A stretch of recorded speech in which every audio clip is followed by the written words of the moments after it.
Good morning, everyone, and welcome to this meeting of the Board of Environmental Safety. I'm Sheena Brooks, and I am the Administrative Liaison for the Board, and I will be assisting in facilitating today's meeting. This meeting is being recorded, and by your continued participation is acknowledgement that you are being recorded. Today is November 15, 2022 at 10:05 a.m., and the meeting is now called to order. Thank you, Sheena. Will you call the roll of the board, please? Thank you, Madam Chair. Jeannie Rizzo. Here. Sushma Bhatia. Here. Georgette Gomez. Here. Alexis Joss-Hacker. Here. Lizette Ruiz. Here. 5 of 5 members are present. A quorum is established. I will now review some logistical items for this meeting. Today's meeting is available in English and Spanish. If you are joining through Zoom and would like to participate in Spanish, please select the interpretation icon on the Zoom toolbar and select Spanish. For participants who have joined in person, we have headsets located at the back of the room. If you would prefer to participate in the meeting in Spanish, please head to the back of the room and a staff member will assist you with the headset. If anyone experiences connectivity issues with Zoom, you can call in for either English or Spanish, and the phone numbers are provided to you now on the slide. It is also posted on our website. I want to take a moment to review some logistical and housekeeping items for this meeting. Again, the meeting is being recorded, and by your continued participation is acknowledgement that you are being recorded. For participants that have joined us for evacuation in case of an emergency or fire, we are on the 3rd floor, so do not take the elevator. There is a stairwell out here. There is also, if you go through this door to the right, there is also another stairwell, so please take one of those. These are the 2 exits in the room. And for housekeeping, restrooms are also through this back door to the right. There is a water fountain located on the 1st floor. Once you exit the elevator, make a left, and the water fountain is located at the back of the building on that side. Meeting materials are available in English and Spanish. They are located on our website. And if you are joining us today, again, there are packets on the 1st floor with full meeting materials in addition to just standalone agendas if you would like to follow along. Chat is disabled for Zoom to assist us all in focusing on the same conversation. Closed captions are enabled on Zoom, and you can move the caption display or turn them off altogether. Throughout the meeting, please stay muted unless you are making a comment. And also, we ask that you turn your video camera off. And then when you are making a comment, we ask that you go ahead and turn it back on if you like. Next slide, please. There are many opportunities to comment throughout today's public meeting. For in-person participants wishing to be recognized for comment, please raise your hand to prevent a line forming at the podium, and we will call on you individually to come up. If you are joining us on Zoom, please raise your virtual hand so that we can recognize and call on you.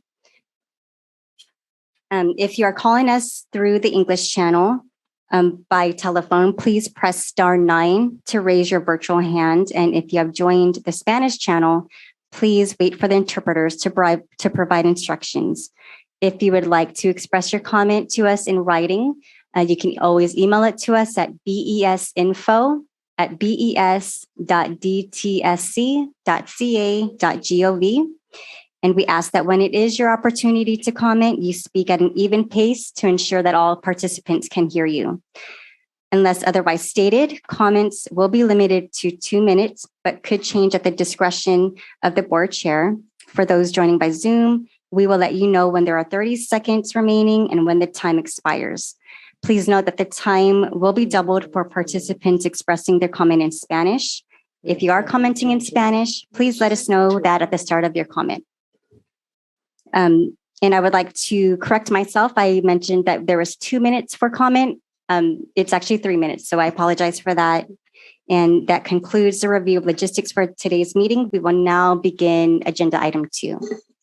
Great. Thank you again. And we'll talk a little bit now about the meeting format. We have quite a robust agenda following our amazing day yesterday with many of you who are here. So you can follow along on what will be going on today. I would like to start with introducing the staff. You've heard from Sheena Brooks, our fabulous new admin person. Next to her is Jessica Swan. You'll hear from her later. She's our ombudsperson. Next to her is Greg Forrest, our attorney. You've already met Lizette, Alexis. Sushma is our executive officer. Swati is our, Sushma doesn't want. It happens all the time. I know. I think Sushma wants to be the executive officer, but This has happened for many years. I know. It's okay. Anyway, they're too close. Okay, and so obviously you know Sushma and Georgette Gomez. We have staff here with us, and I'd like to recognize the unheralded OEIM staff. That's DTSC tech staff that support us for these meetings. Helio, Matthew, David Ryan, Jennifer Sanchez in the back there. They get us all set up when we come to meetings out, and it's no minor matter. And we're deeply supported by the staff of CSUS. You can see Corin here. Sue Woods, you met her downstairs, and Ori Kalman is somewhere in the ether supporting us remotely. And our interpreters from CIT, Mark and Letitia. So you already were able to hear those. So I want to thank all the staff and the support from the OEIM team. So now we'll walk through the agenda a little bit. My goodness, there's a lot of people on Zoom. Good morning, Zoomers. That's fabulous. Okay, great. Let's walk through the agenda, and we have a number of items that we're going to start with discussion, community engagement. Those of us who were out and about yesterday and prior to that, you'll hear from board members presenting on their experiences on the tours yesterday, and then that'll be followed by a public forum. And when we use the term public forum, it's a much more interactive. It's not just comments. We want to hear your impressions, your feedback, your looping back to us from those experiences yesterday. So there'll be a good 30 minutes or so allocated for that piece of it. We'll then hear from Deputy Director Ivana Ciceros, and she will walk us through with her team the CVCI that everyone has been very interested in. We'll hear from her on that. We'll then go into a report from the director of DTSC, Meredith Williams, the leadership report. We asked the director or deputy director to be at all of our meetings and give us an update and a report on their priorities and what's going on for them. We'll then hear from our executive officer on all the kinds of things that she deals with, including hiring, budget, and it goes on. She's got plenty of things. Then we will hear from Jessica Swan on the Ombuds, the development of the Ombuds program. As you know, I think Jessica came on board just as the last meeting was happening and has put together a presentation so we could begin that process of discussion with all of you about the Ombuds. Then we have the really fun part where we go over the minutes, which I'm sure you've all read. And those will be approved by the board, hopefully. And I know the board has all read them in their advanced packets. Then we're going to take a long lunch. And the reason we're dividing this meeting up into two big segments with a break in the middle is so that we can go later this evening for some of the presentations that people who are unable to be here during the daytime but want to participate can come and be with us a bit later in the day. When we return, we'll have reports from board members on, for those of you who've been following with us, you're aware that we've established what we call priority areas. That's dividing up the work amongst board members in terms of areas both of their interest, expertise, and the necessity that we cover them. Performance and measuring, measurement, metrics having to do with the performance of this board, our operating plan, discussion about where we are on fee structure, permit appeals, hazardous waste management plan, environmental justice and outreach, communications, and the ombuds. And then board members are also liaisons to different departments within the agency. So you'll hear more about that. Then we'll go into a deep discussion on the permit appeal process. As you all know, we've been conducting workshops on the permit appeals process to hear from the public, from both community members, regulated entities, DTSC staff, our own thinking as we develop the protocols and procedures that we will adopt, the regulations that we will put into effect to hear permit appeals going forward. Then we will have a presentation on the violation scoring procedure this afternoon, the VSP, and the DTSC staff remotely will be providing an in-depth presentation followed by comment. We'll then have a second segment of public forum, again, so that people who are working during the day, as they did last evening, will have an opportunity to just tell us whatever you want to tell us, report to the board on whatever. So we're trying to have to infuse into each meeting opportunities that aren't just public comment and we say thank you and we make note of it and we go to the next. These are interactive. It's an opportunity if we can answer questions or we can interact with you about that. There's an opportunity for that. There's also the opportunity if someone makes a public comment that another member of that's attending wants to comment on that comment, they're more than welcome to. So it's a much more open format than than is more traditional in this arena, but we're looking forward to that. Then we'll go through and see what did we come up with over this long and wonderful day that we should consider agenda items for future meetings. And then hopefully by about 6 or between 6 and 6:30, our day will be done. So that's the day. And as you can see, we have a lot to cover. And the next item would be to just briefly walk through something that we have determined that we will put up at every single meeting. It's not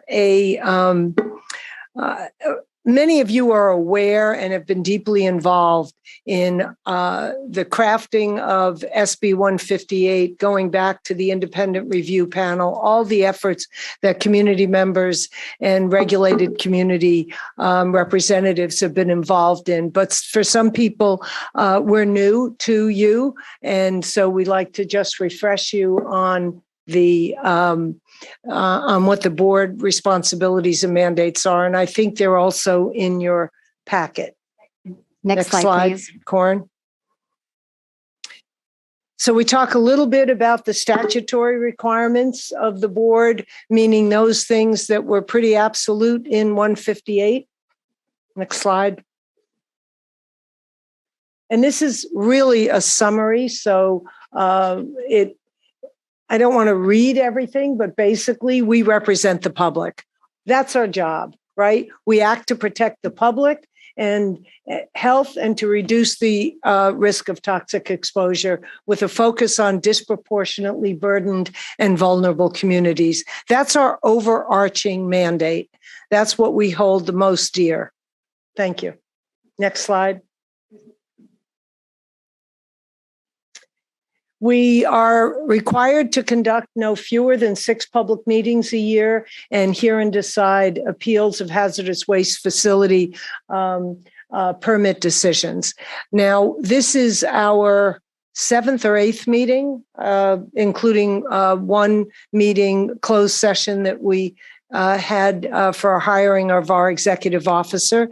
At least 3 of the meetings are mandated to be conducted in community. We've accomplished that. We will add, and Swathi will review that, another meeting in December, which will be a virtual meeting to follow up on the permit appeals process. So please look for that. If you're not signed up to get our emails and you're interested in that in particular, I urge you to sign up for that. Next slide. So obviously, there's opportunities for public hearings on individual permitted and remediation sites. We did not take that up in 2022. Just by the way, you probably all know that if you've been following it, we weren't prepared yet to actually hold site hearings, but we will be in 2023, and we'll be soliciting input and recommendations from anyone. So if you email us and there's a particular reason why you think we should hold a hearing on a site, we'd like to hear about that. And we will also be adopting and overseeing and approving performance metrics for the department and each of the programs in the department. That is also a longer term project, but it's something we're looking at. We've gotten feedback from different people in the community about measurements that we should be applying to the programmatic work. Next slide. That will require us to conduct an analysis of the department's programs and make recommendations about how we can improve those and how we can improve coordination of the programs within the department. We'll be reviewing and approving the director's priorities, which we will do in early 2023. We're beginning that process even as we speak to look at Director Williams' priorities for next year. Even though we call it a calendar year, it's a fiscal year, but we'll be doing that in January, February. Next.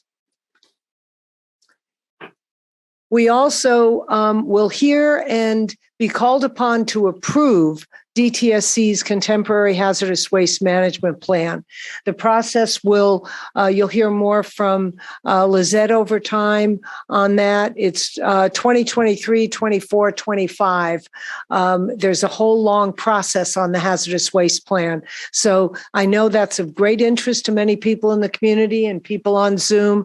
So if you pay attention to the workshops that we'll be conducting as the drafts are coming, right? DTSC will have draft after draft. We'll have open community meetings. DTSC will hold its webinar format. We will hold hearings and have big sections of our meetings in 23 and 24 until we get the final plan in 25.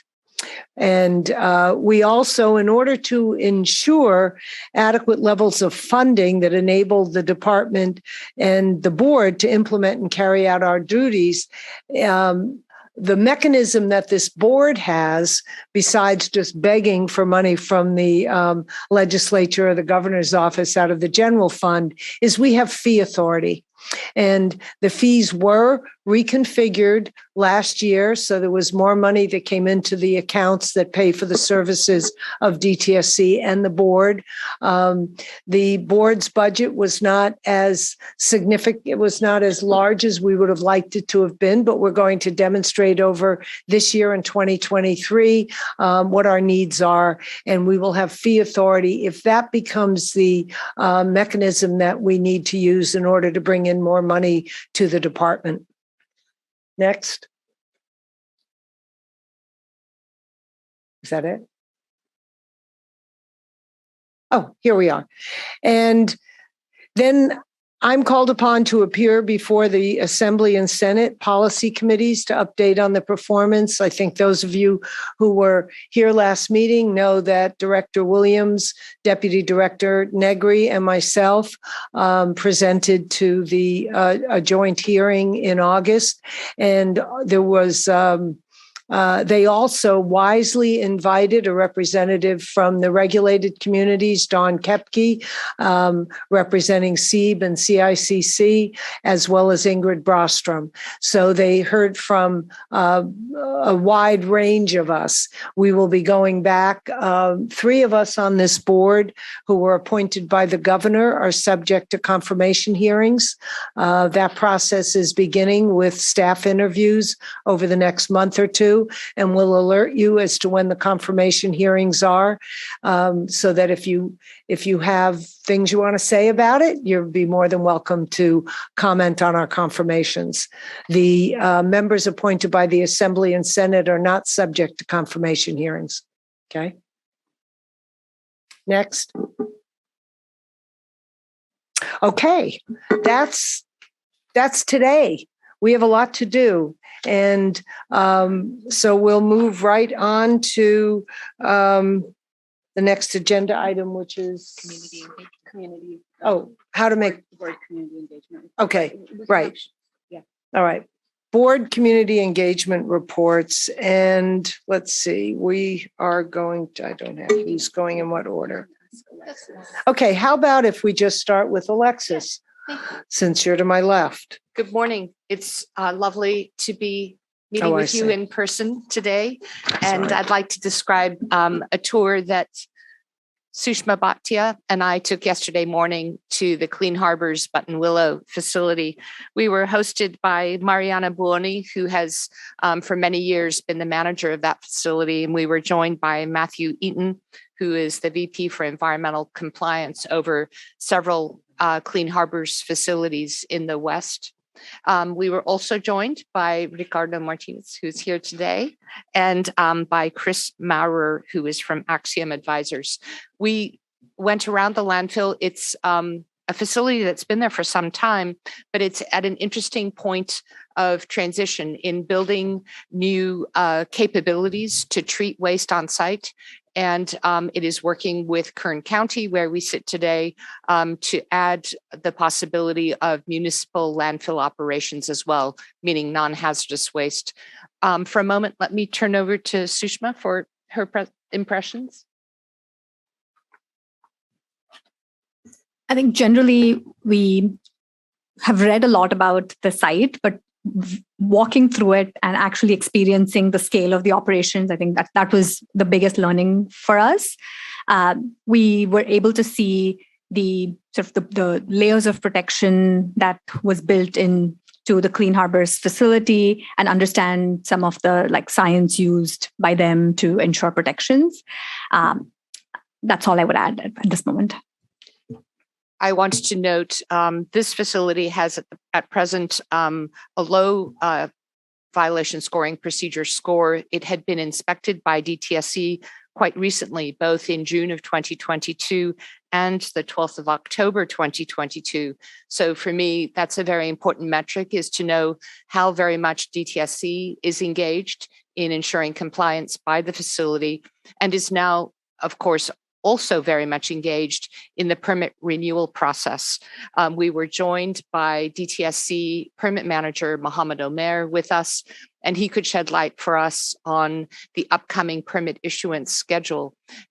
I think DTSC would be ready for a draft permit proposal sooner, but for the fact that they're trying to join up the Button Willow permit renewal with the Kern County Council of Government CEQA document. So trying to make those align together is a purposeful strategy for the county and DTSC.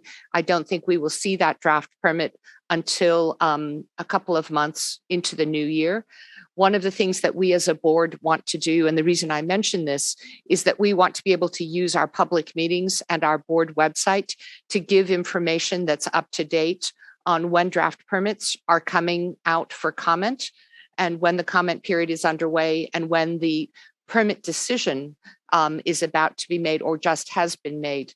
It's relevant because it's hard to keep track of this without going into a facility-specific place on the website. And we think we can help team up to get this information to be more publicly accessible and predictable. So for me, it was very interesting. I'd never been, in the many years that I've worked in this area, I'd never been to this particular facility. And being one of two critical commercial landfill operations in California, it was very interesting for me to see how they manage the disposal, the testing, what their capacity is, where the new facilities are, and the opportunity to shift from some of the operations that are open air operations into fully enclosed operations, which I think allows for a much greater measure of environmental controls. Anything you want to add? All right, thank you. And there'll be opportunities after the presentations to hear from all of you. So now we'll go to Georgette. reporting on your day. Yeah. Good morning, everyone. And so yesterday, with member Liz Reese and myself in the morning, we went to Kettleman, another facility that is nearby Kettleman City. And we met with Bob Henry and some other staff folks, as well as some government affair representatives for the facility. And pretty similar to Buttonwillow, it's definitely a very large facility that is taken in hazardous waste and municipality solid waste disposal. They are in the process of submitting for a new permit to expand. And one of the things that came up in our conversation that made it a little bit awkward is the facility management team decided to bring in certain representatives for the industry that are lobbyists, and it became more of a lobbying discourse. So it made us feel a little bit uncomfortable because we were there with the impression that we were just going to hear from the facility managers, and they took the opportunity to start discussing a pending permit, but eventually assuming that it's going to get appealed. So I'm just sharing that because I want to be very full, transparent with folks.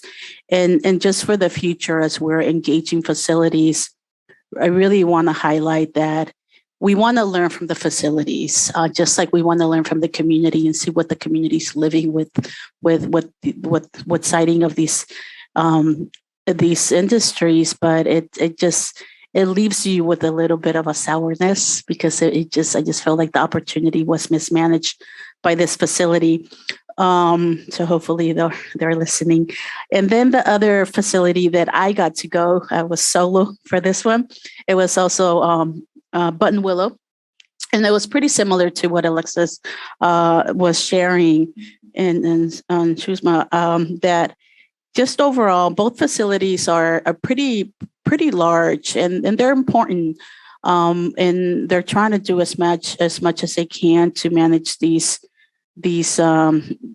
waste as much as possible. But one thing that I took from both facilities is there is room for trying to manage the waste a little bit safer. Some of it is open air.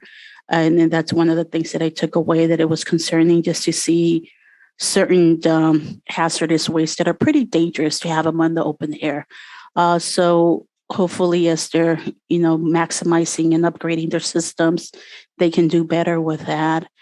I got to actually, when I drove to Kettleman, I got to drive through Kettleman City to the community. And they really, just having seen the community itself, that it's, there's a distance to both Kettleman and Buttonwillow further actually, but it's just to see the conditions of this community. And one of the things that Kettleman shared, the folks that manage Kettleman, they shared some of the community, what do they call it? The community engagement that they've done, which was they built a soccer field for the community, that they're also did some funding to do sidewalk improvements, and that they also have, I think, a $40,000 fund to create this STEM program to try to assist exposure of the youth to science and trying to promote science and science careers. And one of the things that I asked when they were talking about that, and they were really proud, and they should, but the reality is that, I think there's about 30 employees, I don't remember right now, 30 employees that work at Kettleman, right? 35. And one of my questions was, well, how many folks from Kettleman City work there? And their response was 3. Right. So I did that more purposely because I knew the number was going to be pretty low, but it was just a moment for them to reflect, like, yes, let's be proud that you're exposing kids to science, but yet here's an opportunity to actually commit to, hiring from the community. So that's not the case. But needless to say, hopefully there's better learning opportunities to do better for the community. So that was yesterday. Yeah, I came out feeling the same way. I was initially very impressed by the amount of information related to the way the facility operates, the way it stores, the way it does the PCV draining and flushing, and the storage and the disposal. I also do, wish everything was more enclosed. I did ask about, how the dust was mitigated, and they do add some sort of chemical component to the dust so that a lot of it isn't raised. And we were told that the trucks were routinely cleaned out to make sure that no dust was tracked into the roads or the city. And we were also given information related to the air monitoring, the soil gas monitoring, and the groundwater monitoring to make sure that none of those contaminants, either leave the facility or migrate towards the residential neighbors. And I was also very disappointed when we did get to talk about the upcoming permit, and the just that lobbying portion was disappointing to hear, because we are there to listen to the facility and understand how it works, so that we can hear from both sides, from the facility and the workers. We do recognize that unfortunately California generates a lot of hazardous waste. In my consulting days, I've worked on remediation sites where we do generate and dispose of contaminated soil, and it's unfortunate that we don't have many options on what to currently do to treat and dispose of the soil. So there is a need to and as a community, as a state, we do need to engage, and I'm hoping to hear more from community, from stakeholders from throughout the state on what to do to reduce that type of waste, and how to treat it, and how and what to do with it, because I'm also concerned about just sending it out of state, sending it to another EJ community, coming from an EJ community, coming from a city that has 3 Superfund sites.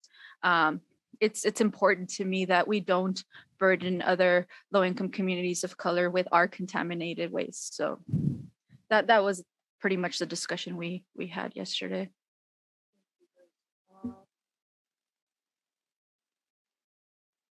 We'll hear from Sushma on the infamous bus tour.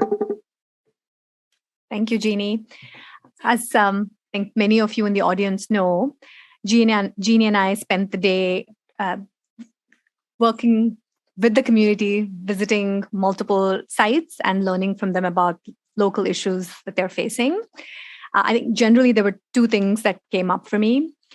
One is it was somewhat of an emotional day just to hear about the extent and the intensity of the work that's being done by the communities, often from the ground up with very little support, in deciphering complex science, navigating many different state agencies to advocate for their communities. I think that was very clear throughout the day.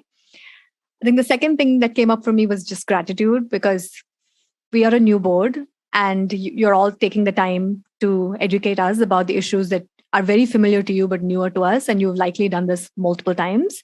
So thank you for taking the time to do it again with us. I think in this report out, I'm not going to be able to do the full justice on recapping in an honorable way all the things that I've learned. I'm just going to do some highlights of the sites we visited and some of the key points we learned. But know that there's a detailed report that is now written up. It's going to be a part of the packet for the next board meeting. So we'd love for you to again see it, add to this. Everything that we're doing, we would like this to be a part of the public record. So we're intentionally doing this to drive transparency and model it ourselves. Okay, so first I want to start by thanking the communities that helped organize the tour with us, spent the day with us.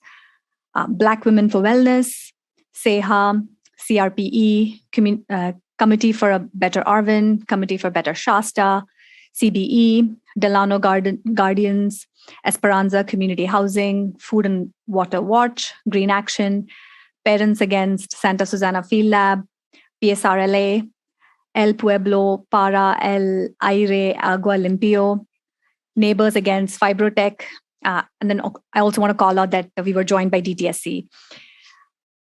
In terms of our site tours, we saw 3 different sites. First, we saw the Delano community. And on the way to Delano community, we learned about the Arvin, Brown and Bryan site. It's a 5-acre site that housed a chemical distribution plant. It's been abandoned, and significant community advocacy and organizing efforts over the last 15 years have led to the beginning of a cleanup effort. So we didn't really get to see the site, but we learned a little bit about the history. So our first stop was the Delano community. What we learned about the site was that an investigation found PCE, so perchloroethylene, leaching from the ground up. And since this was discovered back in 2014, DTSC also conducted multiple indoor air monitoring investigations and found that the businesses within the main street were all seeing a high PCE contamination indoors. So the cause for this is expected to be one of the 3 dry cleaning sites, or all of the 3 dry cleaning sites in Delano. So we got to walk through the main street that's exposed to this PCE, TCE contamination. And we got to see a beautiful mural that was established within the middle of the community, and then walked to view the 2 soil vapor extraction units that have since been established by DTSC to essentially vacuum up the PCE within the ground. We don't really know how long, seems like we don't really know how long this will take, but the efforts are ongoing. It's also the beginning. There might be, once the air, the air contamination, not the air contamination, but once the PCE is sucked up, there might be additional efforts to then clean up the water. So there was a little bit of discussion about, okay, this is the experience in Delano, but how might we learn from this experience within Delano, and how might we maybe, instead of having engaging on cleanup efforts individually across all the dry cleaners in California that are using PCE, can we just be more progressive and drive wet cleaning or other alternative options more thoughtfully, forcefully through legislative or other means? So that was a discussion around Delano. We then viewed the Shafter, Brown, and Bryan site. Again, this was, I personally learned a lot from this site. So we often talk about what concrete capping in place looks like. So Jeannie and I, along with the other community members, got to see it. And what we saw was, we saw a field that looked like it had concrete on it, but vegetation growing through the cracks in the concrete. So that obviously raises the question of, what does the maintenance look like for concrete caps? Is that a good enough solution and protective solution for the communities? And then, of course, what are the potential contamination that might be happening in situations where the concrete cap is failing, either due to rains or other weather conditions? So that's the next site we saw. We also unfortunately observed that there was a chain link fence trying to keep the community out from this Shafter site, but the signage wasn't great. The one sign that had DTSC's information was not even attached to the chain link fence. It was in fact put face down. So again, clearly a lot that can be done just from a protection perspective, better signage and maintenance of the site. That's even before doing a full cleanup. We then went to Buttonwillow again. So I went with member Strauss to Buttonwillow in the morning, and I heard sort of the Clean Harbor's view of how the facility is operated. So I got to know, which was great for me to hear from the community, how they were experiencing the work done in Buttonwillow. And what was also interesting for me was to hear how the communities outside Kettleman City and then Buttonwillow were all experiencing some similar challenges. Generally, I think there's a strong sense of how hazardous waste facilities, maybe landfill in this case, but also potentially incinerators, are often located in low-income communities, rural communities of color. So when we make decisions as policymakers, how might we consider community vulnerability as a factor when making decisions about citing these locations? So that was a really broad theme that came up. I learned some new terminology around environmental racism and how maybe this is the way environmental racism can present itself. There was some really great broader questions that came up from the discussion. How might we ensure that facilities are not allowed to offend compliance requirements? So why is Buttonville allowed to operate with an expired permit? How might we in the future ensure that compliance history is a consideration when making permit decisions or permit appeal decisions? How might we ensure that pollution prevention efforts are effective and impactful? Because we're often talking about waste after the fact, like if we can just do more work to prevent new hazardous waste from being generated, being used in our products, maybe that'll create less hazardous waste. And then another really good broad call out was how might we use the fee structure to disincentivize additional or new hazardous waste from being generated. So I want to thank all the communities that worked on crafting 158 to adjust this kind of loophole. I'm looking at you, Ingrid. I know you're part of this, so thank you for doing that. To make it at least not incentivized. So I'm really not doing this justice because I'm scratching the surface, to be honest, in terms of all the learnings. Another really, so this one sentiment expressed by a member of the community that really sat with me all night was environmental justice talking points are not enough. And unfortunately, time and time again, that's what has happened. And in fact, even we are still at that space of trying to figure out how to be effective. So I think I'll stop at that. Thank you, Sushma. I don't know how much more I can add, having been part of that. There was quite a bit of discussion that also took place on the bus and at lunch and at breakfast.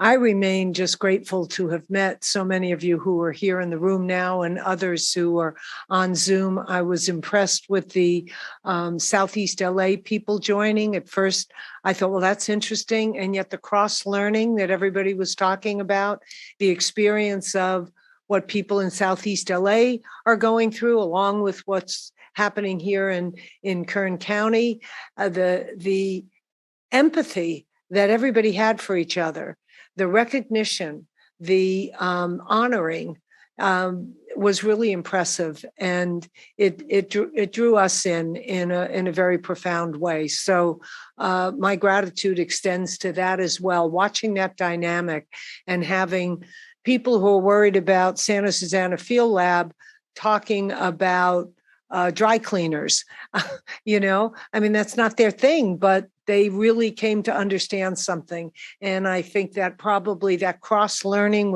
which I know was one of the goals of the tour, I watched it manifest in real time. So I want to compliment the organizers for that. It really made a lot of sense once we delved into it. So all of these reports from the board perspective will be on the website. And now I want to see if the board members have any questions of each other or comments. And then we'll also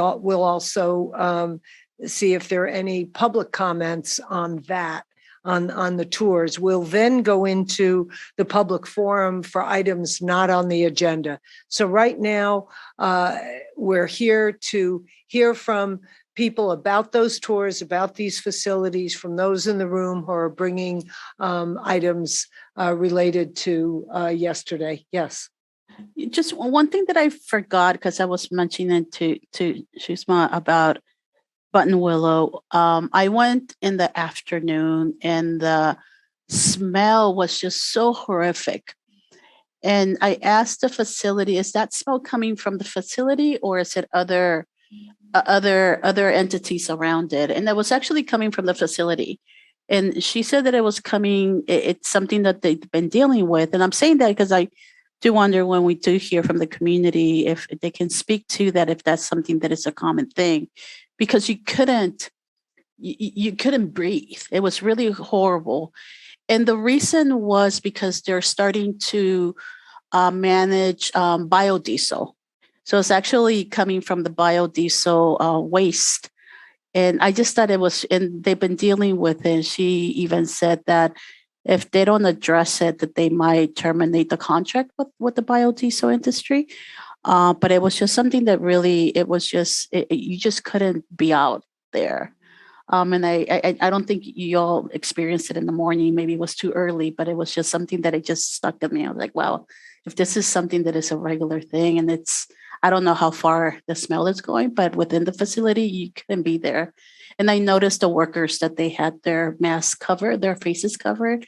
And I think it was because of that. So I just left Right. that out of my. Well, we were outside the gate, so I don't know how far, and many of you can tell us, is it an afternoon thing or an inside the perimeter? I didn't experience that. I didn't think it was a pleasant outdoor, but I wasn't profound. So that's interesting. Other board members, questions for each other or comments or from staff? I'm curious if those folks that met with some of these disposal facilities experience anything similar to what we remember Georgette Gomez and I did related to just people bringing up information related to facilities that are currently renewing their permits. I understand that by law we can still discuss it until we can have discussions regarding these facilities until it goes before the board during the permit appeals process. And so I can speak for myself and say that I don't welcome that kind of dialogue with facilities that are expecting a permit appeal, permit, especially when it's, happening every time. And so they do expect it. So I can say that, publicly, and I don't know how the rest of the board feel. And I'm bringing this up now because it's, this is the only time we can speak about it as a group. Thank you. Once a permit is issued, and there's right now 30 days to file an appeal, we're not in dialogue during that period in anticipation of a potential appeal, then certainly not in dialogue once an appeal is filed. Then we as a full board will be hearing the permit appeals. So it was doubly inappropriate for that solicitation of your time, and that'll be done during hearing process. It'll be done during the permitting process and the permit appeal process. So I'm sorry you all had to go through that, but it provides an opportunity for us to state that for all who are hearing and listening. So other board or staff comments from each other? Greg? And we'll go on. I suppose when it comes to engagement with facilities that have pending permits, perhaps draw a line between gaining information, receiving information, being informed on the facility versus advocacy. I think that this maybe crossed the line a bit into advocacy. That permit decision is several months off, so it doesn't run afoul of the ex parte prohibition because that doesn't take effect yet. But it still is an attempt to kind of box in the board members on how they feel about things and to draw into advocacy, which we'd prefer to just stay in the realm of gaining information about these sites. Great. So now we'll hear from public, and maybe just to switch it up a little, are there any hands raised on the Zoom? Corin, can you please share thank you. Okay, so at this time, we will like to open the floor for public comment. For in-person participants wishing to be recognized, please raise your hand to prevent a line from forming at the podium. If you have joined by Zoom, please raise your virtual hand on your Zoom toolbar. If you have joined the English channel by phone, please press *9 to raise your virtual hand. And for participants joining the Spanish call-in line, please wait for instructions from the interpreters. While our English participants and in-person participants are queuing up, I would like to check in with our Spanish interpreters to please ask if there are any participants in the Spanish room and bridge line who would like to make a comment as well. In the meantime, let's go ahead and for our in-person participants, please state your name and affiliation. And you have 3 minutes. Good morning. My name is Jaime Sanchez. Can everyone hear me? Now, am I making reference to the presentation in relationship to Fibrotech, or am I commenting on the smell, the odor, that the issue that was raised just a few minutes ago by the board? Because I have a comment to make on that as well. This section was community response to yesterday's tours.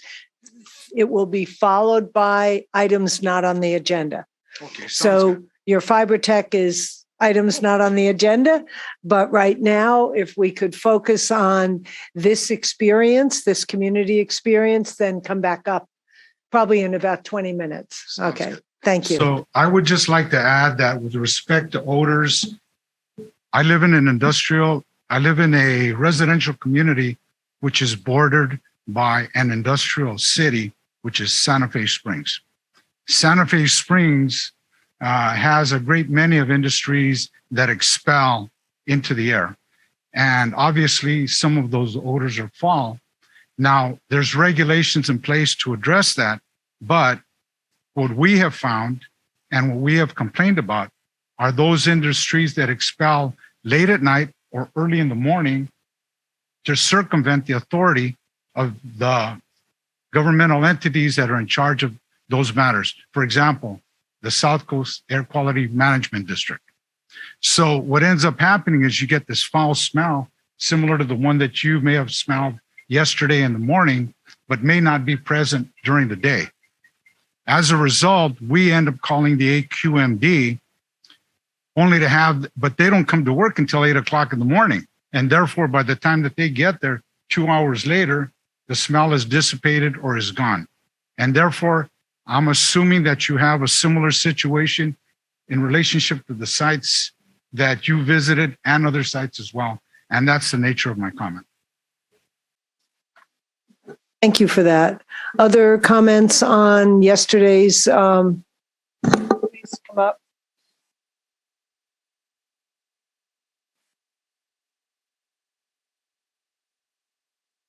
Please state your name and affiliation, and you have 3 minutes. Thank you. Good morning. My name is Good morning. My name is Angela Johnson-Mazares. I'm with Earth Justice, and I wanted to offer 3 quick comments on the conversation that y'all just had.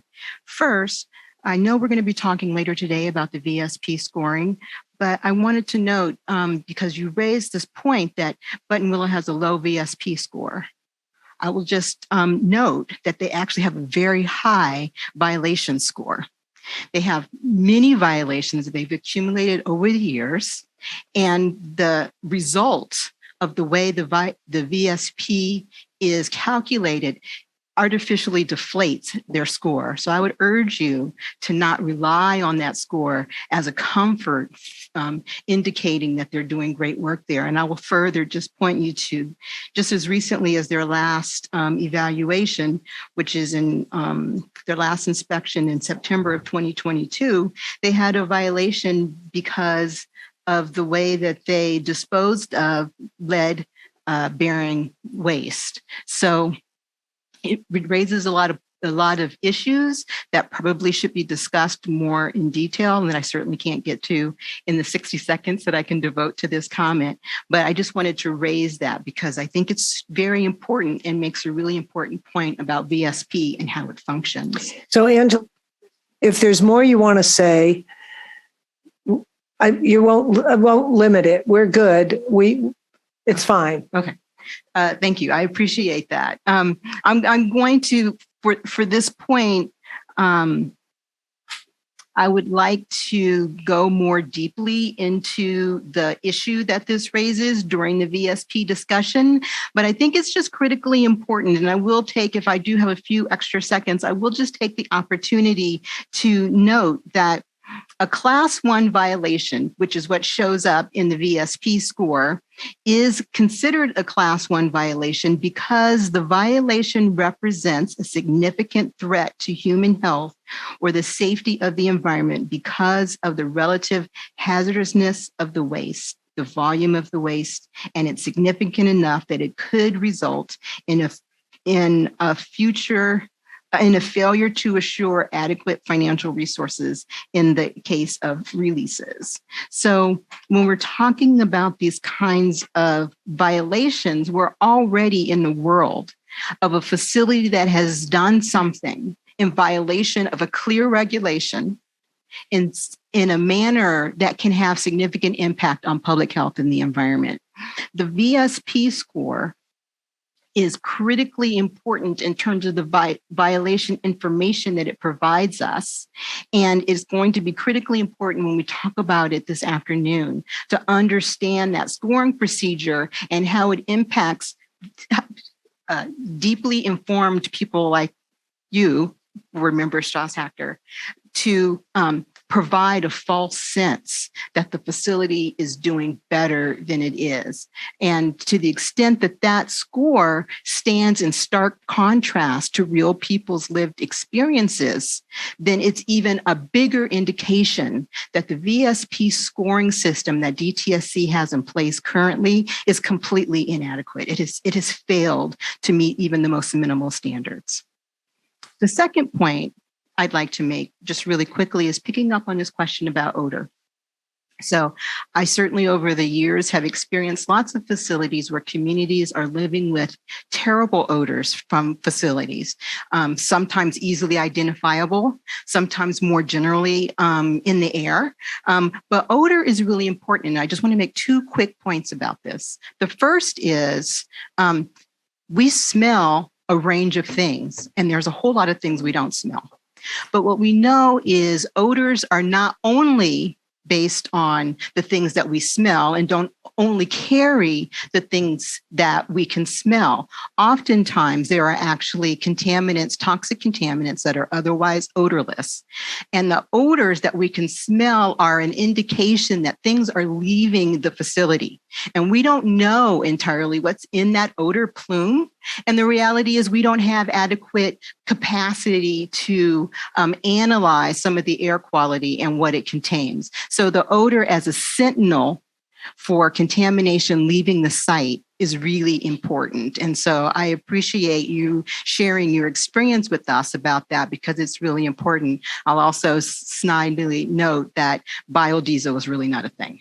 Okay, so the second thing I want to note quickly about odor is odor in and of itself is an impact because it is a health impact, it's a quality of life impact, it's a mental health impact in and of itself, even if it's free of other kinds of contaminants. And so we should take very seriously these experiences where people are experiencing these odors, right? And that in and of itself is a reason to step in and provide additional, regulatory constraints, shut them down, whatever it is that needs to happen to address the odor. And then really quickly, the last thing that I just want to note on, I found it really interesting.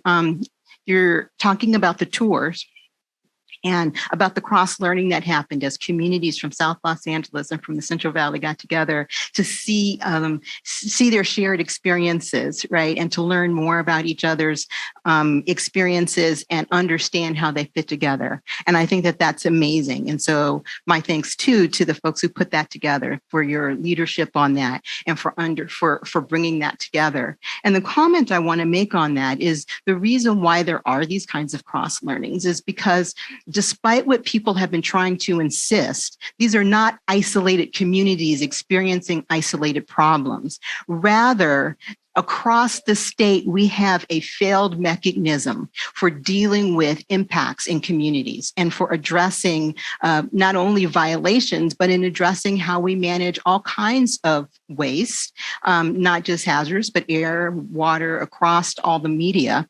And so these cross-learnings are really important. And I think it really highlights something that's critically important, which is we live in in an environment of failed regulatory systems, not only at DTSC, but including DTSC. So thank you so much. Thank you, Angela. Other comments? There were hands up, Ingrid.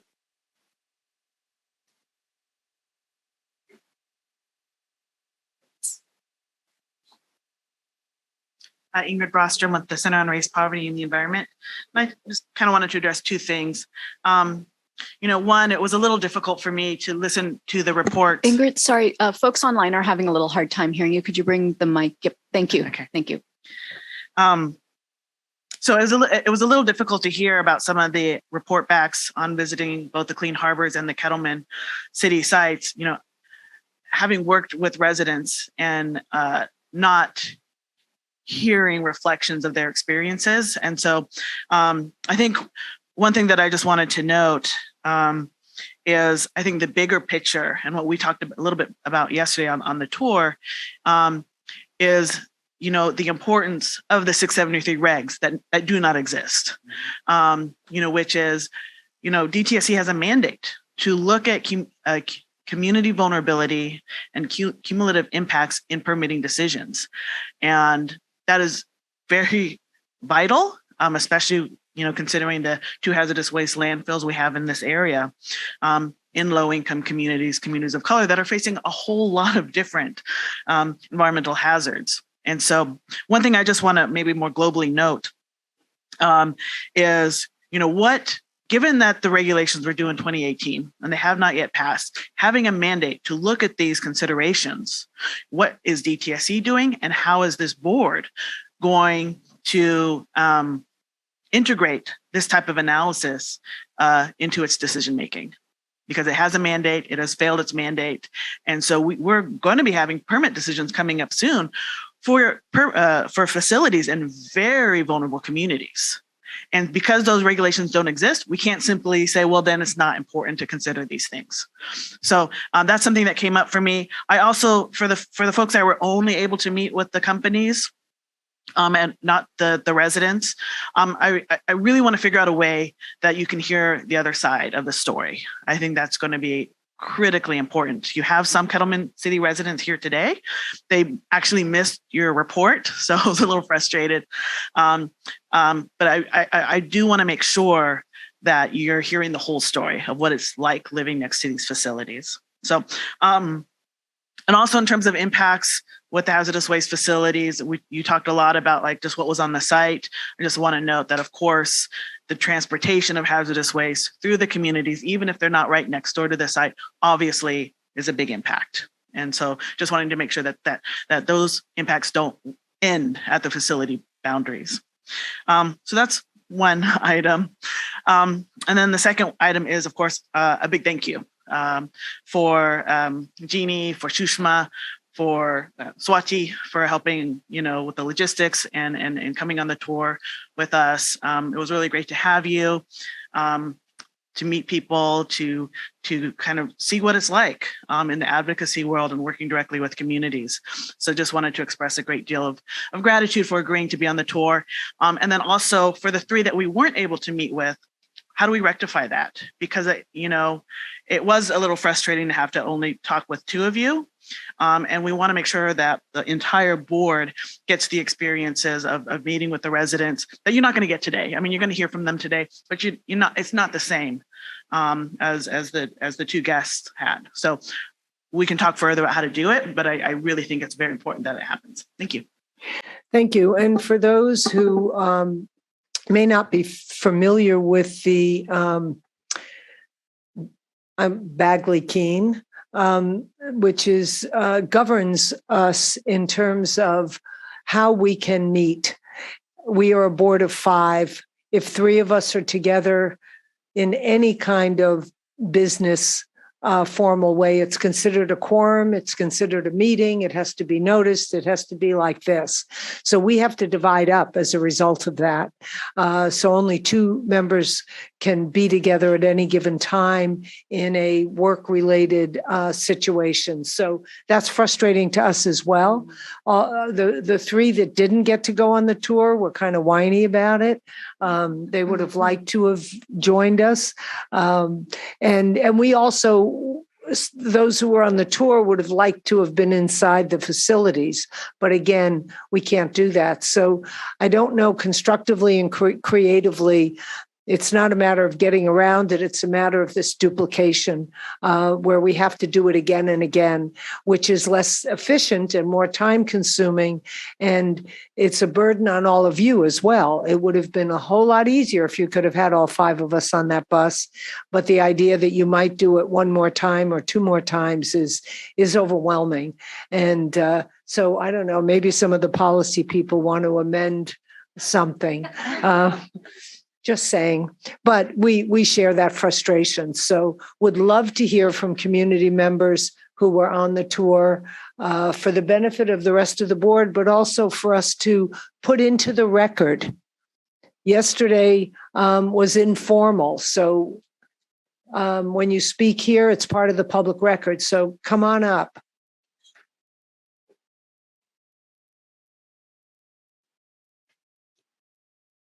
Please state your name and affiliation and speak a little closer to the microphone. Morning. Thank you. Buenos días, yo soy Irma López y vengo de la ciudad de Los Ángeles. Estuve en la gira de ayer, en la visita tóxica. Realmente es terrible lo que vi.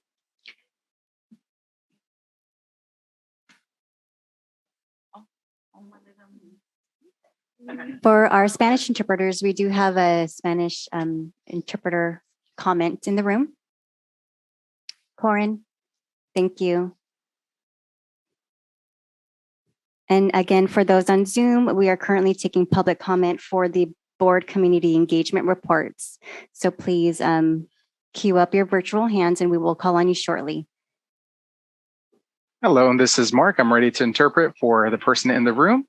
Buenos días, aquí habla Marco. Yo voy a ser su intérprete. Si me hace el favor, por favor, de hablar en frases cortas y pausar para yo interpretarle. Claro. Gracias. Buenos días, soy Irma López, vengo de la ciudad de Los Ángeles, pertenezco a CBE. Good morning. My name is Irma Lopez. I come from Los Angeles and I'm part of the CBE. Y estuve en la visita tóxica de ayer y fue terrible lo que vi, muy terrible. And I was present for yesterday's toxic tour and it was horrible. What I saw was just horrible. Voy a ser concreta y enfática por el tiempo, ¿verdad? A mí me da mucha tristeza que cuando llegamos al terreno, al predio donde están los vertederos tóxicos. And I'll be very frank that when we arrived to the site and we saw the hazardous waste disposal sites, it was so astonishing to me. Me ardían mis ojos, respiraba y me ardía mi nariz. Tuve que sacar mi mascarilla y ponérmela porque el olor era, yo no lo aguantaba. My eyes burned, my nose burned. I had to take out a mask and put it on because I couldn't deal with it. It was just so strong. Y más terrible el saber que esos predios, en esos predios cerca de ahí vive la gente con menos posibilidad económica. Eso es muy triste para mí. Y saber que está rodeado de campos agrícolas, todavía más. And it's even sadder to think that there's people, low-income families who have to live around that area. They're super impacted by what's going on. That's very, very sad for me to think about. And not only that, but there's ag land right around that's being contaminated as well. Fui testigo de cómo llegaban los camiones a vaciar ahí sus materiales tóxicos y dos retroexcavadoras los tapaban solamente con tierra que tenían a un lado. Digo, ¿qué pasa? Ahí está la contaminación y se están contaminando nuestras frutas. Había árboles de uvas, de almendras, etcétera. Entonces, no lo entiendo por qué no se cierra eso completamente. Entonces, sabiendo, perdón. Un segundito, gracias. I even witnessed trucks come in with their waste, and it's this hazardous material, this hazardous waste. They would dump it. There was 2 backhoes there. I saw 2 backhoes just dig a hole. They would dump it into the hole and then they would bury it. So there is a contamination. It's literally being planted into the ground. And like I said, there was ag land, there's grapes, there's almonds, etc. There was food being planted there that, of course, is being contaminated directly by what's being buried into that land. And I just think to myself, why? How is this still going on? Why can't we shut this place down? Diga, por favor. Sabiendo que esas frutas las consumen nuestros niños, nuestras mujeres embarazadas, nuestros ancianos, nosotros mismos. Entonces, igualmente fuimos a unos acres donde también se comercializaban pesticidas. Está contaminada esa tierra y llega hasta el subsuelo, donde generan los vapores. Y consiguientemente se contamina el agua que está en nuestro subsuelo para el consumo humano. Con esa agua contaminada lavamos las frutas que también están contaminadas y nos las llevamos a nuestro organismo. Perdón. Se emociona, no se preocupe. And I just think it's so sad, right? Again, this is the food that we eat, not just we, right? Perhaps we feel, hey, I can make do with this, but we have our children, we have elderly people, we have pregnant women, they're eating this food and it's contaminated.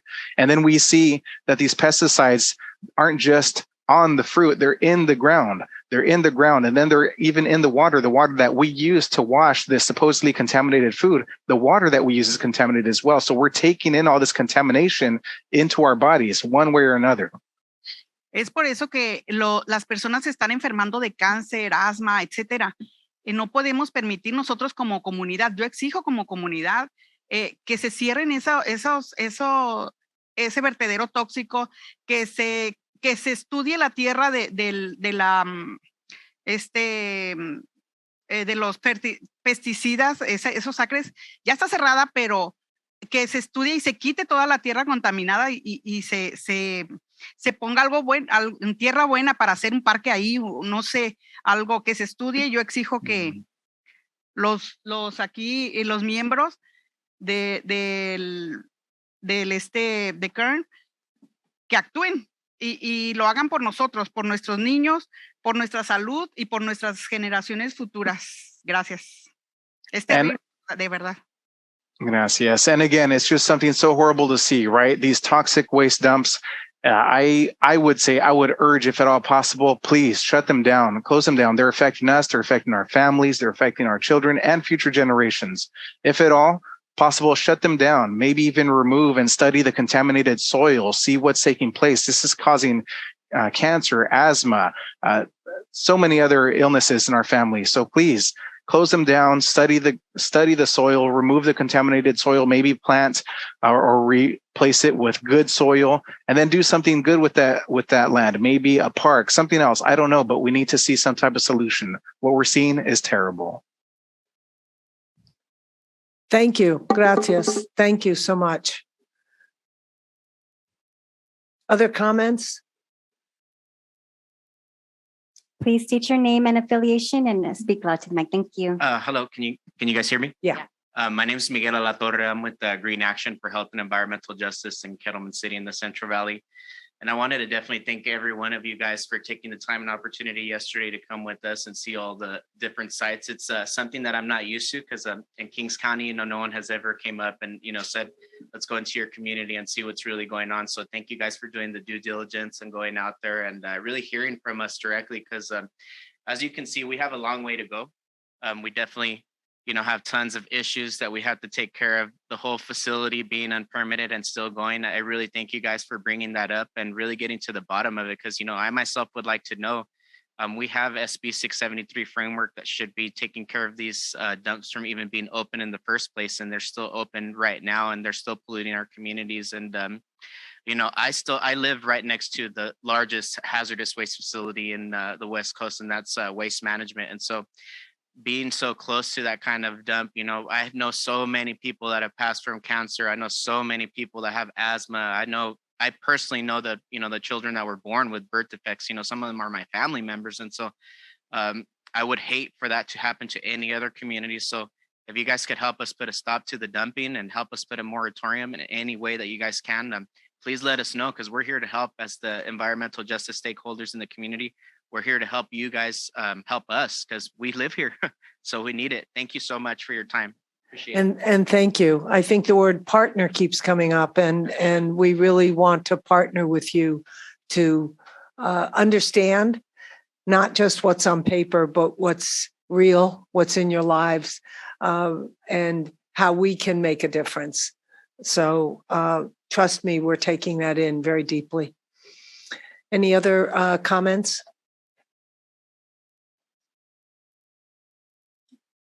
Okay, I'm not seeing any in-person participants with their hands raised. I'm going to go to Zoom. Eric Nolan, you have the floor. Please state your name and affiliation, please.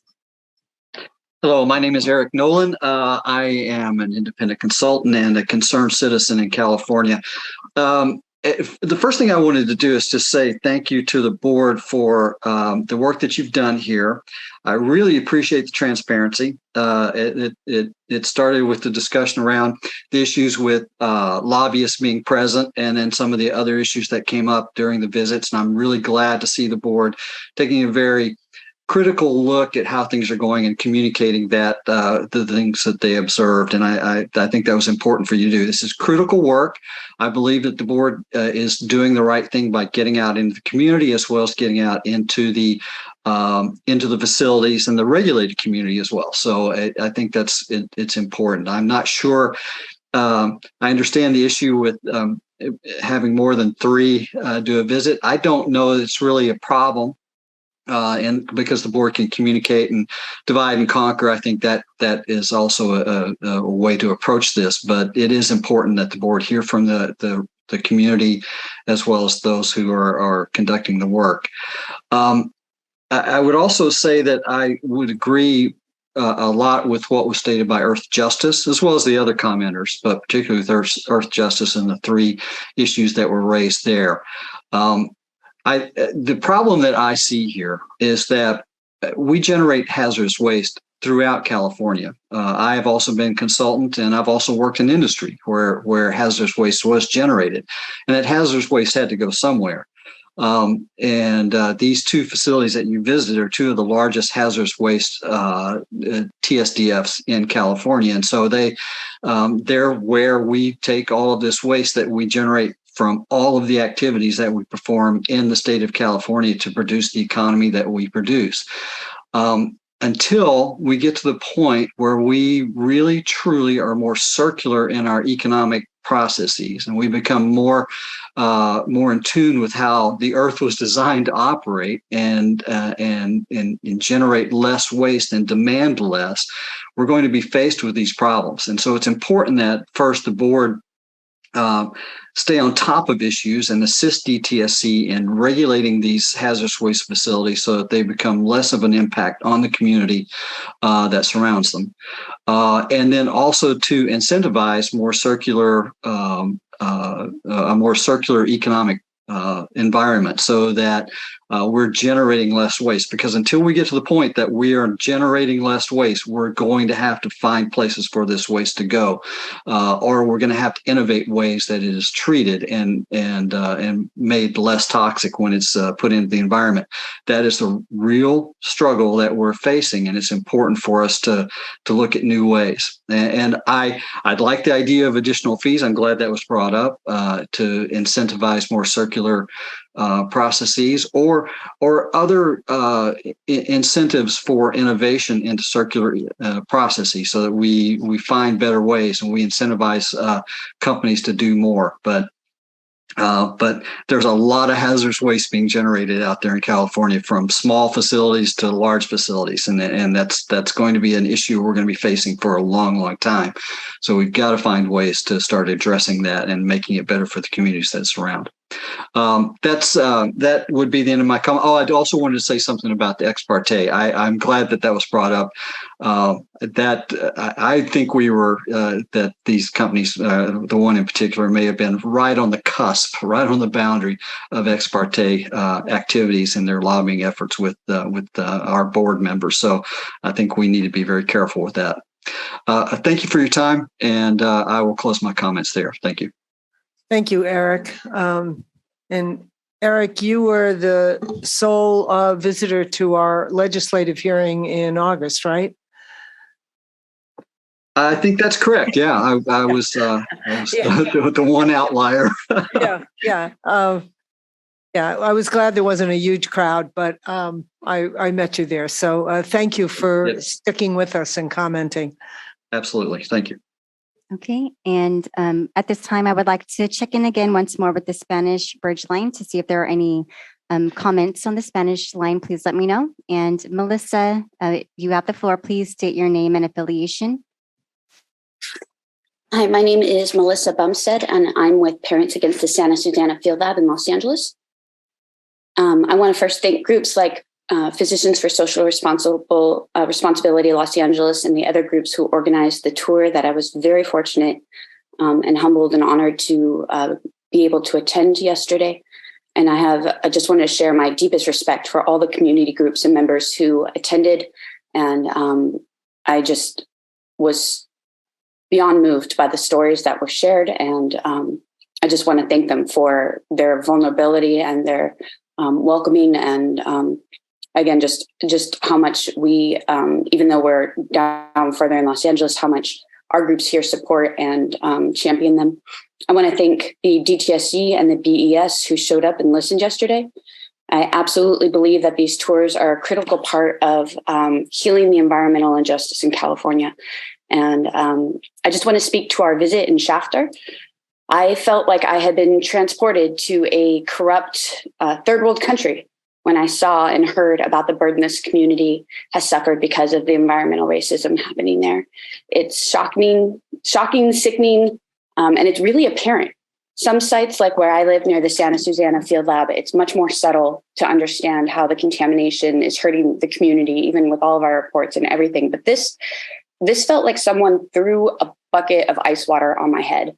And I've been to other EJ sites and I've seen it.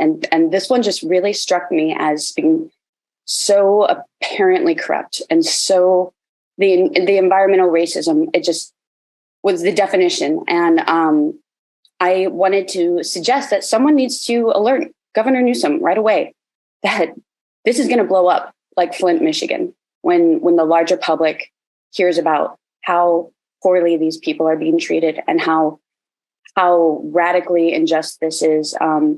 This is going to look very poorly on his record if this continues. And I'm thinking he's going to want to jump in with some emergency injunctions and other actions because the people there said that they're told not to drink the water coming out of their faucets. And even though they do their best to educate their community to not drink the water, not to brush their teeth with the water, to not wash their wounds with the water because it is so contaminated, they're still taking showers with it. And that's going to vaporize the contaminants, in which case they're going to breathe it in. They're still bathing their children in it. It's going to absorb it through their skin. They're still washing their produce with it, cooking with it possibly. This is all pathways of contamination. And they said that the water smells when they wash their clothes, that the clothes still smell afterwards. They can never get rid of that smell. And we know that the site itself is being regulated by the EPA, but it doesn't seem to be doing anything. And the concrete cap it was easier to, it looked like a field. And we had to look for the concrete that was meant to protect the community from that contamination. And clearly it's not protecting the groundwater. This was just shocking. And I just want to say to some politicians who have, environmental justice on their radar or who consider themselves environmentalists, there's a domino line set up of contaminated sites across America. And I really believe that Shafter is going to be that first domino that's going to make a huge fall for a lot of careers. That could be very dangerous if they just want to look at this political point of view. But from a humanities point of view, the way the people were suffering there, and I see the people suffer in my community, and I see the cancer that's happening in my community, and still my heart was just broken. And so I just want to thank those women for their courage to share their story and to stand up. I know how hard that is to do. And then I would just ask that the BES, I know that you have limitations for what you are able to do because of the law that created your board. However, I think the BES, their primary mission statement is to be problem solvers. And I would ask that, what if this was your family and what can be done? And the DTSC and Director Williams, what can be done to take ownership and leadership and make sure this site gets cleaned up immediately and the people are protected from poisonous water immediately and that fingers aren't pointed to other agencies. And so I look forward to seeing those solutions and creative problem solving. I know that you've got a ton on your plate, and I'd obviously ask that you consider my site as well. But this was just seems like this can't happen another day. And so again, thank you for coming. And I truly enjoyed the fellowship yesterday, the company of all the people, DTSC and BES members included. And I look forward to another Talk to the Tour. Thank you. Thank you, Melissa. Are there any other comments on this this topic of the tours yesterday? I don't see any additional hands on Zoom either. We'll Madam now Chair. move in. Okay. I believe during our toxic tours, we've had this ongoing discussion of what follow-up actions to take as a board. And I believe we owe DTSC staff a memo related to previous comments and concerns we've had as a board that we've received from public individuals. I'm wondering if this is something we should be doing for, following up on those previous tours and comments, whether we I understand that we'll be getting to this, during the ombudsperson presentation, but I know that personally as a board, we did commit to that previously, and I'm wondering if that's something we should do this time around as well, and really follow up with a memo. Are you saying that a memo from the board or a loop back from DTSC reporting back to the board? I believe last time we said we were going to draft our own memos, right? Remember, Sushma? We did. We drafted and they were provided to DTSC with a request to respond to those things that are DTSC's too. And the goal is to get a loop back from DTSC. And I know that's something that's in the works, and we can hear more from Ivana about that possibly, how that those items that we drafted a memo last time, and we will do that this time. And we're collecting that in the discussion about priorities, evaluation, and recommendations. Okay, I just wanted to make sure that we're still following through. Yeah. So just to reiterate, every time we do these community engagements, every board meeting, we have the board members write a report about what they heard, what they learned, and we have that posted as on our website so that it's open to everybody. It's translated in Spanish as well. I think the one piece now that we have the ombuds, the loop back will become a little bit smoother. I know there's a lot of asks, and as we are building up, that'll be part of the responsibility for the ombuds. Thank you for that, Liz. Okay. So now I think we have comments for items not on the agenda. Gentlemen, who has the FiberTech? Jamie? And while our in-person participants are queuing up, I would like to speak to the Zoom participants. At this time, we are opening the floor for comments not on the agenda. So please raise your virtual hands and we will call on you shortly. Sir, please state your name and affiliation.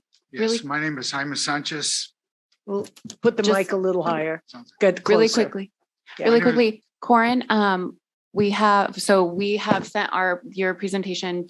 We scanned it in yesterday and Corin's loading it up. So if there's anything that you would like to reference throughout your presentation, please let Corin know. Can you go to page XYZ and then we can display that for everyone in the room and on Zoom. Okay, thank you very much. My name is Jaime Sanchez. I'm a resident of Los Nietos, which is an unincorporated area in Southeast Los Angeles. Los Nietos is primarily a residential area about a mile square.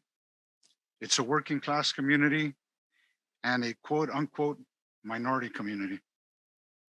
Only 550 feet away from our homes lies a company named FiberTech Inc. It's our opinion that FiberTech Inc. is a serial polluter. Based on DTSC records, for more than 25 years, FiberTech has failed to comply with laws, regulations, and policies governing hazardous materials and hazardous waste. It is a matter of public record that during that period, federal, state, and local authorities have attempted to no avail to resolve this matter. It is also a matter of public record that as a result of Fibrotech's failure to comply, groundwater, soil, and the air have become contaminated with heavy metals, halogenated volatile organic compounds, aromatic VOCs, chlorides, and other air pollutants. For example, on August the 2nd, 1995, the original corrective action consent order was modified by the DTSC. In exchange, Fibrotech not only avoided pending litigation, but it was compelled to conduct corrective action within 1 year. Yet, as I stand before you here today, the contamination continues to exist. A second important example is as follows. In 1997, the EPA traced a carcinogen, hexavalent chromium, back in relationship to the groundwater, directly back to Fibrotech at concentrations nearly 3 million times the state public health goal.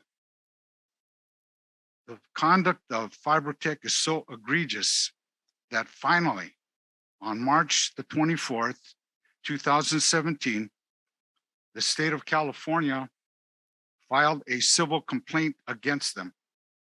Case number BC 655177, with the intent to compel compliance with the laws governing hazardous waste.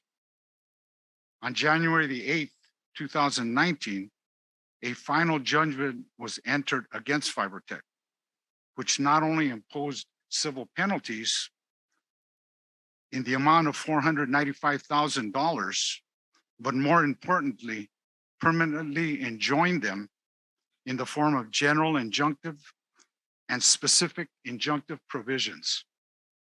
The list of permanent injunctions is so long that it takes up approximately 8 pages of the final judgment itself. Understandably, our community is concerned, and as a result, we have formed a group called Neighbors Against Fibrotech. It is a group of residents from Los Nietos and Santa Fe Springs. Our mission is environmental justice and social justice for our community and for all Californians impacted by the unrelenting effects of toxic substance contamination and against serial polluters such as Fibrotech. Therefore, Neighbors Against Fibrotech respectfully requests that the Board of Environmental Safety advise the Department of Toxic Substances Control to deny the hazardous waste facility permit for Fibrotech Inc. Neighbors Against Fibrotech has prepared an informative report for the 5 members of the board and as part of the public record. Please take time out of your busy schedules to read it. We believe that you will find it informative, accurate, and to the point.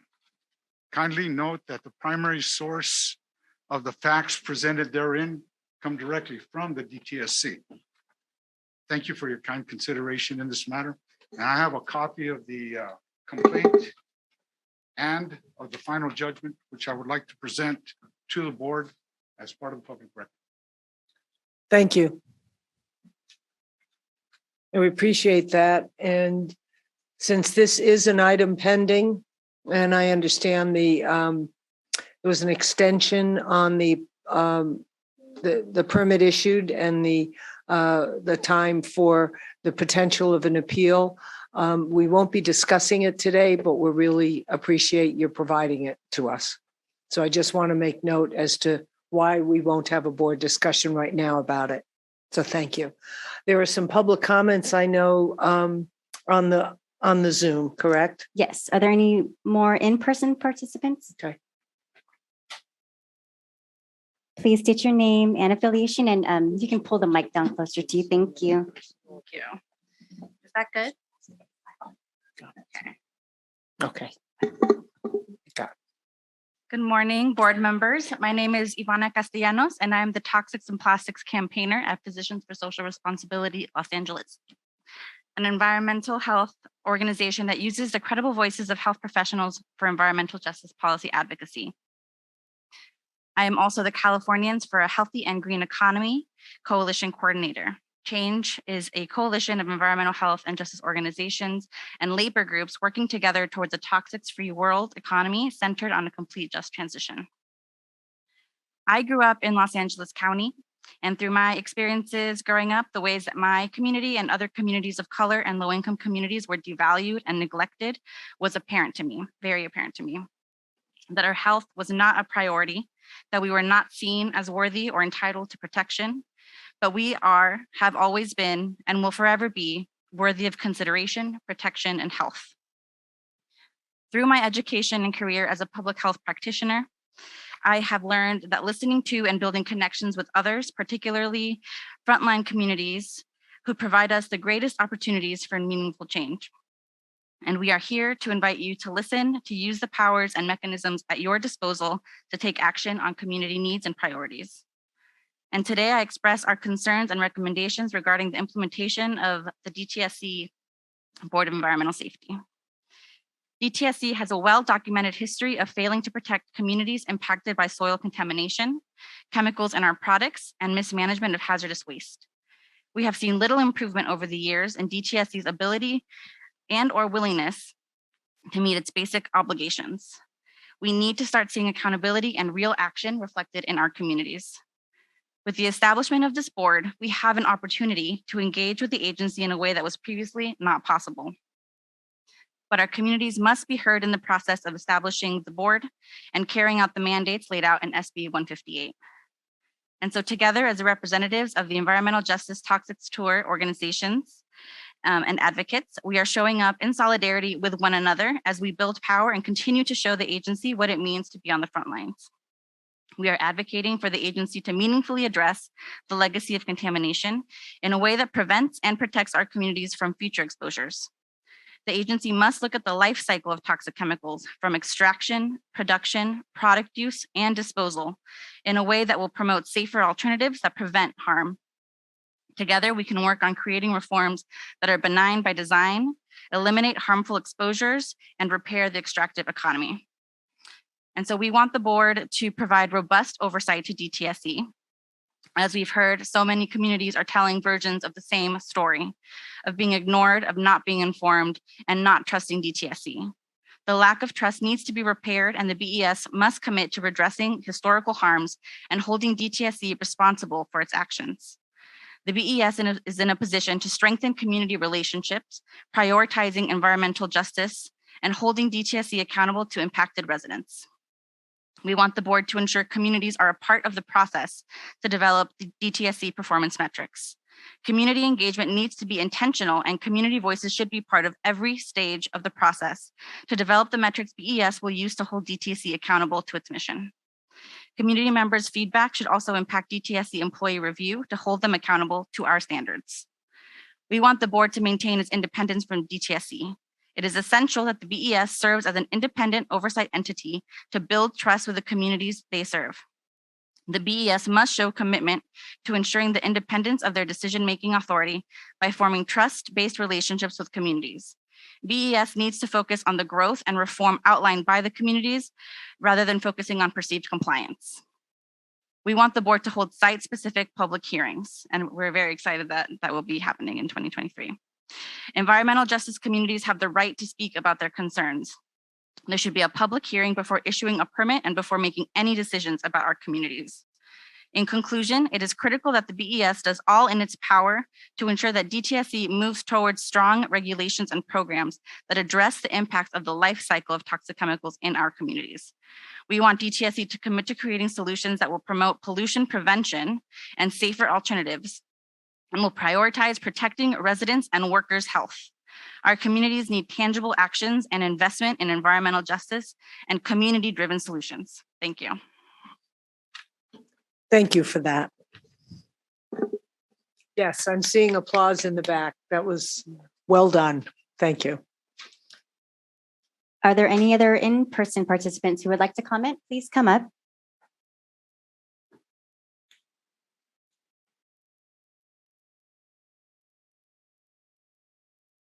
And at this time, I would like to check in with the Spanish line. Please let me know if there are any Spanish commenters on the bridge line that would like to comment. Please state your name and affiliation. Good morning. I'm Angela Johnson Mazzaros from Earth Justice, and I want to offer two comments. So first, I would like to remind this board that compliance with 673 is critically important. I understand that we have VSP on the agenda for later today. We haven't yet talked about the progress or lack thereof regarding the cumulative impacts regulation that's being put together. I wanted to raise it in this part of the agenda, however, to make the point that DTSC is obligated by law to do this. They've given us failed regulation in one instance and no regulation in the other instance of these two requirements. And I'll just note that in my view, we often talk about business as usual. In reality, this is worse than business as usual, because business as usual assumes that folks are sort of sleepwalking through, not paying attention to, missing things that are important that they're not incorporating into current decisions. Here, DTSC is not only aware that these are obligations, they've been directed by the legislature to do this, and they have received comments and feedback about both of these critically important tools both times. So having DTSC complete these processes that updates the VSP program such that it doesn't continue to move forward in its critically flawed form and gives us a robust cumulative impacts framework for permitting going forward is critically important. And it's I don't know, extra, super, ultra important, because we know that DTSC is intending to release multiple permits that are critically important. And we will not have in place promised infrastructure to ensure that those permits are issued in a way that protect human health and the environment. And what the legislature said is we've got to go beyond this minimum of protecting human health and the environment in some kind of generalized way, but in a way that centers the real lived experiences of real people and the harms that they are experiencing and coming to this board and going to other venues to talk about. 673 completion and issuing of permits, those two things cannot diverge. And I'd like to offer a second observation related to Fibrotech, because you know, I am hard on this VSP horse. So here's something that I think we should understand about Fibrotech and its VSP score. So Fibrotech has a low VSP score, but its actual VSP inspection score, that is the points that it's received for receiving class 1's violations, is actually very high, 411.50. It's actually very high. And when you look at their history, because you know they DTSC uses this divisor, they've got 18 as their divisor. That is, they've had 18 inspections over the course of the past 10 years. In 2015, for example, they had 5 inspections in 1 year. They had 3 in 2018, 2 in 2017. Multiple years they had 1. And so that drives up that divisor, right? And then you take this really high inspection score, that is DTSC citing them for violations that are major, and it turns it into an acceptable score. It's almost as if communities are being punished for the long term because they were able to get more inspections in the short term. This VSP procedure is not only inappropriate, it's destructive, and it needs to be addressed immediately. Thank you. I appreciate that, Angela. And what I want to explore, get some intel on is if we don't have the cumulative impact regs and permits are being issued without them, right? I mean, that's what you're saying. And the That's what I'm VSP scores. understanding, right? Because we don't have those yet. When it gets to the point of appeal, we don't have that in the record of the original permit. So we have to explore how we deal with that. And also this afternoon with the VSP. So this is something I don't understand well enough, what our purview will be if there is not a cumulative impact report as part of a permit because the regs aren't there. And that's something that I want us to look into, and I'm looking at Greg because lawyer Greg will do that for us. Speaking to lawyer, but thank you very much for that. I think we have some online people. Yes? Okay. Oh, Gloria?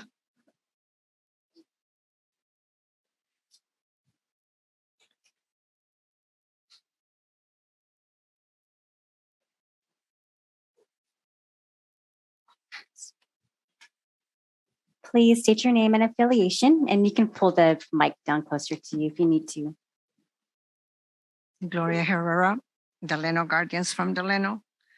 I'd like to thank you all for forming this board.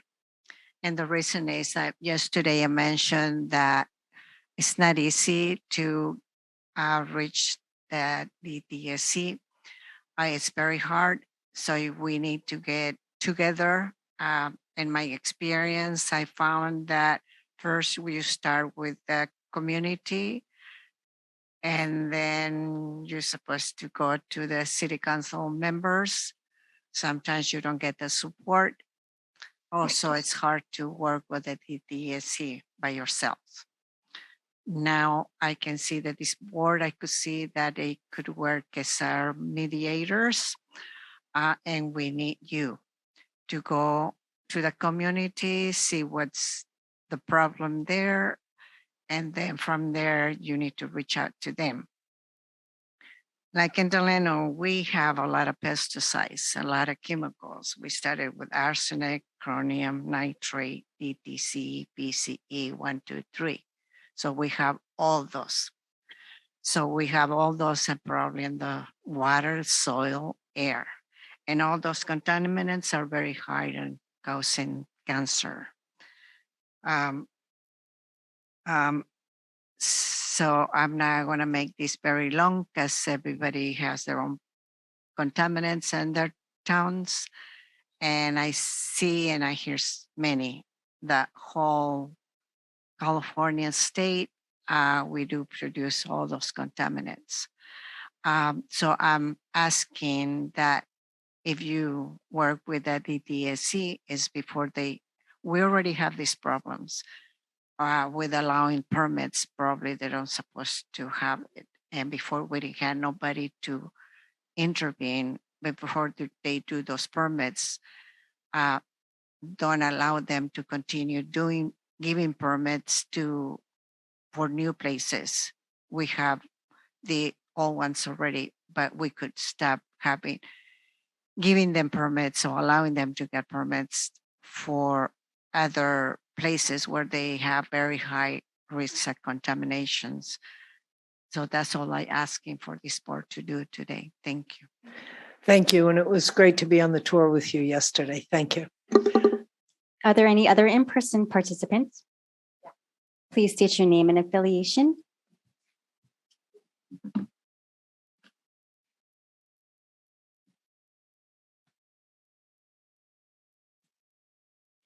Good morning, board members and DTSC staff.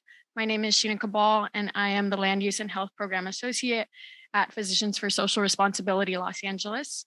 At PSRLA, I help coordinate our Tieta project, a local collaborative effort aimed at creating a more transparent, health-centered, and community-led process for brownfield remediation and redevelopment. This project is being driven by a diverse coalition of organizations seeking to uplift and improve the health of EJ communities across Los Angeles and the state. particularly South LA residents, and includes environmental health and housing justice organizations, park and green space advocates, Indigenous leaders, community development organizations, and technical and academic experts. Our goal is to center frontline communities and their health in the decisions and processes around transforming contaminated soil into safe and healthy spaces where historically overburdened communities can thrive. I was born and raised in Los Angeles. I've lived within a 5-minute driving distance of Griffith Park, one of the largest municipal parks in the country, and having the privilege of easy access to green space is a big factor in what aligns with my work in ensuring that more folks have access to healthy spaces in their community. So today I'm here to express our concerns and recommendations regarding the implementation of the DTSC's Board of Environmental Safety and encourage us to further engage with the board. As my colleague Ivana has said before, I'd like to reiterate some of the comments and also add on to them. It is widely recognized that the DTSC needs fundamental change. We want the agency to start looking at the life cycle of toxic chemicals from extraction, production, product use, and disposal in a way that will promote safer alternatives that prevent harm. This includes prioritizing and uplifting alternative remediation methods such as bioremediation that protect human health and restore the soil and other natural resources. In addition to some of the comments she's made about oversight responsibility, we want the BES to ensure the transparency, accountability, and accessibility of DTSC's actions and decision-making processes, including identifying and establishing adequate opportunities for meaningful community engagement. We also want the board to ensure that environmental justice communities have the right to influence and inform the decision-making process when it comes to permitting and processes that impact their neighborhoods and health. And I'd just like to repeat the point that DTSC must make sure that it opens a public hearing before issuing all permits and before making any decisions about our communities. And so together we envision that the DTSC commits to creating solutions that will redress past injustices and harms to health and the environment, promote pollution prevention and safer alternatives like bioremediation, as I just mentioned, and prioritize protecting residents and workers' health and forestall any future harm. Thank you. Thank you for that. I think yesterday we heard about the pollution prevention program and all of our desire that that be lifted back up and reinstated again. I know that was important when I was on the in the advocacy arena at Breast Cancer Prevention Partners, the consumer products, but the whole pollution prevention. How do we not keep adding to the problem? And that's something that was cut in the process. And I know there's an interest on DTSC's part for that to be resurrected. And that goes to how do we get the money to do it? And that goes to where can the board help with that? So I think we're trying to create pathways from each of these issues that come up, both into DTSC and to the legislature. And I see another hand. I also know we have people online. I don't know if people have to leave, but people online have also been waiting a long time. So can you hold it? You can. Can we go to somebody online? Sheena, please. Thank you for that. Okay. Cynthia, you have the floor. Please state your name and affiliation. Cynthia Babbage, Director of the Del Amo Action Committee. I wanted to let the board know that I'm back after having several discussions with Ivana, the Director of the Office of Environmental Equity, who encouraged me to continue participation, even though I was rudely disconnected the last time I was on. So I'm glad that she did invite me and encourage me to come back, because what I heard this morning was some very optimistic and hopeful steps that it sounds like the board is making to increase transparency and public participation. And I really do appreciate that. I know it's a struggle getting started, but just to disengage leaders who have been in this for a long time is not really the appropriate way to move forward. So thank you for continuing to try and better the process, especially for community people. And I'm going to stick with it. And I still try to remain an asset to this process. Thank you. Thank you, Cynthia. I appreciate that you're back. Okay. Zoom. Florence, you have the floor. Please state your name and affiliation. My name is Florence Caribbean, and I am with the Del Amo Action Committee, and so happy to see Cynthia here because I've worked for her and with her for several years, and you never saw anybody more dedicated to the work that she does and the sincerity for why she does the work she does. So I'll make that comment. And then I do have some other things to talk about. You went on tours and you talked about the benefit of those tours. And I know that firsthand because during my career with DTSC, I organized and participated in several tours across California.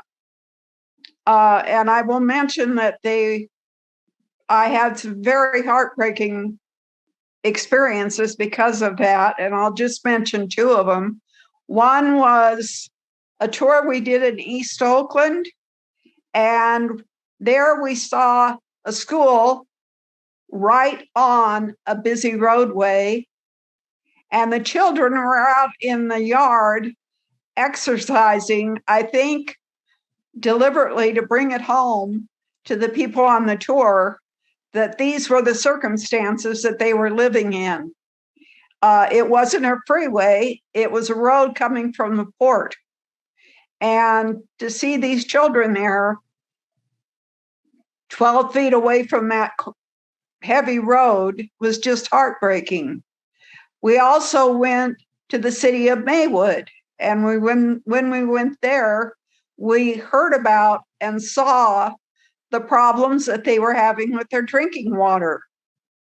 And that was definitely an EJ issue because the more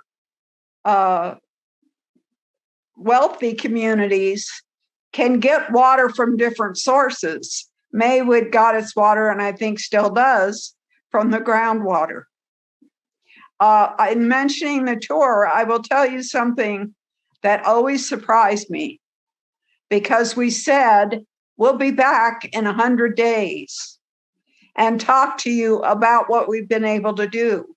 Now, as a person who felt responsible, that was a pretty weighty task to think that you were going to come back and tell people what you were doing about it when it was often such a big problem. But the fact that we were there and we came back made a big interest. We always had several different agencies on the tour. Some of them I had to tie up and tie them to the chair on the bus. That's a joke because they weren't all willing to be there, but it made a difference. And the other thing that made a very big difference was the people that organized this and participated in it were from enforcement. And this was kind of the first time they ever did anything like this. So that's my comment about the tour. I went to Kettleman City and we had a meeting with the community people in the school. And I will tell you, it broke my heart because there were several women there who had had miscarriages or had babies that had problems. And to hear their stories was heartbreaking.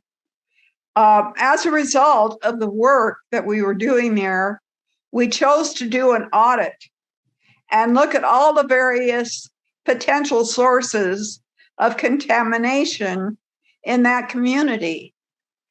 And I think that's something that could happen again, to go to communities that you're hearing about today and evaluate what pollution sources they have.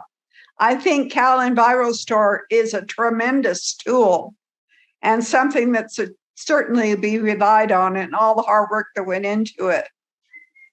And then I want to talk about the comment about going back to the facility or someone going there in the afternoon rather than morning, and the absolutely sickening odors that were coming from the facility.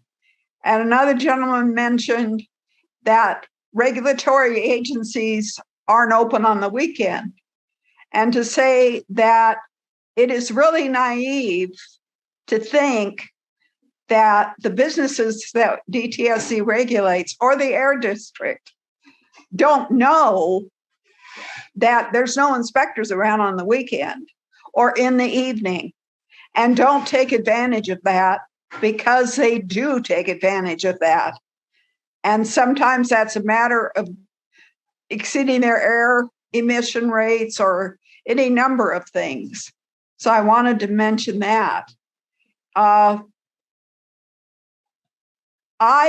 participated in many discussions with the other branch chiefs in enforcement, evaluating violations. And there were two things that we looked at. One was potential for harm, which must always be center to the discussion. And then we also had evaluating how far the company went outside what the rules require. And I thought that was a valuable process. So I wanted to mention that. I wish you all so much success. And going on a tour is when you really face what people are living with.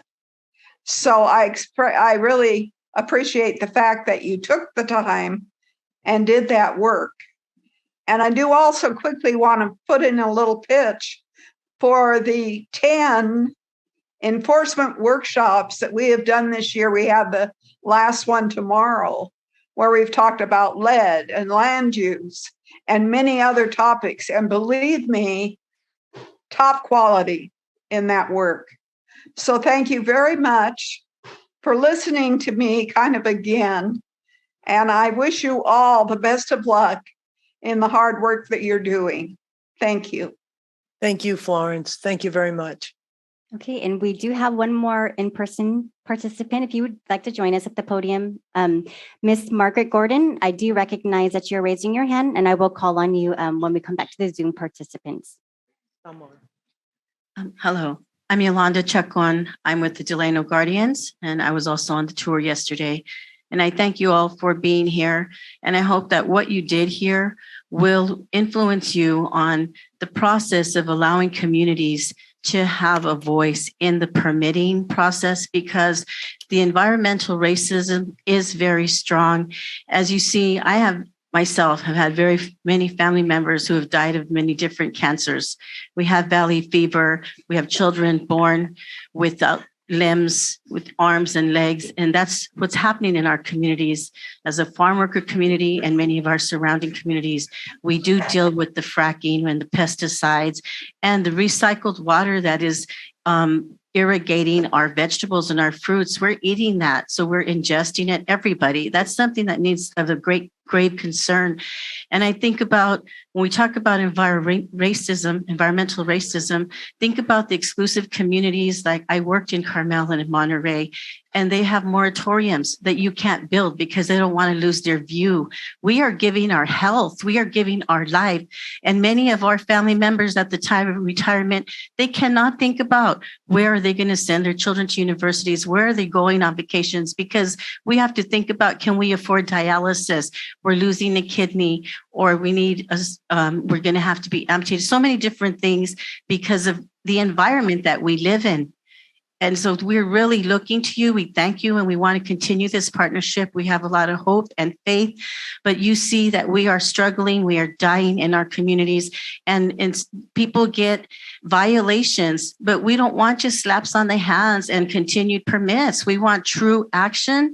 And we hope that this is really what it's about, because we're willing to continue being here with you side by side and working, but we would really like to see these changes enforced that will really support our communities, because our health is all we have, especially in our farm worker communities. You know, we're barely making it, and buying the water is when they say we're supplying this water, but when other entities that Big Ag has money, why are they taking from our communities and our resources?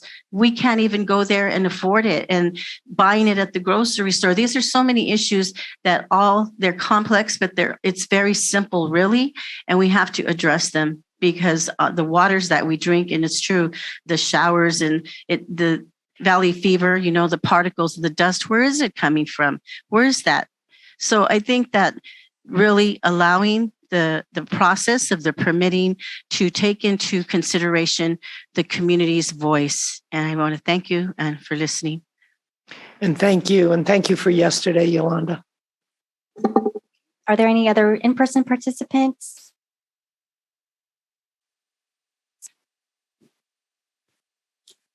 Please state your name and affiliation. Ingrid Brostrom with the Center on Race, Poverty, and the Environment. So this board has tremendous opportunity, you know, if you use your authorities given to you creatively. I mean, we're looking for both systems change, you know, systematic change that we need for how we handle hazardous waste in the state, and we're looking for site-specific change. And this board has a role in both. You know, we keep hearing the same stories in communities. So the problem is not, you know, the community is overreacting or they're not understanding.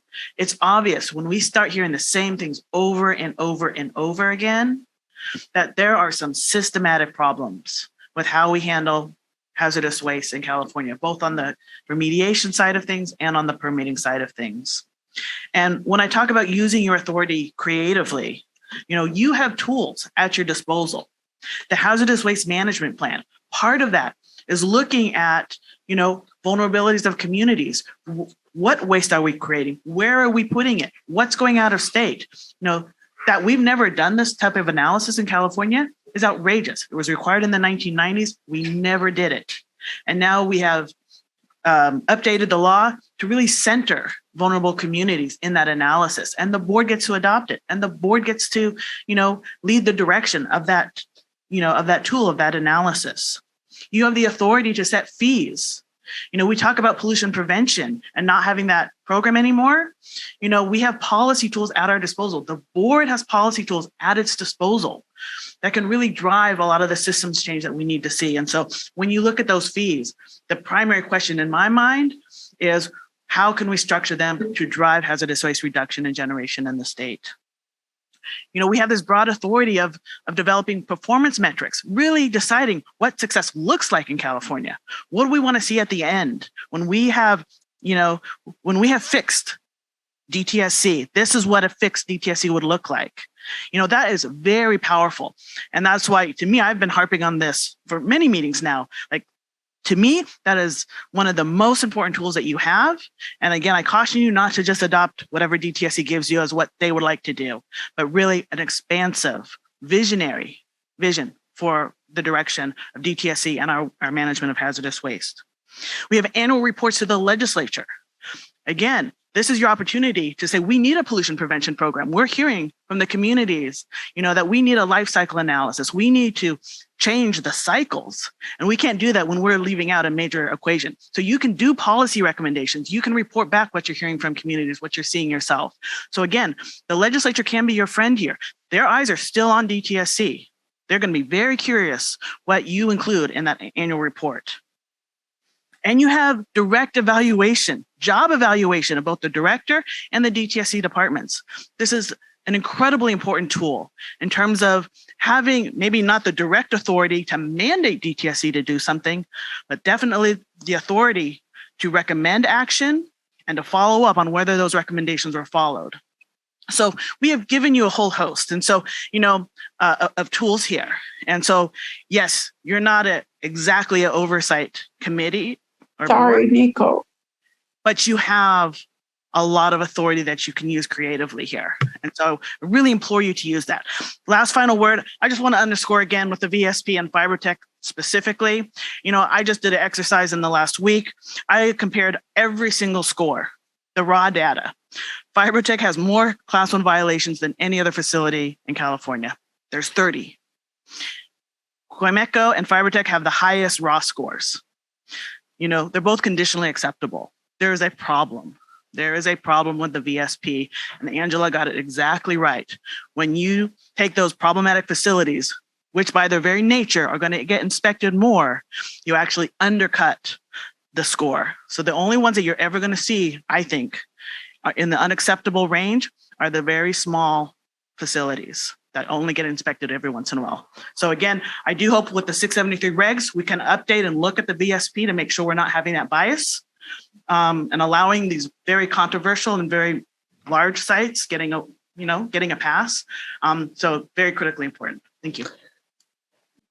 Thank you for that. You've all helped us create a very big agenda for the next 6 months. I can feel it coming, but it's great. It's exactly what we wanted. We wanted to hear, not just to sit and look at the papers, right? Look at and create something out of whole cloth. This is exactly what we needed. Do we have any other comments? I know we're running. Ivana, I'm sorry, we're running late. But this has been so critical that informs your work and all of our work. So I hope do we have any other comments on this section? Are there any additional in-person comments?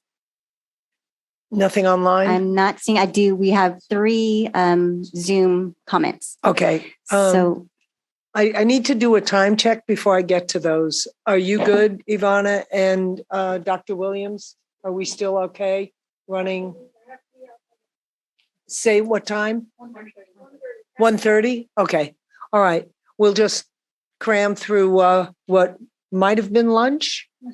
Okay. But let's have the public comments. Thank you. Louis, you have the floor. Please state your name and affiliation. And if you have a camera, you can go ahead and turn that on. Yeah, good afternoon, members of the board. I don't want to spend an enormous amount of time right now letting you know the obvious. Within a walking distance, there's probably a couple dozen sites of severe concern, some of which live in the Enviro store currently, nearly 4 decades later, unresolved. What I do want to share is perhaps, hopefully, some productive opportunities that this board can really turn into policy and implement or enforce. CalEnviroScreen currently gives us a good picture of vulnerable disadvantaged community. However, it does fall short of many communities where there is no data or very limited data, but it does gives us a snapshot. The Enviro store has a wealth of information, and I have not seen DTSC or the state put in a significant amount of resources to give us a picture of what the status is of the state when it comes to unresolved issues, new issues, and resolved issues, to be fair. There are also, the reality is, how did we get here? Well, somebody didn't do their job somewhere, some point in the history of the California Department of Toxic Substances Control, and allowed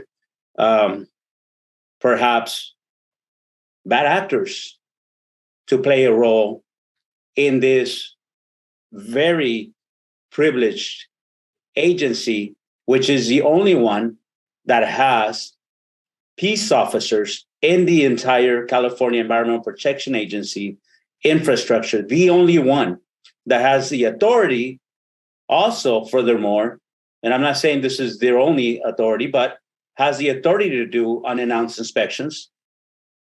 It also has the responsibility to set the gold standard when it comes to the certified unified program agencies to showcase and to show the right way and the standard of operations to the entire state's infrastructure of county-led certified unified program agencies, also known as CUPAs. The agency has been told, director after director and after director, that we need to have very clear performance measures, metrics, and understand the full profile of who is working in this agency that not only has the privilege of having peace officers, but that every single agent, whether they're working on outreach, engagement, public participation, equity, enforcement, permitting, the whole gamut, needs to operate at a higher standard of operation. And we, the public, have not been given one single metric that we can confidently say DTSC is holding accountable its bad actors, and it's assuring that those who are upholding the mission with integrity and trust are getting the upward mobility and opportunities to carry out the mission without getting penalized, as been the history. I can tell you right now, there's likely bad actors here that work for DTSC that are showing up to this meeting because they want to make sure that they manage this board or that they're getting ahead of time a notice if they should bail out. DTSC needs to check these 700 forms and needs to have full disclosure above and beyond the 700 form in relationships, in conflicts of interest, in other activities that they do, because they are peace officers. Even if they are not given that sworn duty and oath, it is an agency that houses peace officers and must operate at the highest integrity, bar none, within the Cal EPA infrastructure, or its BDOs, as some would call it. Finally, I would say that this board has a huge opportunity to do the right thing.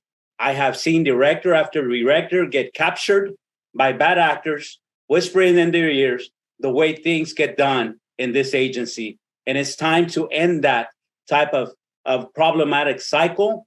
We need to put in trusted, good people, independent auditors, not a one-time, but a continuous, what we would call internal affairs. Get the Attorney General's office involved, clean up that agency. And this board has that opportunity to work with the director, in all fairness, to work with Meredith and make sure that they clean up this agency, because these people take advantage of the lack of experience and knowledge in every single department, every single division, every single permitting, every single aspect of this agency. And this board has that opportunity to clean it up.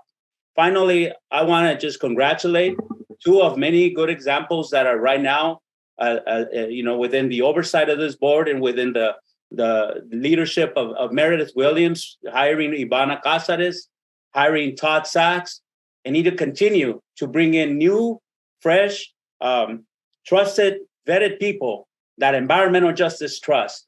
And if you need experts, it's all of us. It's everybody who works in our neighborhoods, in our communities, that have been enduring decade after decade after decade after decade, right? With all the crimes and all the death and all the illness, because they're dragging their feet, because they're afraid of the bad actors that they're supposed to be regulating. Well, they need to find a different job. And that's the opportunity this board has. Thank you very much. Again, my name is Luis Olmedo, Executive Director of Comité Cívico del Valle, and I've waited too long, 2 decades, in this job, waiting for resolution to some of the most outrageous criminal acts in our own neighborhoods. And they still live on Columbine screen with enormous amounts of notes, enormous amounts of justification, but no resolution. And this is what this board has an opportunity to do. And we're here to help you. We're here to support you. And thank you so much for giving me this opportunity to speak today. Thank you, Luis. Appreciate that. We have 2 more Zoom comments. Okay. Janet, you have the floor. Please state your name and affiliation. Good afternoon. I'm Janet Johnson, co-chair of Richmond Shoreline Alliance. I live within a mile of the Superfund qualified Zeneca campus toxic waste site. Thank you very much for the opportunity to address this board with my community's concerns. I want to especially thank Board Chairman Riso, Vice Chair Hacker, and Executive Officer Sharma for meeting with Richmond community members in September, when some of us, including the Richmond Southeast Shoreline Area Community Advisory Group, gave them a presentation about the 86-acre Zeneca site, which is being prepared for a mega housing development. Now, we hope we can bring the attention of the entire board to the problems our community struggles with and has been struggling with for way too long, decades too long, without any meaningful remediation. We've been particularly disadvantaged and harmed by the absence of substantial public engagement efforts from DTSC with the Zeneca site, as well as other sites in our heavily impacted and vulnerable community. So again, we really need your help in compelling DTSC and the site mitigation program to make a serious paradigm shift with respect to genuine public community engagement, which at its core should be an authentic two-way dialogue between DTSC and the public. Such a dialogue would yield a more informed and educated community, a more informed and educated agency, a more balanced and better quality cleanup plan, and renewed trust among the public regarding DTSC and our state government. It's clear to us that this would take a significant increase in time and energy from DTSC staff, and absolutely a mandate to do so from someone above the director, such as the BES and or the legislature, with legislation to make this compulsory. Again, we thank you for your focus here. Thank you. And that was an incredibly informative opportunity for us to spend a few hours getting a very in-depth presentation from the CAG. And it's one of the site potentials for site hearings as a result of that meeting. So I thank you again for that, Janet, and the whole team that showed up. I think there were 9 of you, and it was quite an amazing day. So thank you. I'd like to ask, and when that is the presentation is on our website, by the way. We posted your presentation on the BES website for other community groups who are now sharing with each other and learning, cross-learning. You can go to the website, bes.ttsc.ca.gov, and everything that we gather from all of you, we get your permission, of course, first, that it's something you want made public and presentable, and ideally everything that we receive can be made public, because we want everything to be radically transparent. So thank you, Janet. Last one. I'm going to check in with one participant, Miss Margaret Gordon. Would you like to express your comment? Yes. Good afternoon, everyone. This is Miss Margaret Gordon. I am one of the founders and the co-director of the West Oakland Environmental Indicators Project. We have heard many elegant presentations from the EJ community about the multiple level of problems we have had with DTSC over the years.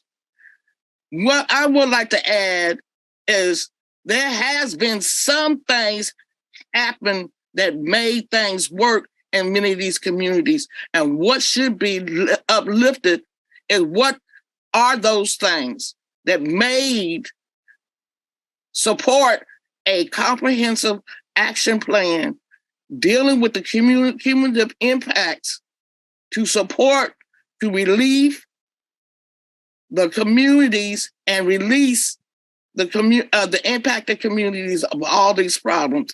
And how do you put in place local jurisdictions such as our cities, our towns, our counties be more responsible for permitting and permits of these things that put us in these harms. So I'm suggesting that we have to do some more collective fact finding and how to utilize that fact finding to move this agenda. Because if we don't have all the information from the past, how do we get to the future? If we don't have enough of the past that lay the groundwork for people to understand how we be more resilient and solving these issues, because some of these things are going to be one by one. It's not going to be, even though we may have cumulative impacts, but some of these things are going to be solved one thing at a time. Thank you very much. Thank you, Miss Margaret. And I want to acknowledge that spending time with you last month was incredibly informative and instructive. And so I thank you for that and for being on this call today. So I think we have concluded our extended public comment for items not on the agenda. And I know we're delayed and we're making an agenda switch due to timing. No, there is currently no additional. Right. So close that. If going during the course of the day, there's another opportunity for public comments, and so you can hold them. Yeah, we'll be opening that up again. It's on the agenda for later. So thank you. Dr. Williams, given the schedule and timing, I apologize, but I think it was important to hear everybody out, and I appreciate your giving us. No, let's take 2 minutes, stand up, stretch, do what you have to do. Shake it out. Shake it out just for a couple of seconds here. I know there are people that have to leave, but I think as many of you who can stay, please do. Okay, we're going to start. And for those of you who have to leave, this is recorded. You can go to our website after. You can hear the whole rest of the day. But we will now hear. And if you wanted some easy listening on your drive, you could connect to Bluetooth and. Right. I know. They had to leave at 12. Yeah. Okay. Okay, so I don't know. I know people are moving out of the room, but I do definitely want to, at the end of my comments, I'm going to talk a little bit about the tour, but I do want to thank all the folks who aren't listening to me for all the time, the planning, the consideration, the knowledge, the wisdom that was shared yesterday. And I'll speak a little bit more about that in a bit. Thank you and hello, Chair Rizzo and board members. It's good to see all of you. And as always, I'm appreciative of the opportunity to talk about the department and just give you some updates on what's new and how we're progressing. It's coming up on the end of the year, and I haven't really begun my full reflection on the calendar year, but it is worth noting that DTSC has made significant progress toward a number of some of our most complex projects, and we're very pleased about that. Most notably, probably we've surpassed the 4,000 residences that have been cleaned up surrounding the Exide facility. And we are working with, we requested the NPL listing, National Priorities List listing from US EPA, and we're working with them as they evaluate the residential and facility cleanups as a potential Superfund site. So very pleased to have that well underway. We secured our agreement with Boeing to clean up their areas of responsibility at the Santa Susana Field Lab to a very highly protective cleanup standard. And we're pleased about that. And as we get closer to releasing the program environmental impact report, having that agreement in place will really provide some momentum to move forward with the cleanup. The Fibrotech permitted facility came up a number of times this morning, and we are currently accepting comments on that proposed permit for Fibrotech in Santa Fe Springs. Fibrotech has been operating on a permit that was issued in 1996. And so that makes it the oldest, as we call, continued. We don't, in the legal lexicon, we don't say expired, but that's it's the oldest continued permit, and it's a world of difference in terms of how we construct permits. It is a very different permit than was in place in 1996. And of course, we've implemented many of the provisions of the reform and SB 158 over the last year. So we continue to evolve and drive toward the department that provides strong environmental justice and environmental protection. Strong environmental protection for the state. Since I last appeared, of course, a lot has happened, but I really want to focus on 3 developments in particular. First is our new deputy director. He was mentioned a few times, the deputy director for site mitigation and remediation program, and that's Todd Sachs. Secondly, I'll talk about a little bit about my thoughts after attending the Green Chemistry and Commerce Innovators Roundtable last week. And third is a recent court decision regarding our cost recovery litigation in the Exide matter. And that's litigation against former owners and operators of the battery recycling plant in Vernon. So let me start by talking about Todd Sachs. I was very pleased to announce that Todd Sachs has been appointed as our deputy director for the site mitigation and remediation program by Governor Gavin Newsom, and we will have his formal swearing in tomorrow. Todd has worked to protect public health and the environment throughout his nearly 3-decade career, which has spanned both public and private sector work, and he's even done work in academia and in consultation services. So he's got a very broad experience that he brings to this job. Most recently, he served as the chief of the Air Board's Enforcement Division, where he oversaw implementation of enforcement programs focused on vehicles, engines, consumer products, and industrial sources. And I think we all know how forward-looking and innovative CARB is when it comes to those matters. In his role, Todd focused on ensuring fair, consistent, level playing field for industry, providing transparency and accountability, both to the regulated parties and to the public. And he definitely prioritized work in environmental justice. He also, near and dear to my heart and critically important to this department, comes with a strong science background, and he's the right person for this job right now. His experience with ARB's enforcement authority and how to use that for effective regulation and strong environmental protection is important at this moment. And his well-developed approach to meaningful, effective community engagement will strengthen our decisions and improve the work we do around the state to do cleanups. And it won't just help the cleanup program. I believe he will be able to contribute as a member of the executive team to moving the department forward in its broader thinking about both enforcement and community engagement. I do want to take a moment to thank both Nalene Coble and Peter Garcia, because they stepped into the empty shoes and worked over the last several months with Francesca Negri and I, and really became wonderful members of our executive team.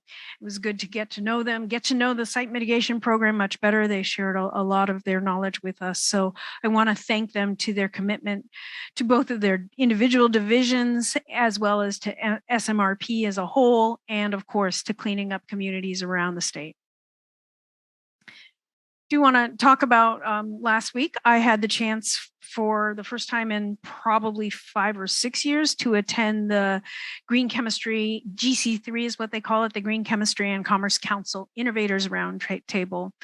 And as you know, I was the deputy director for the Safer Consumer Products Program, and the GC3 has a similar mission to Safer Consumer Products, which is really about making sure that chemicals, materials, and products are safe and sustainable in their creation, their use, their transport, their disposal throughout their life cycle. GC3 is a consortium of chemicals manufacturers, product manufacturers, retailers, NGOs, regulators who really share a commitment to large-scale adoption at the commercial level for safer, sustainable, high-performing chemical solutions. My fundamental takeaway from my time at the Innovators Roundtable was that there is a readiness. It was almost good not to have been to that event in several years because you could see the step change. I could really get a sense of how far the conversation has advanced in terms of green chemistry. And what I actually was hearing was a challenge to government to do more. Because there are companies out there that are trying to make safer chemistries, get them into the market, and they want a level playing field. They want a chance, and they know their alternatives work. And if they have alternatives that work, there's less and less excuse for allowing the toxic chemicals, the harmful chemicals, to stay in commerce. So it was a good challenge to the department, both for safer consumer products and to the department as a whole, as we work with you on the hazardous waste reduction and the hazardous waste management plan. This is the kind of thing that I hope will be brought into the conversation. I know that SCP isn't a focus of the board, but green chemistry really is an important tool to breaking this cycle of pollution and how we use harmful chemicals in our products. So I did want to mention that because I really would like to have less work to do. Less permits to issue. Yeah, I'm lazy.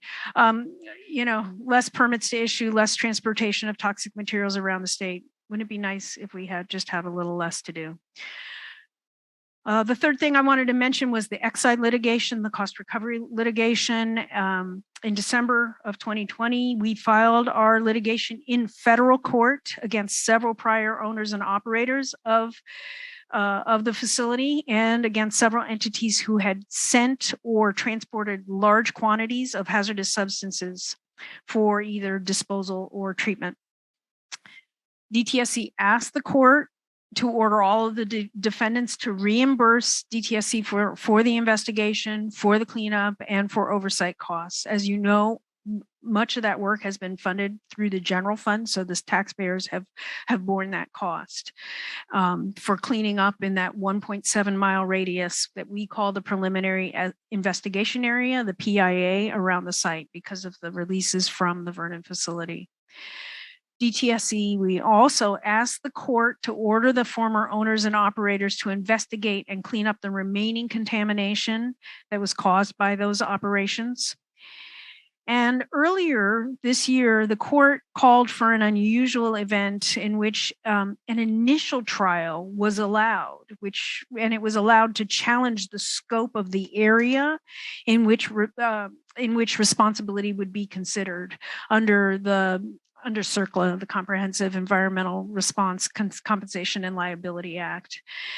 And so there, in that early court or early action, the court did rule in late October that they felt that scientific evidence was insufficient to impose liability for the full scope of contamination around the site within the PIA, the 1.7 mile radius. Instead, it ruled that only contamination within a half-mile radius could be attributable to the defendants. And this was certainly a very concerning result. We are, of course, our response is unfolding. So I can't really say where we're headed on this. It hasn't been fully adjudicated, but we want to make sure that you're aware because there are significant implications for holding those parties responsible and accountable for cleaning up, for the cleanup and the associated costs. So we're evaluating our next steps. We will definitely be communicating with you as it moves forward. I do want to close with some reflection on yesterday's tour. The generosity of the participants. I think you all felt how it's generous for people to tell those difficult stories. I mean, yes, it was generous for the time, the organization, the effort, but really there's an emotional generosity that comes with participating in those tours.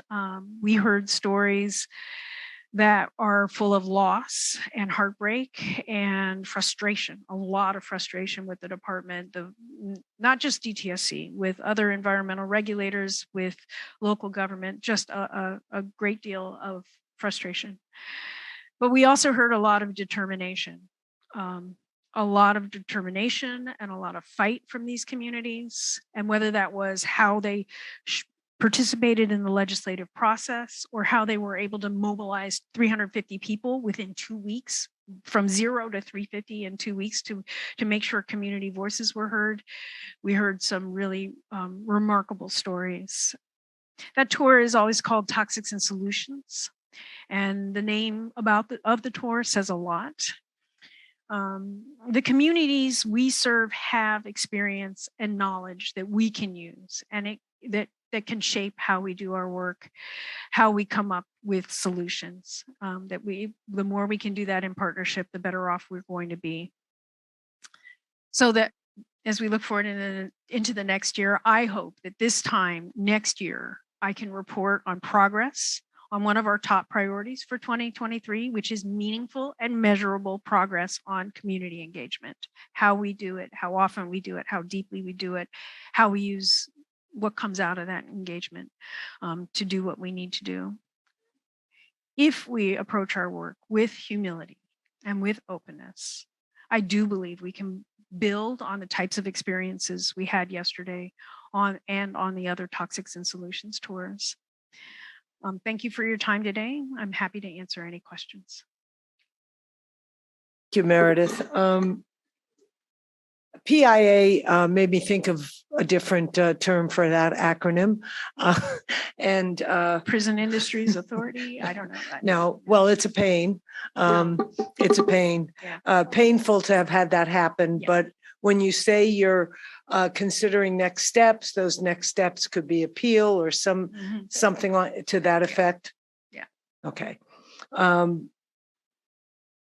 The other thing, we're very eager to meet Todd Sachs.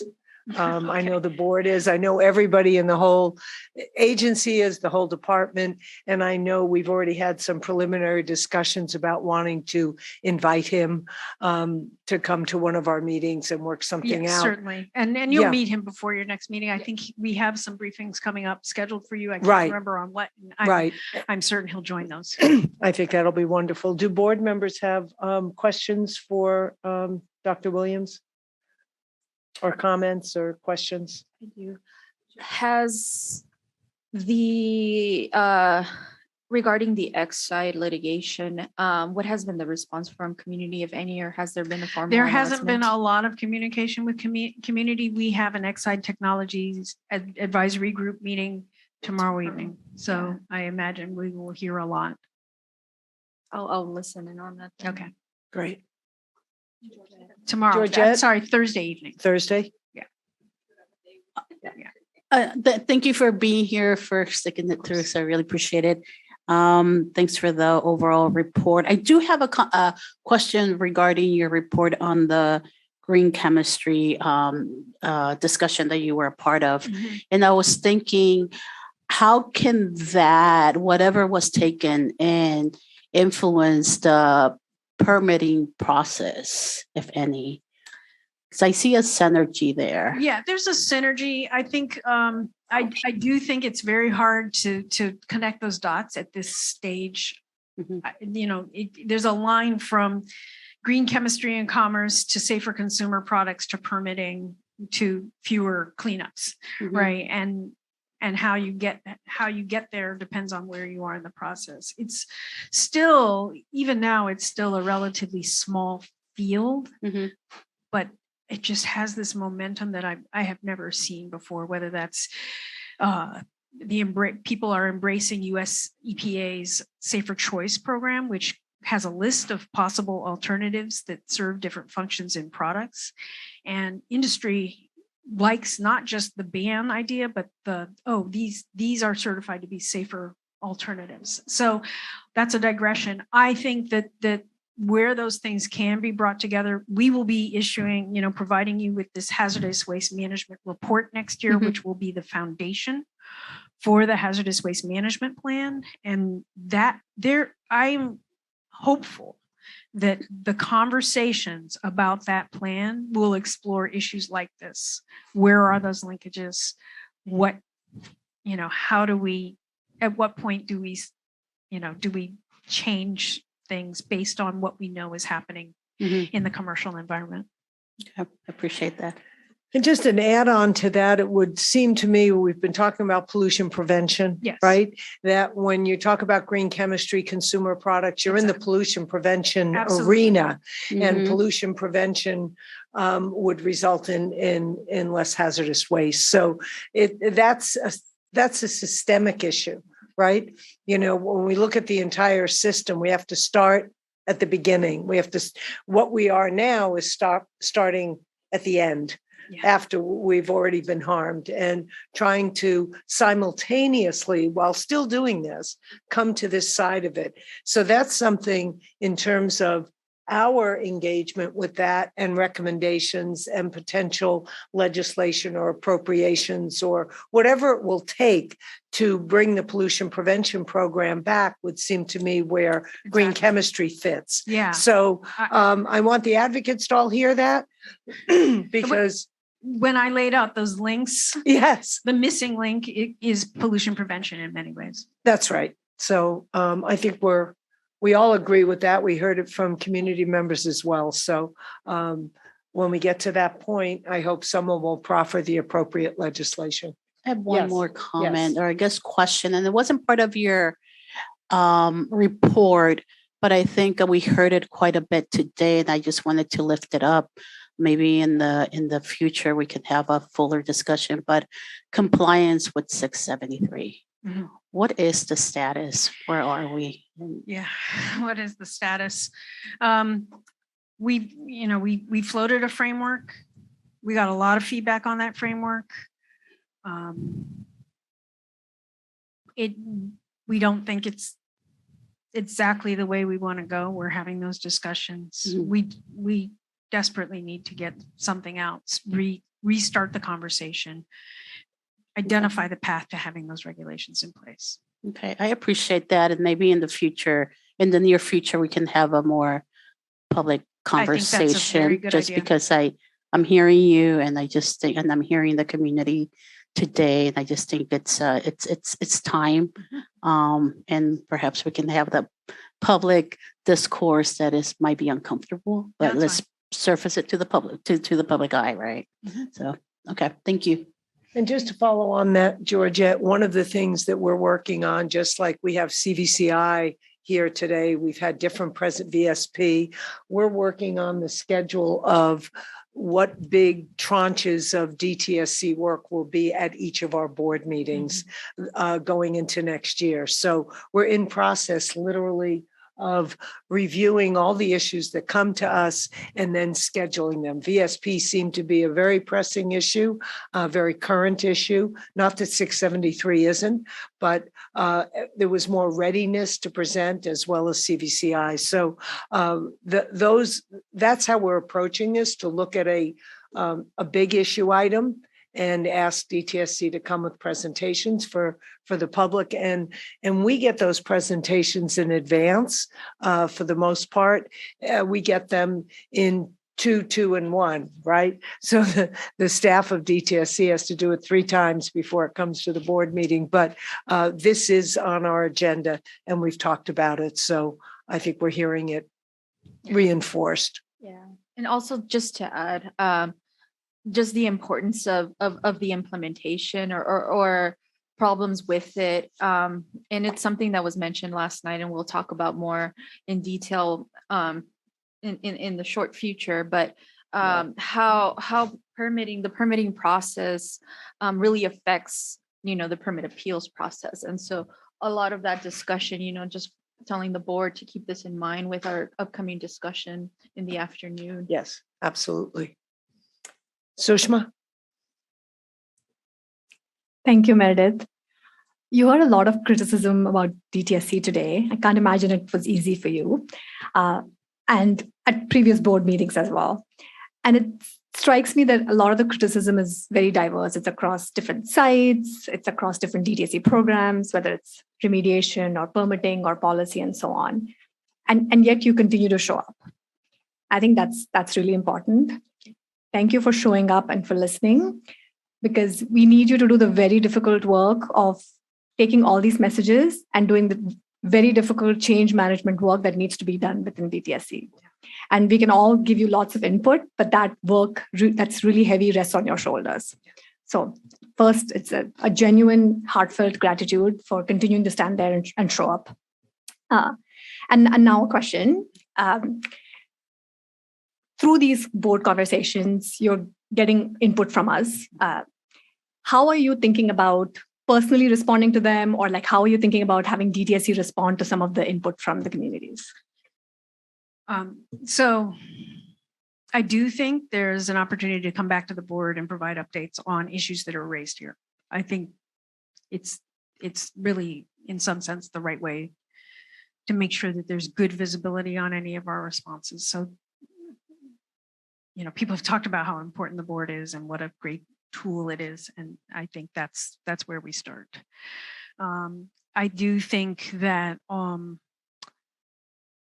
one thing I have learned throughout the year on a number of different topics is we're down in the trenches of, we know the regulations, and we have to give folks a better understanding of how the processes work in order to know where the best opportunities are for engagement, or to get feedback on, are there other opportunities for engagement that we haven't considered. So I do think some process specific things, whether that's how we do our cleanups, what's a raw, what's, what are all the different steps along the way, and where are the plug-in points. I do, I'll talk about Santa Susana Field Lab for a minute. I think you all know how challenging it's been to have agreed, settled with Boeing. And what we have been doing for those who have asked is going through the real technical detail of what's behind the calculations, what's behind the information. It's very labor intensive, but I've been able to see people get a better understanding and then start to ask questions that are, frankly, more informed in a way. So that's and then we start to have, deeper discussions. And it's a lot to figure out how to make room for those kinds of discussions. They can get weedy, they can get challenging, but I think there's value in it. And I think that's something we have to explore. How do we do that? When do we do that? And I will just say thank you for your comment about showing up. And in some ways, I have the easy work. I want to talk about my executive team for a minute. Their commitment to this work, their commitment to showing up, their commitment to engaging, to culture change where it's needed and warranted. I feel so confident about the direction that we're headed. Any other board discussion? Any public comment? We're not in a Q&A period now, but we're about to go into the CBCI presentation. There is a hand raised on Zoom. Okay. So are we going to Please do. Okay, so we would now like to open up the floor for public comment on this portion of the agenda item. Are there any in-person participants who would like to comment? No? Okay. Looking on Zoom and checking in real quick with the Spanish line. Please let me know if there are any comments on the Spanish line. And while we're queuing up the Spanish commenters, Cynthia, go ahead. You have the floor. Please state your name and affiliation. Cynthia Babbage, Director of the Del Amo Action Committee. I just want to say, Meredith, I've never met you in person. I look forward to it, and I am highly encouraged by the direction that the agency is going in, and the hiring of Todd Sachs and the leadership of Ivana. And I just wanted you to hear that from me, that, but I'm really heartened at what I'm seeing and the direction things are going in, because I truly believe that we need a strong DTSC for our communities to serve. So thank you. Thank you, Cynthia. And, yeah, I show up. I get paid to show up, and a lot of folks don't get paid, and they show up and they show up and they show up. So I really want to acknowledge that and appreciate that. Thank you for that, Meredith. And I think we all echo that.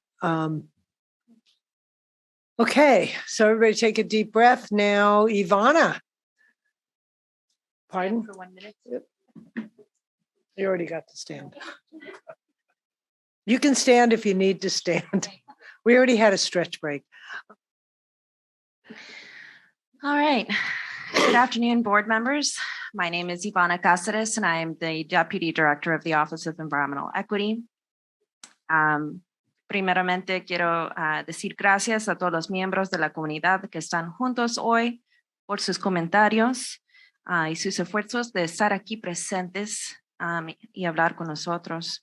I just wanted to say thank you to all the residents that were showing up here today and those folks online. Thank you for your comments and your continued partnership. Thank you, Ms. Margaret, Cynthia, Luis, Florence, and others who have already shared words and your commitment to this work. And another thing I just want to share, lo siento y asumo toda la responsabilidad por no tener esta presentación traducida en español antes de esta reunión. Estoy a su lado si quieren reunir conmigo y revisar esta presentación personalmente. Let me know, share your correo electrónico con el secretario de la mesa directiva. So I just want to say, take personal responsibility for not having this presentation of ours translated in Spanish.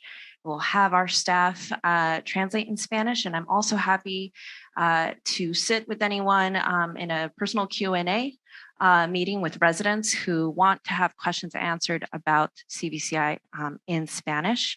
Feel free to share your email with the Secretary of the Board. So I'm really happy to be presenting on this, the Cleanup in Vulnerable Communities Initiative, CVCI. And thank you, Mary, for advancing the slides. Okay, no worries. I've been blocked from advancing the slides, so I think someone give me permission. Can someone unblock Mary? Corin is working on it, so just give us 1 moment, please.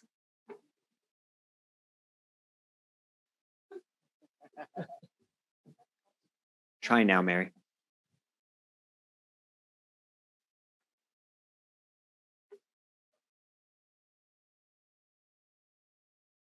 Mary, you should be able to share your screen and share the presentation now.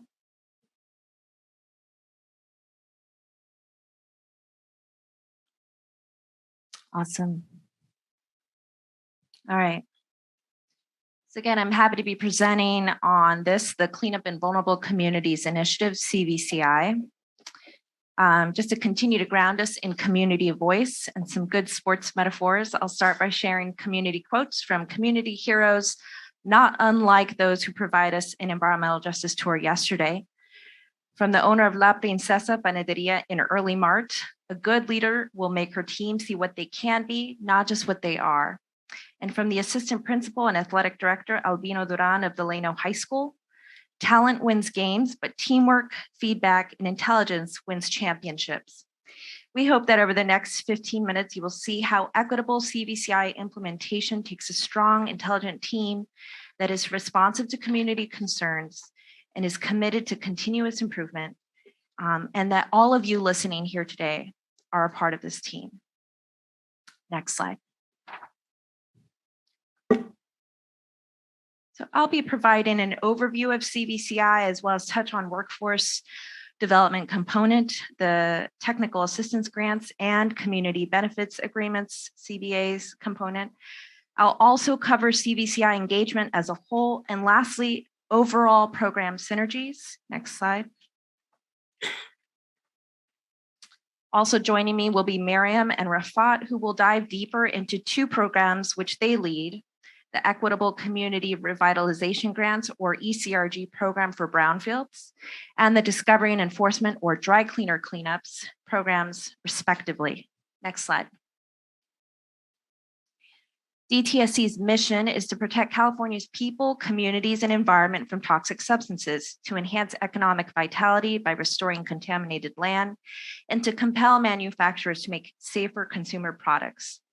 The ultimate goal of this agency is to facilitate healthy environments, commercial centers, and homes for all Californians. Next slide. To that end, in 2021, the agency secured a $500 million budget to launch the Cleanup in Vulnerable Communities Initiative, CVCI. The initiative is designed to reduce and interrupt cumulative impacts of pollution and toxic substances in the most vulnerable neighborhoods statewide. Next slide. CVCI uses a multi-pronged strategy over 4 years, deploying the following programmatic tools: Equitable Community Revitalization Grants, the ECRG, or Brownfield Development; Discovery and Enforcement, again, the Dry Cleaner Cleanups; Workforce Development; Technical Assistance Grants; and Community-Based Agreements, or CBAs. Next slide. Warning that this slide is very hard to read, and I apologize, but it shows the funding allocations to each CVCI effort, the lead contacts at DTSC for each of these efforts, our priority areas for investment and engagement, and any special considerations. This information was taken from our original budget change proposal, BCP, and I would like to point out to the board to the anticipated equitable outcomes in the column at the far right of the slide, for that is where you can see the legislative intent of CVCI. Just to mention three: ECRG, revitalization of communities through safer recycling of contaminated land while encouraging and incentivizing equitable development; D&E, cleaning up sites located in distressed communities that have historically carried high pollution burdens; and for TAG, facilitating an asset-based community capacity building approach through our technical assistance grants. Next slide. And now we will have Miriam dive deeper into the updates from ECRG specifically. Thank you so much, Ivana, and good afternoon, everyone. As Ivana said, my name is Miriam Tazif-Abbasi.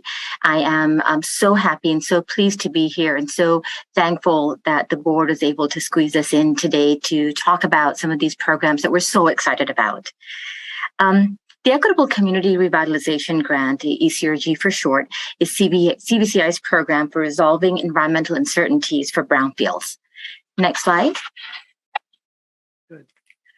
So, I want to start out with why brownfields. Why are brownfields important? The official definition for brownfields are any site where the use or reuse is hampered or made complicated by known or perceived contamination. But what does that really mean? Brownfields are common in communities of color. They're common in communities of vulnerability. In these communities, we feel that brownfields represent unrealized potential for the community that's waiting for opportunity, waiting for growth, and waiting for a safer space to live, work, play, and learn in. And I think our director, Dr. Williams, said it best. ECRG is an opportunity to turn brownfields into something richer and of more use to the community than they currently are. And the ECRG program helps us with that. Next slide, please. So just to give you, a big picture, at ECRG, we have about $270.5 million available for reimbursement grants.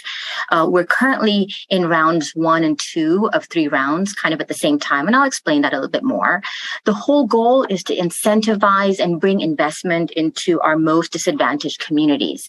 And the structure of the grant is that public entities, nonprofits, and tribes will work through a competitive process to get money for community-wide assessments and site-specific investigations and cleanups.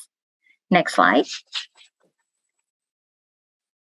So this is a really sort of macro level life cycle of our program. And it's basically a cycle of building a program, going through the application participation phase and grantee management. And so our first step was to create and launch the program. So we built a lot of infrastructure there. We opened round one, which I'll talk about in a little bit more detail in my next slide. In round one, we awarded about $75 million, and we created a process now to manage and support the grantees that we have. And then now we're starting to, build our process and get ready for the launch of round two. And that's what I mean when I say that round one and round two are working at the same time, and eventually rounds 1, 2, and 3 will all be working at the same time as well. Next slide, please. This is a snapshot of our impact for round one. We have 53 awardees, 84 sites, about $75 million awarded in these quality, impactful projects. 69% of these are in the highest CES score areas, and others are providing a specific benefit to a disadvantaged or vulnerable population. Next slide, please. Can you guys slow down a little bit? Sorry, we didn't get this presentation early enough, so it's a little hard, at least for myself, to read through some of the. Absolutely. Thank you for telling me. Let's go back to the last slide, and I'll give everyone a moment to settle their eyes on it. I was a little nervous because I know we're running late, and I just wanted to be mindful of everyone's time as well. But we can take a moment on this one. Did you want to go further back, or is this the one you wanted to settle on for a bit? Just in general, but this, okay. I and I'll have a question regarding the 69% application rate, but yeah, that's all I wanted to really see on it. But, yeah. Okay, sounds good. I'll go ahead and did you want to ask your question now, or did you want to hold it until the end? I can hold it. Absolutely. Okay, great. Next slide, please. So who are we helping? The city of Linwood got a grant for a little under $5 million. And with the land that they clean up using the ECRG funds, they're going to build a much needed grocery store for an area that's considered to be a food desert, and providing access to fresh foods and fresh groceries to the local populations. City of Santa Cruz, they are doing a cleanup right now, and they're going to be providing services for a job training program for unhoused and underhoused populations. Habitat for Humanity LA is using our money to build affordable homes. And we're actually in an MOU with Habitat for Humanity so they can learn more about brownfields, and we can learn more about the work that they do in the communities that they serve. The Nature Conservancy in the LA area is building park on a vacant piece of land that's been an eyesore for the community. And the Yurok tribe has about $500,000 for us to clear away the environmental contamination at a junkyard that is going to be used eventually for many different uses, including tribal ceremonial land. So these are just a very small snapshot of the kinds of projects that we are able to bring in and the kinds of communities that we're going to be helping with this money. Next slide, please. Could I ask you a question at this point? Do you mind? Absolutely, please. So each of these has community groups that you're working with, in addition to, say, we have 2 cities, a couple of big nonprofits, and a tribe. So how are the communities affected by this, engaged in this? So that's something that we are currently working on, and it's one of the things that we learned in round one. We focused more on the kind of cleanup for investigation or assessment that was needed. And they all have different levels of community engagement that we learned about through the applications.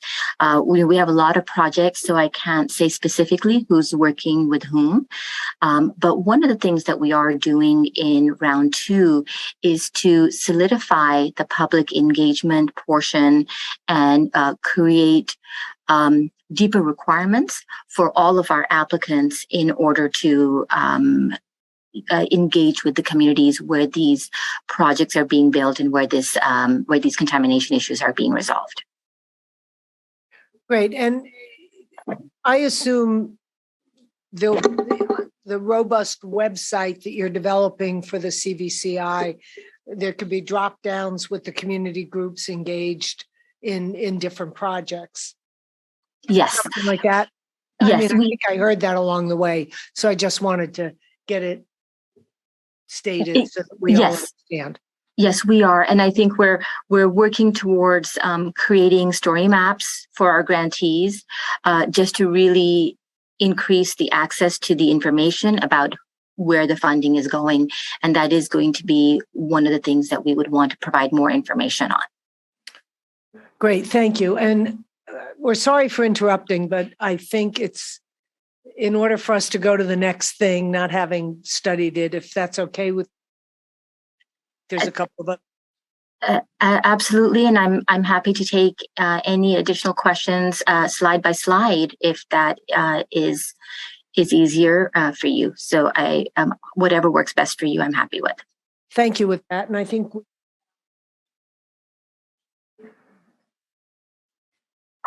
Thank you for this. It would be nice to understand how many applications you received in total. Of those, what your evaluation criteria or assessment criteria look like. And lastly, how you're thinking about impact assessment, making sure that there's some sort of community engagement in evaluating the success of a project. So can you speak a little bit to those three things? How many applications? Yes. Used evaluation criteria and then impact assessment. Yes. Okay. Let me start with how many applications we got. And I don't have the number of applications, but what I can tell you is that the total dollar asked was a little over $112 million. And what we awarded was about $75 million. In the first round, we were looking at things very differently than what we are looking at this time, because we did have a lot of lessons learned. In the first round, we were looking at making sure the sites had they had a reuse plan that was helpful and beneficial to the community. We looked at how they were engaging with communities, and we looked for sort of post ECRG benefits. And we looked at equitable development commitments and asked all of our applicants to commit to some form of equitable development, environmental justice issues, increased access to transportation, job creation. So there was 4 separate categories that we had available for people to commit to. And in our agreements, we made sure that these commitments lived on sort of beyond the life of our grants, because our grants only have a 2-year funding term just because of the way the funding is structured. And those were some of the things that we looked at in the first round. In designing round 2, we worked, really had wonderful information come to us from SEHA, and we're also working with the UC Berkeley Institute of Othering and Belonging to understand how we can increase our impact of community engagement. So meaningful community engagement is a requirement, and we're using and you'll forgive me because I don't know the terms, but there's a spectrum of engagement that starts out with informing. There's several levels of engagement all the way down to delegation. So we're using that spectrum of engagement to determine what our grantees have already done and what they are going to be doing in terms of community engagement during the life of our grant. And those are some of the specificity that we were able to gain between round 1 and round 2 to deepen the community engagement impacts. We are also defining our equitable development commitments a lot better in this round, where there are specific metrics. Drop-down menus are going to be available for the applicants to choose from because it's an all online application process. And we will be giving the most points to the investigation and cleanup, how that scope of work has been designed, then community engagement, then benefits of the proposed reuse along with equitable development commitments. And then we've got some points that are associated with equity and contracting as well. So those are some of the things that we're looking at in round 2. Does that answer your question? It does. And we don't have to talk about this now, but it'd be good to think through from an evaluation perspective, finding a way to have the community assess their own benefits versus having DTSC come up with it in a theoretical context. Like, is there a way to build a committee or a council that does the evaluation and selects the projects? We should have deeper discussion on that, so I understand a little bit better as to what your ideas are, and I'll just put a note for follow-up because I would love to have a follow-up conversation on that. That's great. And I think we have one more comment from Georgette. Yeah, I'm wondering, this is a great opportunity to uplift the communities that are impacted by possible permitted facilities. So my question is, in the vetting criteria as you're making the decision, are we ever looking at that as area priorities? For example, yesterday we spent a full-on day in certain communities. We saw facilities. So there's an opportunity to do amazing work in Kettleman City. Reflecting on Exide and the nearby communities that have been impacted. I'm sure that there's community projects that are on the way. So I'm just wondering, do we ever see proximity of sites that DTSC permits to communities that have been impacted, and see if there's any projects that we could look at this as an opportunity to really move forward issues that are impacted in the community? Is that being taken into account? I'll answer the question a little bit differently in how we're doing this, because I don't have a specific answer for that question.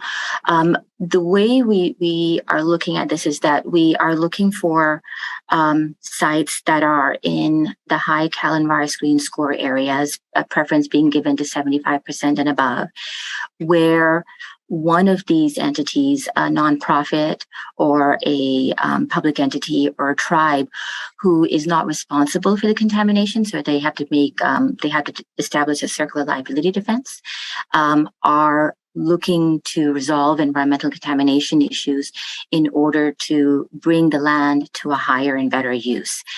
Now, some of these sites are proximal, have proximity to different incompatible uses, and that's why they're impacted. Some of the sites themselves, may have been used for uses that cause these hazardous waste spills or contamination.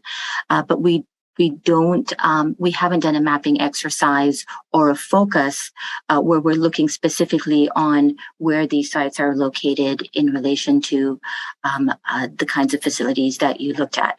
So I will make a note of that and make a note to follow up on that. Yeah, that would be great, because I just think there's an amazing opportunity here. And I think we can redirect these resources that are not abundant, but I think it's a seed to be planted in terms of, where we have a responsibility. And I think there's resources. I'm sure there's community projects and that they're seeking resources. So I think that could be uplifted more. So let's definitely follow up on that. Thank you. That sounds good. Are there any more questions before we move to the next one? I think we're good to move on. Or Liz, did you have something? Yeah, just really quickly. I actually had the privilege of meeting Patricia Ochoa at the one of the community meetings for the City of Linwood money that up for the project that received money for this. And I, just to keep that in mind, and I don't know how familiar you are with the process, but they're actually implementing a community environmental health assessment team to really, make an assessment of the community needs. And I'm not sure whether or not that's something that's required of all the other sites, but it definitely see the potential for, that to be some sort of a framework for the program itself, and coming from having chaired a group like that in Southgate, I definitely see the deep community involvement, not only with residents but business leaders, community leaders, and local agency representatives. So I did want to praise or really acknowledge the work being done in the city of Linwood, which it's like literally a few blocks from my house. So thank you. Mary, I'm going to ask you to just skip ahead real quick, and we can go back to the PayCH slide since Lizette brought that topic up. And I just kind of wanted to share with everyone the process that Board Member Lizette was referring to. So this is the protocol for assessing community excellence in environmental health. It's a process that was created by the CDC out in Atlanta. And the idea is that it is an asset-based community sort of development process where you set up a group of local residents. You connect them with community leaders and resources, and you give them the ability and the empowerment to address their health priorities. The only time this has ever been done in California was in the one that Lizette mentioned in Southgate. And Lizette, if I understand correctly, you were the chair or co-chair of that process. And we have been, we're so excited and so grateful to have the opportunity to do this meaningful engagement that is so focused on, sort of local residents and that empowerment. We're launching this right now in Linwood because we want our investment through the ECRG in Linwood to be accompanied by this process.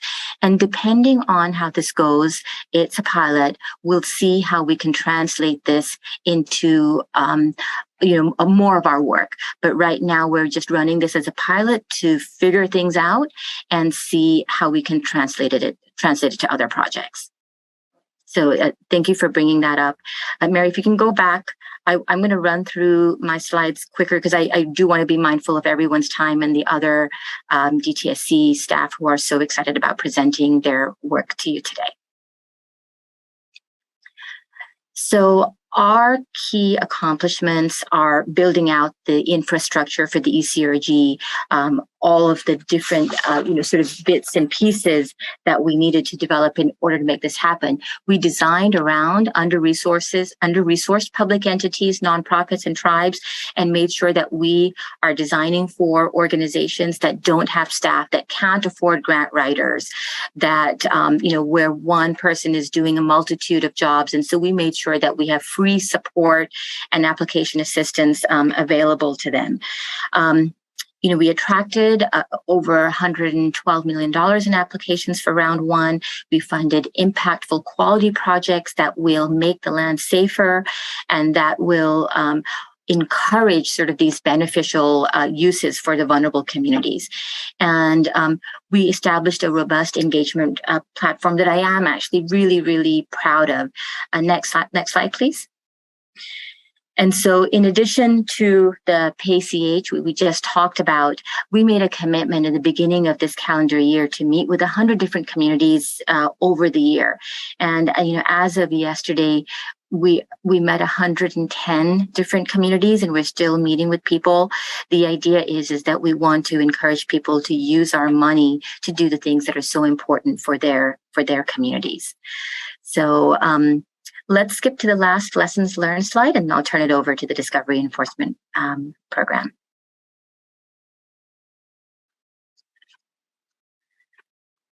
So we know as, I showed you the map of round one. So we know the red dots are very clustered in our Northern California and Southern California urban areas. So we really have to increase our outreach footprint in these areas of need.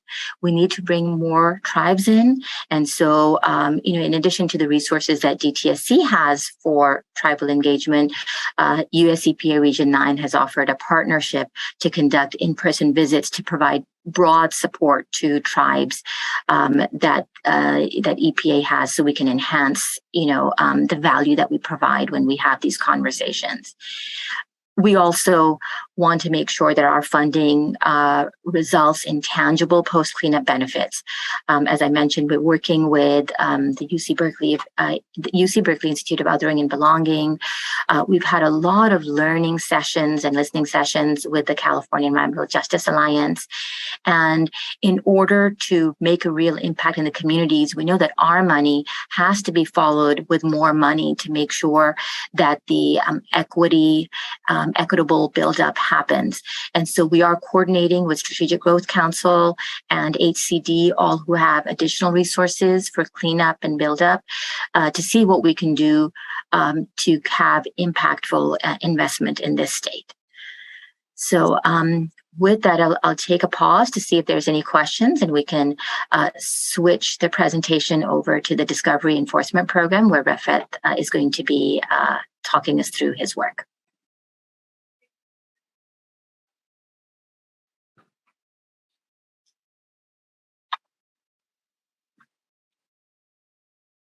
We're good. There are no comments at this time. Thank you. Sorry, there are no questions.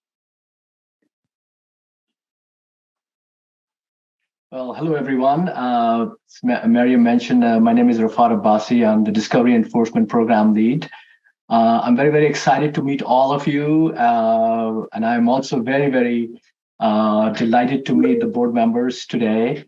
Very excited for the opportunity to present the Discovery Enforcement Program under CVCI. Next slide, please. The Discovery Enforcement Program was established as a result of SB 158 that you heard earlier, to have address sites that have the highest potential of toxic chemical release into the environment and have the potential to affect our vulnerable communities, distressed communities across the state. The program is focused on investigating and potentially cleaning up current and former dry cleaning facilities, and mostly those facilities that are actually located in distressed communities. Next slide, please. Why dry cleaners? There are very, very important 5 factors that we think about. First of all, the magnitude of these sites is huge. There are about 7,495 dry cleaners, active and inactive dry cleaners across the state.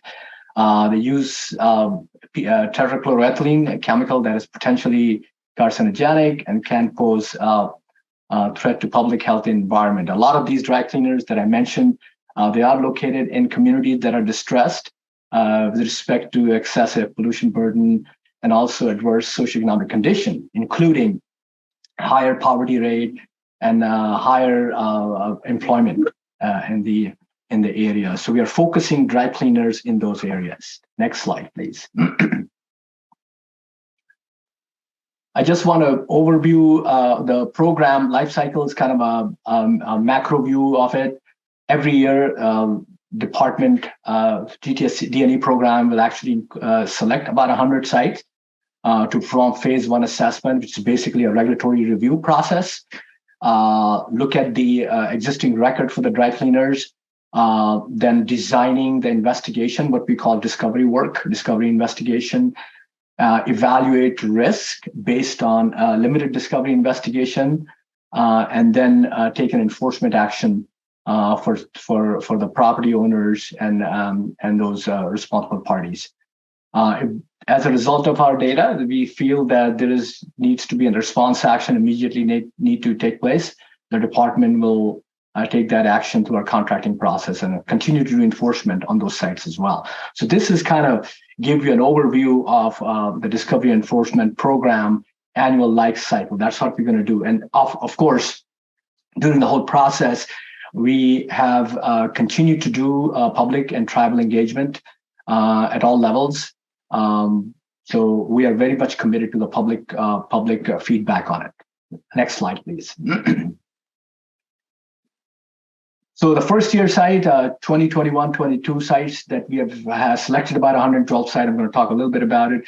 That's where they are located. A lot of these sites are located in Southern California. About 70% of our sites are located in Southern California, and the 33% are located in Northern California. There are 3 regions as shown in the map depicted here. The one in the green to the right is in the East region, which includes Sacramento and Central Valley.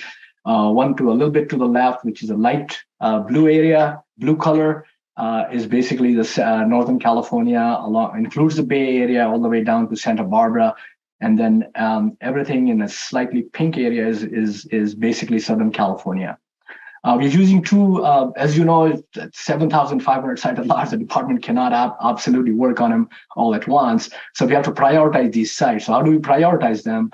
We're using Callan-Weiss screen scores. Anything above 75th percentile is going to be evaluated. In the South, we're using 95th percentile and above, because there are many, many sites located in a higher CES scores.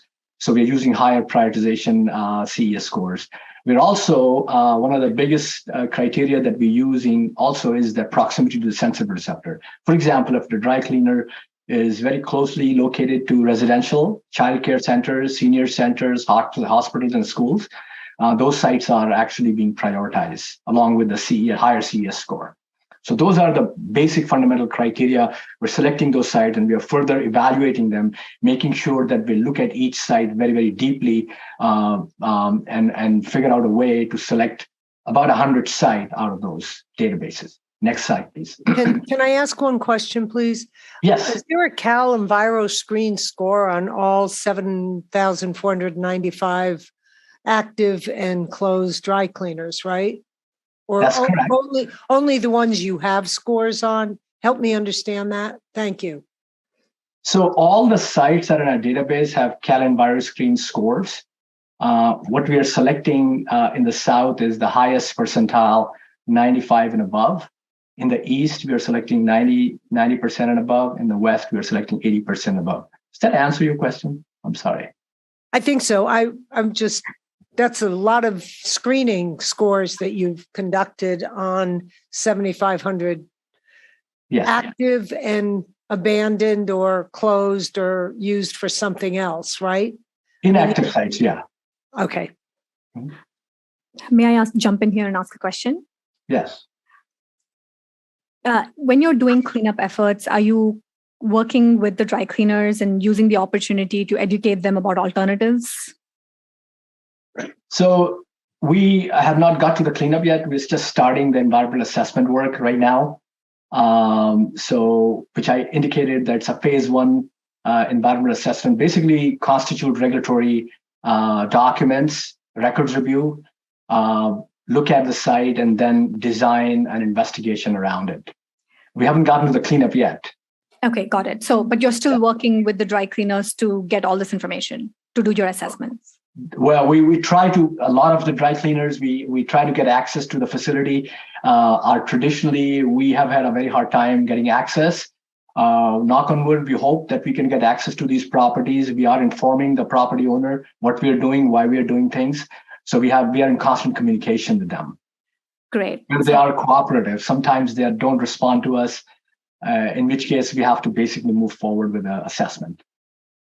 Since you're still in the discovery phase, it seems like there's an opportunity in front of us to do some education around alternatives available to dry cleaners and perhaps incentive programs and education around why these alternatives are better for their business and environment and so on. So I highly encourage you to consider taking that information to them. That's a very insightful comment. We have a sister agency in California. Most of these dry cleaners are actually permitted by local air districts. So they are actually funded, the educational program already funded under ARB, Air Resources Board. And each district throughout the state have allocated programs to really educate dry cleaners best practices. And in California, and I believe, and I don't hold me to it, I think the last time I checked, as a result of those programs, the PCE, which is the solvent they use, is supposed to be phased out in 2023 as a result of those programs. Yes, we're aware of the programs, and this is why I'm making the point that if there are existing programs, it would be great for you to amplify those existing programs when you're doing your outreach. Yes, absolutely. And thank you for the comments. This is Member Ruiz. I have a follow-up question to that, or a clarification, actually, or both. So, am I understanding correctly that you're only focusing on active dry cleaners or closed dry cleaning facilities? And my other question is related, and if there is any opportunity for sites that have ongoing investigations or remediation, considering that a lot of these facilities are owned by mom and pops, owners who might not have that kind of financial support to continue cleanup. Or is there any future consideration to work with perhaps the water board, since they do have a bunch of cases with former and or active dry cleaning facilities that are already have confirmed PCE, TCE impact? Yes. So that's a great question. And so the first question, I think your question, I just want to make sure I answer all the questions that you have. Active and inactive, I think that for the first question, we're dealing with both. So that's one. I think the second question was the sites that, is there an opportunity to really look at the site that are already under oversight, either by the department or regional board? The answer to that is yes, the department, as Ivana was talking about in one of the earlier slide, department has 20 orphan sites that are being right now funded by the CVCI funds under my program. So we have taken a look at those sites that have extensive contamination and they don't have a potentially responsible party. There's nobody to really fund the investigations. The department is actually using its own fund. Some of that money is being funded by the CVCI program. The third question, I believe, and I'll clarify that with you, whether if the DTSC or regional board is already working on the site and whether there's an opportunity for the discovery and enforcement program to assist. Yes, potentially, yes. The problem with that is that some of the sites that we're encountering, we already have a property owner funding the investigation. So we don't want to use the CVCI fund to investigate those sites where we already have property owner or responsible party doing the cleanup. So hopefully that answered the question. I think there are other opportunities where we can actually take enforcement action separately on sites where we're not able to timely do the investigation and complete the response action. And I think that is very open. We are very open to those sites. We want to have a discussion with our sister agencies. We also wanted to have discussion internally how we can really help. Within that, we're also talking to Miriam's team, who is doing ESCRG, to really be able to create synergies where she can use her grant and we can use our funding to really revitalize communities across the state. Yeah, hopefully that answers your question. Yeah, that'll be interesting because I know at least for gas stations, I think they have programs for like financial assistance and where they have to prove, that they need the assistance. So that would be an interesting avenue to perhaps someday, go through somehow, some way. Yeah. I think we're very, very open to that. I mean, this is a new program. We're learning a lot of new things. I'm going to get into it a little bit more. But thank you for that question. Go ahead. Next slide, please. A few of the accomplishments. Completed database, as I mentioned earlier, the dry cleaning facility, active and inactive. Engage with public to finalize the prioritization criteria. We engaged extensively with the public last year before we came up with the site list. We are very excited about this. We have a petition process already live online where members of the public and the tribal communities can actually propose a site for evaluation for DTSC to see if that site could be potentially included in the Discovery Enforcement Program annual life cycle. We've already completed our standardization process. We're very keen on standardizing the process and achieve consistency across the state. both in investigating the sites and making cleanup decisions. So that process is already we're working at it for about a year now. It's almost finalized. But we have developed a document called Quality Assurance Project Plan that basically is guidance to do investigation, discovery investigation across the state consistently. We prioritize 112 sites for discovery investigation as a result of our effort to prioritization and consultation with the public. Next slide, please.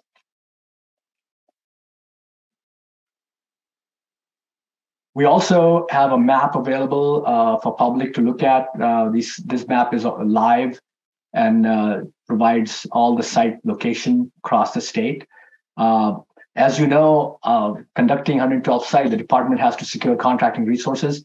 We have done that. We have about 10 contracts right now and are being executed at this time. We have initiated about 112 phase 1 environmental site assessments. And then we plan, and I know it's pretty ambitious, but we are planning to do up to 65 discovery investigations this year. Next slide, please. Lesson learned, we feel that there are, environmental issues associated with vulnerable communities are more significant than we initially anticipated. Obviously, we have approximately 7,500 dry cleaners, active and inactive. Plus, we have about 2,000 sites that require further assessment existing in our DTSC database. We just didn't have the money at the time. I think this is a bigger problem than we initially anticipated. We want to scale and improve DTSC infrastructure. It's a big undertaking the department has undertaken. We want to make sure that we can further continue to refine our infrastructure to make sure that the spirit of the CBCI program and the governor's vision is realized. More partnership around CBCI geographies. We want to create more public and tribal partnership across the state where our sites are located. Continue to define metrics for any program. If we don't have key metrics, and I know we heard today earlier on that we need to have metrics. How do we measure performance? And we continue to refine our metrics and performance indicator for each component of the CBCI program. Next slide, please. What can we do better? Well, we continue to refine approaches with community engagement, right? We want to listen. We want to learn what we have listened from, and we want to define our strategy based on what we have learned and listened. So that's really what we're trying to do, and this is a continuous process. We're never ever going to stop. We'll continue to be very, very intentional about public and tribal community engagement. Three-tier approach we are trying to employ. We want to make sure that we are integrating and engaging with local communities and tribal communities at a local level. We want to go regional also. And then also we want to develop engagement strategies statewide. So we want to do it at 3 levels: regional, local, regional, and state level. Expedite enforcement and contracting process consistent with D&E goal. I know that enforcement process can be very, very long. We want to make sure we continue to work with our OLC team here. I want to make sure that process continue to be swift so that we can get in the field, investigate, and if necessary, perform a response action so that we can protect our vulnerable communities across the state. Again, the other thing that's most important to us is continue to explore diversity, equity, inclusion, provision, in our contracting process. Not only in our D&E process, but also when we contract, we want to have that process. The department has a team working on it right now, and part of that team, we want to make sure that those provisions we're still trying to figure out how to do it effectively, but that is something that we continue to do, and we will. That will be our goal for this year and years to come. Next slide, please. That's probably it from me. I'm going to hand it over to Ivana. Unless you want to ask any question regarding my presentation, I'd be happy to answer.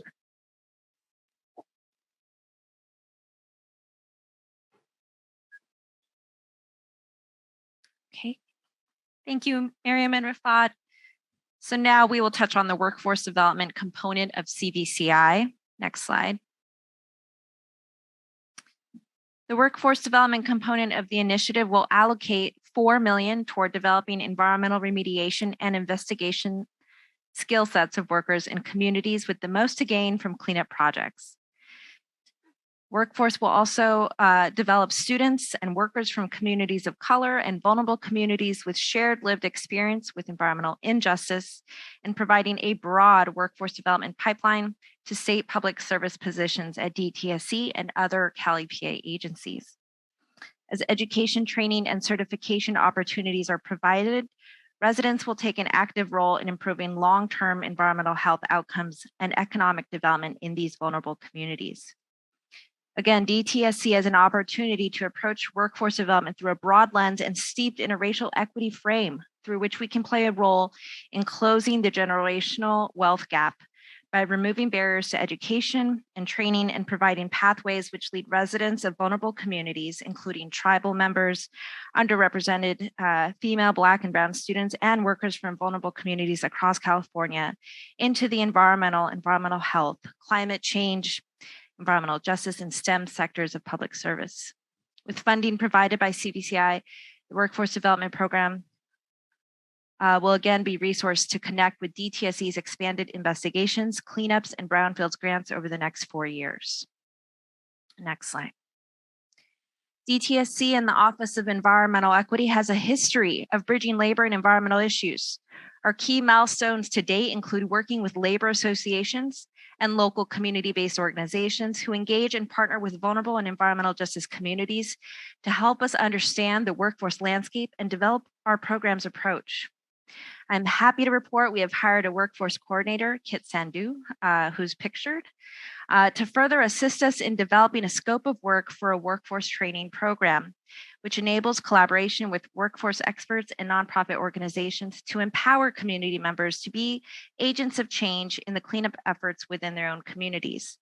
We have also embarked on developing the student internship program and are looking forward to working with many youth leadership and youth development partners across the state. Next slide.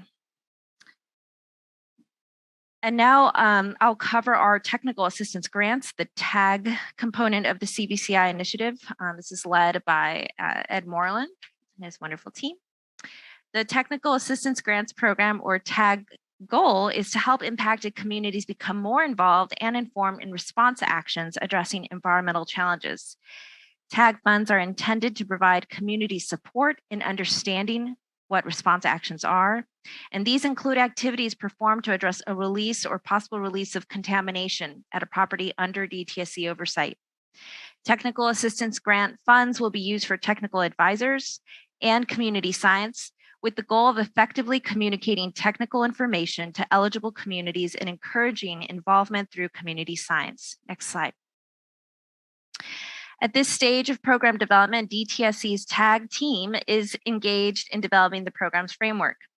We have conducted a polling session with stakeholders to gather their input on the structure of TAG, and we are currently holding a series of brainstorming sessions between TAG's core staff to finalize the framework. The program's next steps will be to convert the completed framework into the program's guidance, develop the grant application process based on the successes and lessons learned from ECRG, reach out again to stakeholders to share the latest TAG program developments, identify opportunities for pilot projects for funding technical advisors, and identify opportunities to develop community science pilot projects that are tied to DTSC's response actions. Let's move on to our community benefits agreements, or CBAs. Next slide. Oh, I am wrong. So one of our lessons learned from TAG is that we will definitely try to expedite hiring and contracting processes so that they are consistent with TAG goals and the spirit of the CVCI initiative. Some of these I've already mentioned, but we want to definitely work with community science partners, including academia, in developing frameworks and curriculum where possible. Next slide. I mentioned some of these in my talking points. Next slide.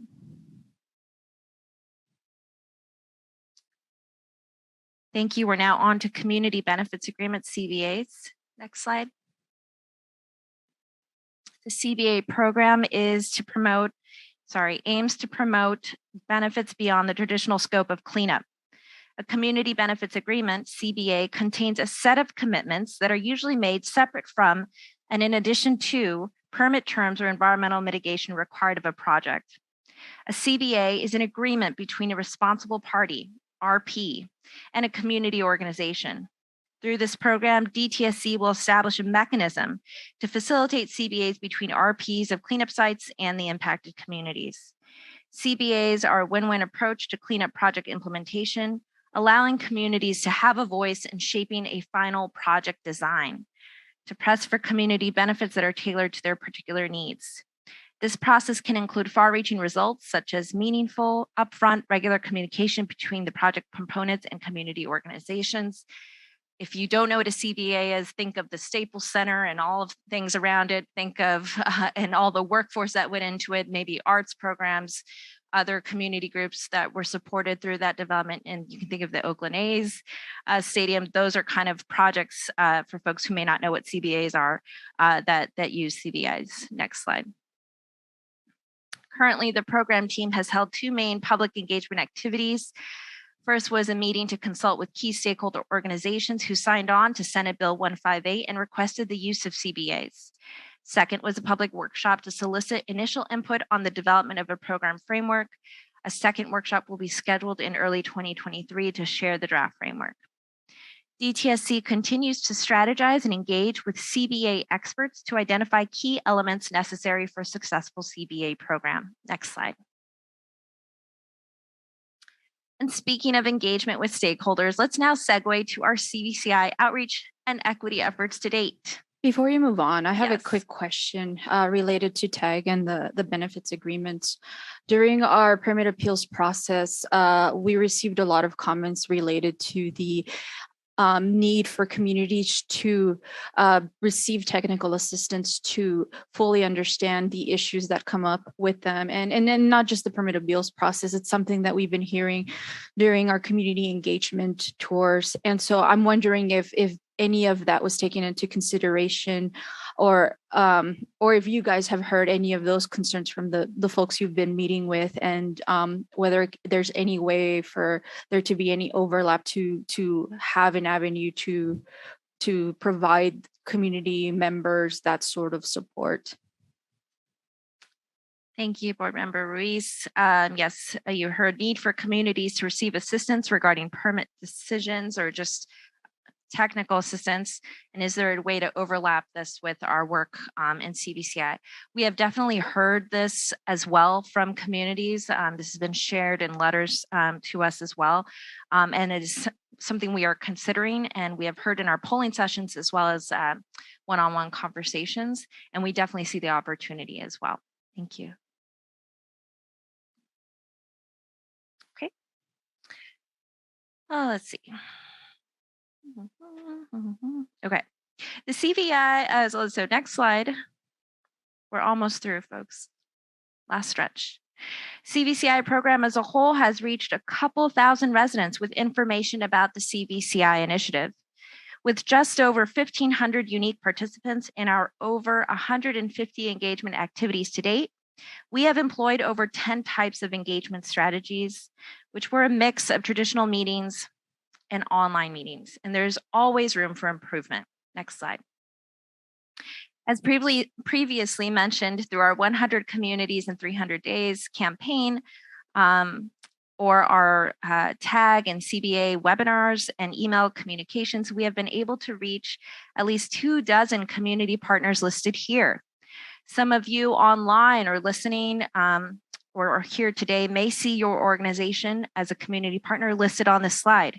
If you don't, please provide us your email so we can personally invite you to our next meeting or attend something of yours. Like I know, for example, Del Amo is having a health fair coming up, and those are things we'd like to participate in for deeper engagement. To meet community in community and go where the people are, we have gone to meetings in person and met with key equity partners. Next slide. One example is our recent lunch with the West Oakland Environmental Indicators Project. Next slide. And the board, yes.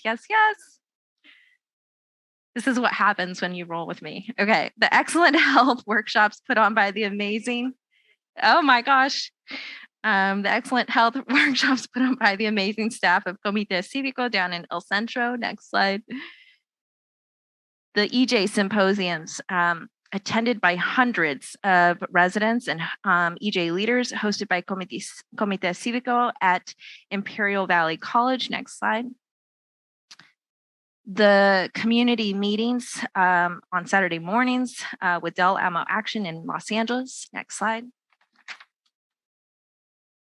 And other in-person meetings. I've had pizza, and also this is a subsequent Zoom meeting by phone for me with Green Action leaders at Bayview Hunters Point, but also have had them down in Kettleman who worked here in Kettleman who worked on a tag poll submission in real time together.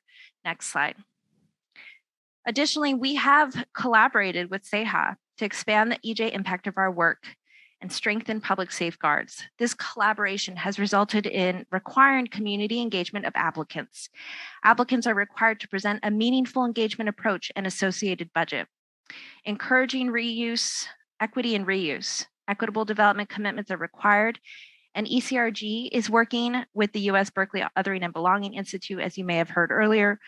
Options for workforce enhancements, local business support, transportation access infrastructure improvements, and more are now included as a result of this partnership. We're also prioritizing benefits to locals. Applicants that have considered including the existing local community and reuse benefits will be prioritized. Next slide. All right, so this engagement has happened. So what did we hear? I know this is a hard slide to read, but over the course, I wanted to make sure to capture community voices. Over the course of all of our engagement meetings, polls and webinars and in-person conversations, community voice, your voice was clear.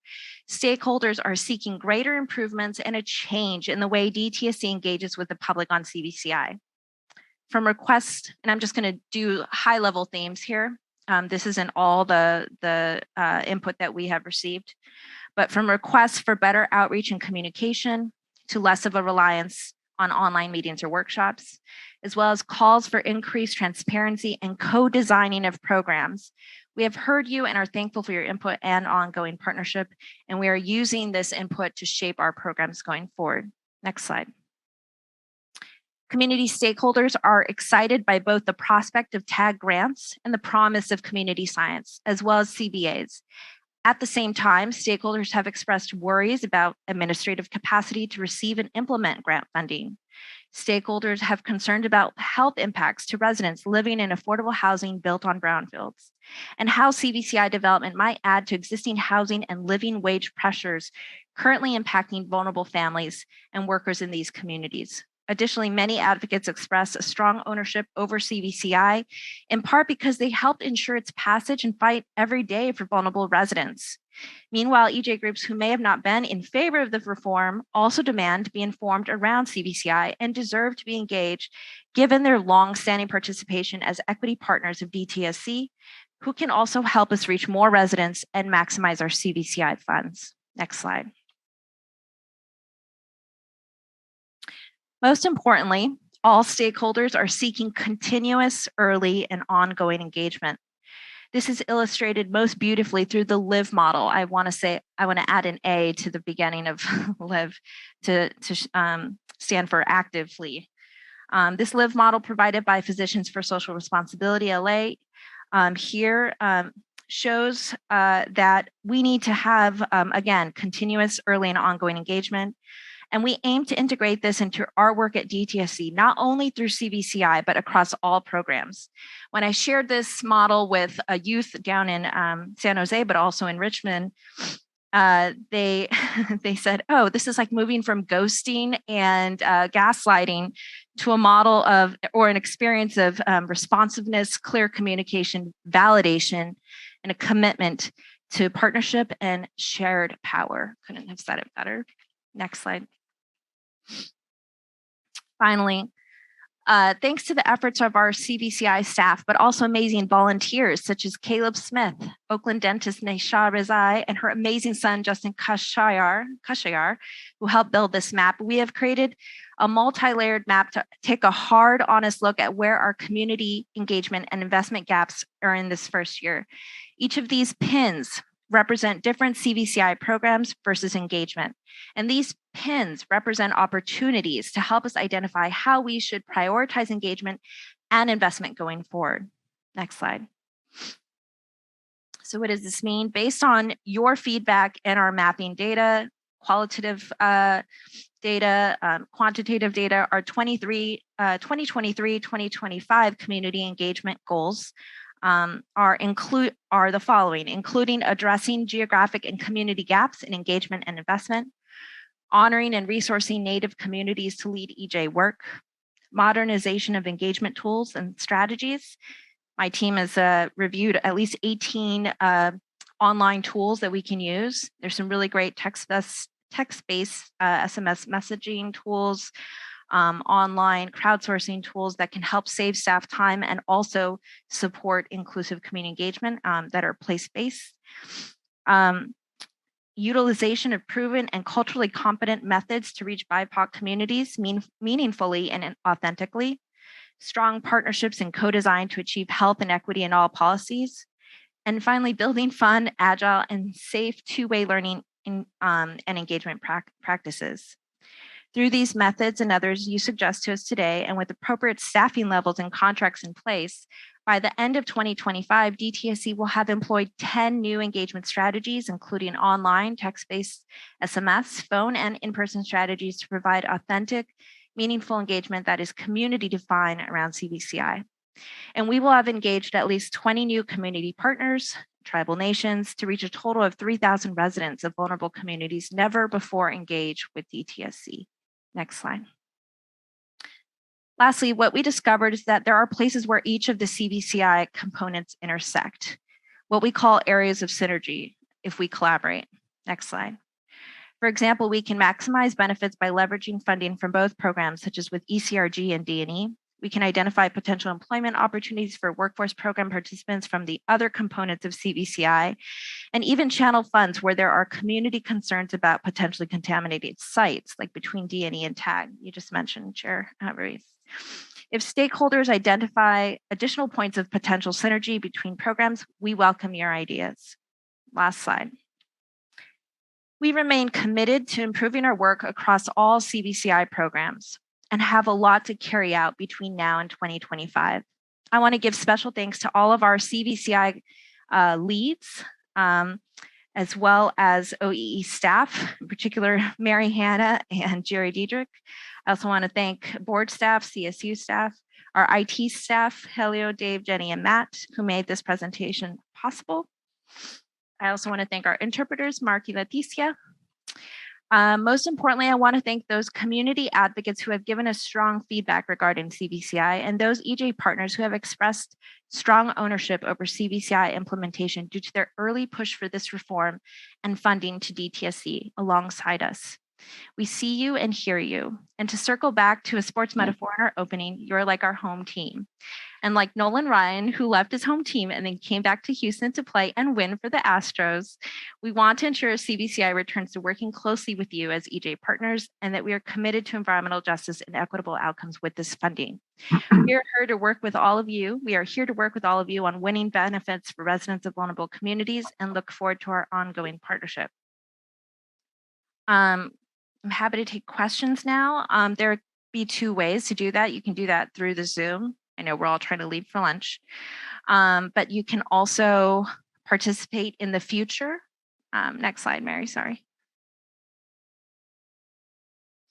You can also participate by texting the 9-digit code 653-054-170 to the phone number 728-555, or you can use the QR code on the screen.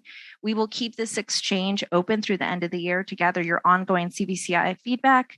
We'll share this feedback on the board website and with the board and with our staff. Thank you. That's great. Thank you.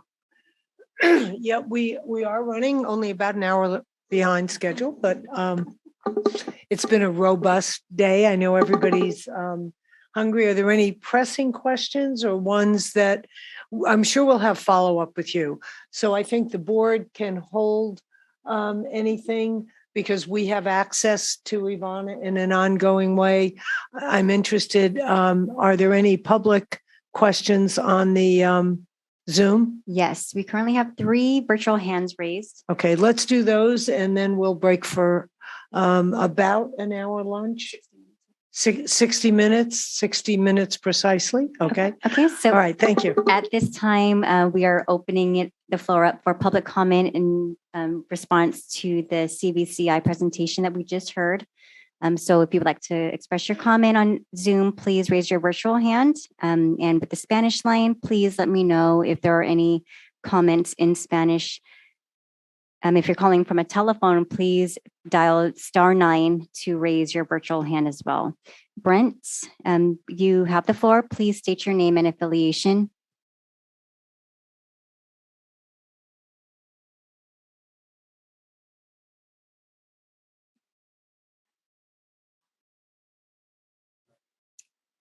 Brent, I know that you had your hand raised for a while, so just checking in to see if you had any comments at this time. I just wanted to post a message. I didn't want to speak. Okay, so hearing that you do not wish to comment at this time? I wanted to send my comment via text. Okay, perfect. Thank you, Brent. Cynthia, you may go ahead. Please state your name and affiliation. Cynthia Babbage, Del Amo Action Committee. I just want to say thank you for Yvonne and DTSC coming out to our community. It helps us feel that we're not invisible. We look forward to the ongoing partnership with the agency. We do have a lot of concerns about this $500 million. Of course, we believe that cleanups in communities should be accelerated, and that's just because it's really taken the agency so long to get around to a lot of different things. But I think that just this money, as it came about, it almost felt like, yeah, we're doing these other things. We're passing this legislation that we really know everybody's not on board with. But look over here. Here's this $500 million for this accelerated cleanup.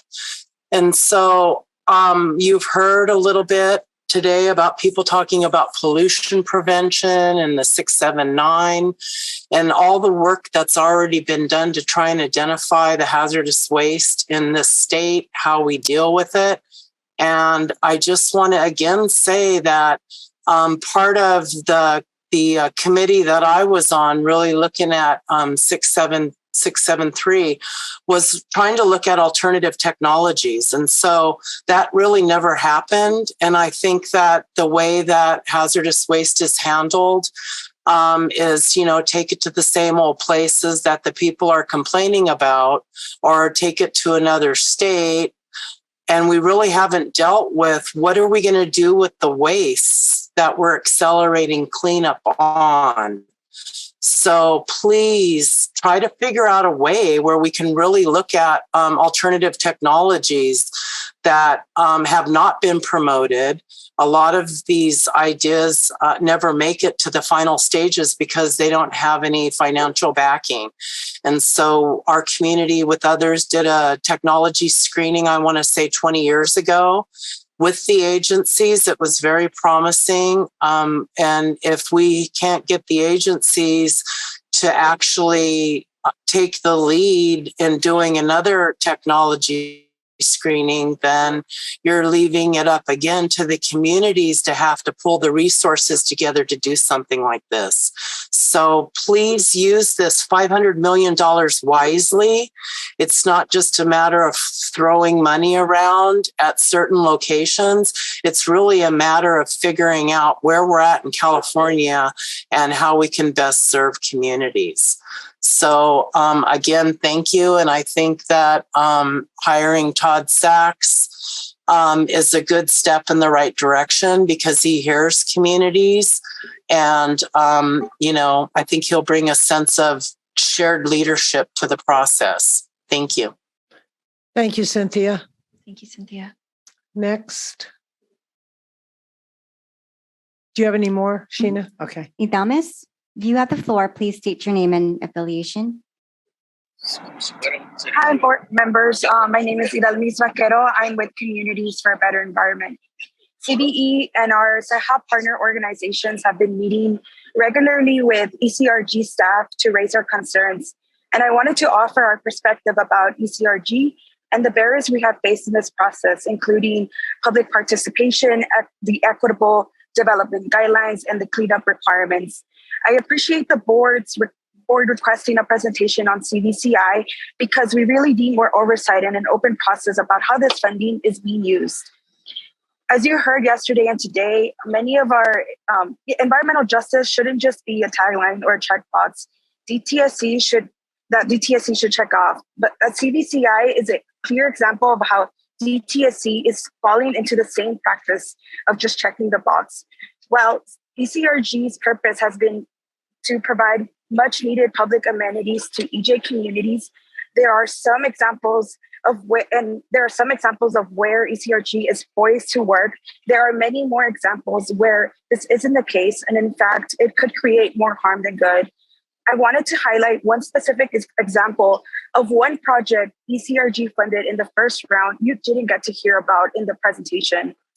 A housing developer under the guise of the City of Commerce will receive $7 million from ECRG to build market rate housing in a low-income community of color.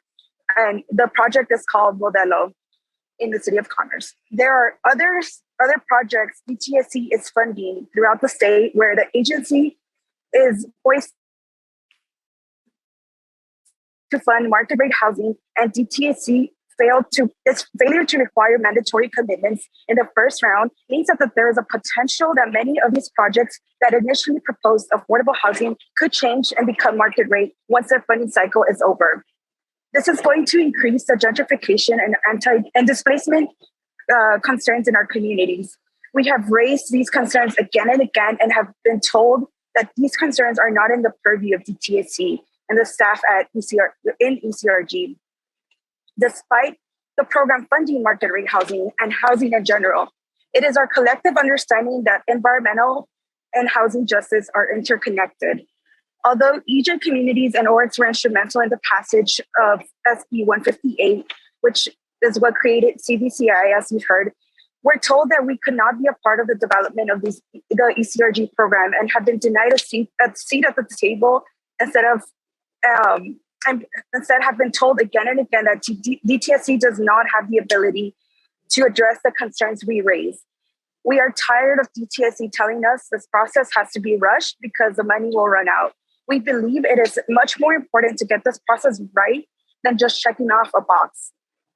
DTSC staff did not consult with community groups about the equitable development requirements in the first round and before the first round applications were released. And now $110 million has been spent. So all of the projects in the first round do not have strong anti-displacement or anti-gentrification measures, despite our efforts that they should be in place. I also wanted to highlight the pushback we have received from staff regarding the cleanup methods these projects should be required to conduct.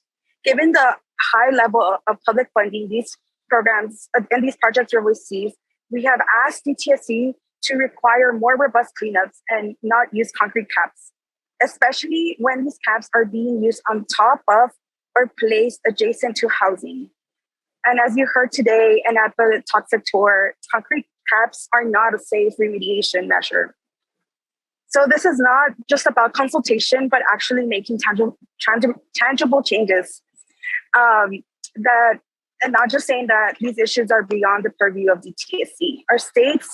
A state's affordable housing crisis requires us to use this funding effectively and targeted to use state monies for affordable housing only, and require all projects consider displacement and gentrification pressures these projects will add on EJ communities. So I just want to conclude by, I really appreciate the BES asking all of these questions, and I want to make sure that BES follows up on these conversations with the ECRG team and also includes us in the process. I want to encourage staff to slow down the process, and so we can get this process right. And there are tangible, mandatory requirements and guidelines every project should take to reduce gentrification and We started to lose you, Idalmus. impacts. You're breaking up, Idalmus.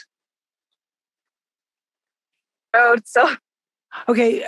Perhaps we'll ask Idalmus to send an email to Ivana elaborating on this, and then to these questions, it would be great if at our January meeting we could get the follow-up to them if you can attend or have somebody attend so we can get the responses. That's great. Yeah, you have one more question? I had a quick before Okay. Idalmus logs up, if she could clarify on the concrete cap, if it's related to the construction of the development, whether you're referring to any sort of impermeable layer or engineering control as part of the developments. If you can clarify that tonight or in the email, that's fine with me. hi, can you hear me? Now we can, yes. Oh. Go ahead. Oh, sorry, I broke off. I'm on the road. I wish I could have given these comments in person, but we are headed back to LA. But just to answer your question, the concrete caps, that's the remediation measure that DTSC, in many cases, and in the projects that ECRG is funding, they're going to have to look into how they will remediate the potential or actual contamination on the site. And so a lot of the times we know that because it is more cost effective, DTSC often uses concrete caps. And so we are really concerned that these caps will be used on future housing sites or places where they're adjacent to housing. Thanks for your comment, and we welcome a follow-up email to Ivana. Thank you so much. Are there any further questions, Sheena? Yes, there's one more. Rebecca, you have the floor. Please state your name and affiliation. Hi, my name is Rebecca Williams, and I'm just a consultant and concerned citizen. I just wanted to thank DTSC for giving this presentation. As a consultant, I'm sometimes unaware of all the work that is being done, and I was really heartened to see how many residents will be helped through these new engagement efforts going forward. One thing I really appreciated was the detailed breakdown and the charts shown to show how the money from the first round was allocated. I also really appreciated the breakdown of lessons learned. Like the previous speaker said, I'm sure all of these things will be considered in the next round of funding, and more projects will come up that will be even more beneficial to the community. I was also really happy to see that students of color from vulnerable communities were being involved and being brought into internships, Pathway to Good Jobs. I think that EJ should definitely connect with the economy in that way and helping young people, especially in today's economy, to find good, tangible jobs that will also build their interest in EJ. So those are all my comments. And just like Florence said earlier, the work that both the board and DTSC is doing is really hard. And I just wanted to say that I can definitely see from my perspective, at least, a genuine effort, both from the board and DTSC, at least from the presentation given, to try and make some headway and effect positive change and get tangible feedback from the communities. A lot of the community leaders today spoke about working with Ivana specifically, even her encouraging them to show up today, even though she probably didn't have to do that and it was in her job description. I'm not sure that's included. But again, thank you all for showing up and for all the great work you're doing in the community. It's really hard. And I hope that you're encouraged to keep going because the work that you're doing is so integral to so many people's lives. Thank you. Thank you, Rebecca. And thank you, Ivana. Oh my gosh. Thank you so much. Really quickly, Brent wanted to text his info text this code 653-054-170 to the phone number 72855 if you wanted to leave your comment in writing instead. And thank you to everyone who spoke today. And thank you, board. Thank you so much. No, thank you. And it'll be really to stay engaged with this and to have a regular feedback loop. We'll figure out a schedule for that, every quarter at least, where we're staying updated, and especially early next year as we're preparing for our legislative hearings to be connected directly with you and the rest of your team. So thank you. Board, we're about to have lunch, yes? 1 hour, 60 minutes, and then we'll come back and adjust the, pardon? 3:25. Yes, 3:25 precisely, because we've been so precise today that I think this could be the one part of today that we are precise about. So I appreciate you all, and thank you everyone who hung in on the Zoom call. And we're going to have some lunch and some coffee, and we'll see you in an hour. Thank you. Well, hello, everybody, to the throngs in the audience and those of you on Zoom. Welcome back to the Board of Environmental Safety. And we are, there have been some timing of agenda changes, and given that we went a bit over this morning, we're going to have some of the reports in the category of board members' priority areas. And I think we're starting with Sushma.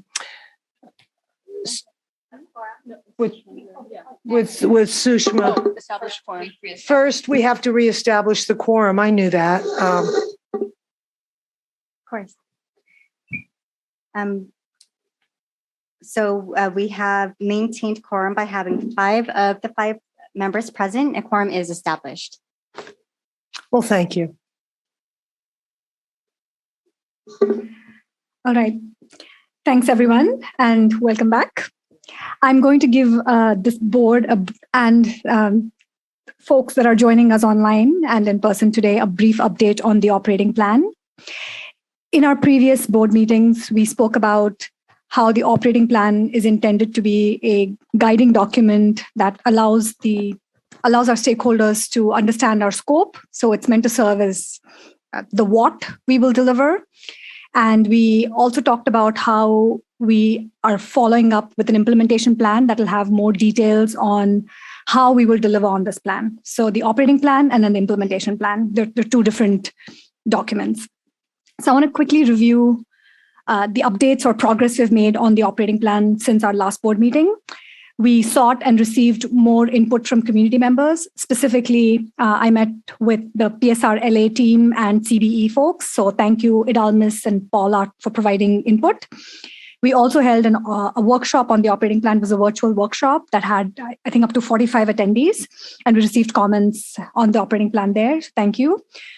We also presented the plan at the Cal RMA conference, which is the California Resource Management Association conference, and also solicited more input there. All this is to say that we have a fair bit of input, and we're now working through the next revision of the operating plan. Second, I've received some board member inputs on the implementation plan, and by the time we get together at the next board meeting, I'll have some draft version to share broadly with the board. Okay, so I think it'll be really useful for the board members to hear the kinds of input I've received on the operating plan. So I'm going to do a quick review of those. Some of the comments touch upon priority areas of other board members. So I think it'll be useful to run through them first. Okay, so in general, starting with the positives, community members that I spoke with expressed that the operating plan document was clear, easy to understand. They appreciated the various strategic objective themes laid out. And were able to provide input on that. In terms of things that could be improved, in no particular order, there was a strong theme around environmental justice. Explicitly, the community folks would like to see a section in our plans that call out how we will communicate the EJ concerns received by the board. Okay, so how are we communicating the EJ concerns received by the board to DTSC? How are we actioning them? That was one. Second, there was a request to provide more clarity in the operating plan on site-specific hearings. Third is for our ombudsperson.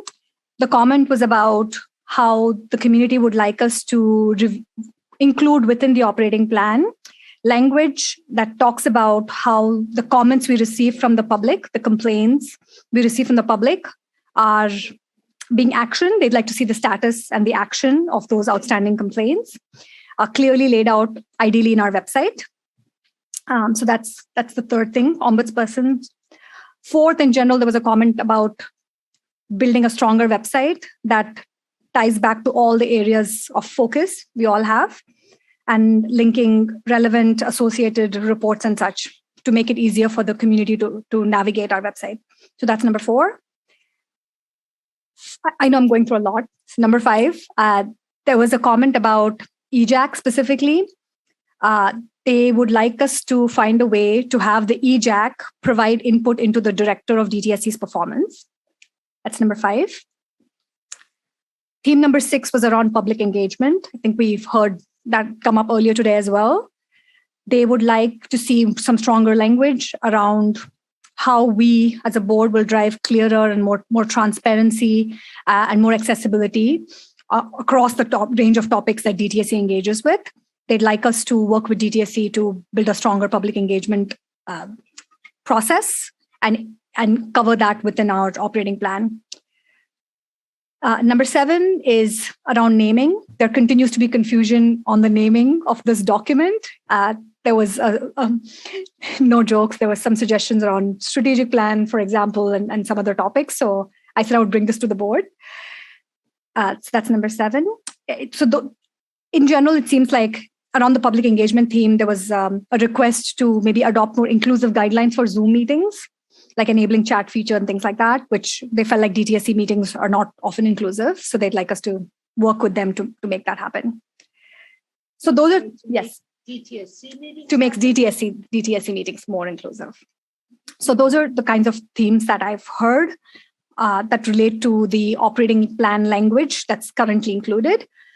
I also asked a broader question about things that community members would like to see us tackle that they didn't see in the operating plan. So there were some ideas that came from that question.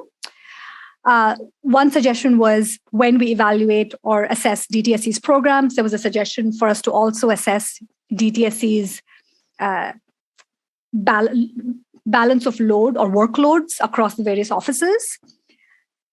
That doesn't fall neatly into our scope, but there was a suggestion. Number 2, there was a request. Yes. Just so when we get Yes. down to it. Yes. So the way it was described to me was that different DTSC offices have different capacities for like cleanup staff versus program staff that are dedicated to different programs. And so the question was, how is DTSC utilizing resources from one office to help a different office team that's overloaded, perhaps? So this load balancing of workloads across offices. So that was a specific comment, and ensuring that that's actually happening. Next, they would like to see us include more language around site cleanup and remediation. We also spoke about that. This came up as a theme in our community engagement meetings yesterday, as well as SB 158 clearly lays out many aspects of our mandate. It doesn't specifically call out site cleanup outside of the other tools and levers we have to assess DTSC overall. Number 3, there's they would like to see us include some limits on temporary or expired or interim permits and include this language in our operating plan.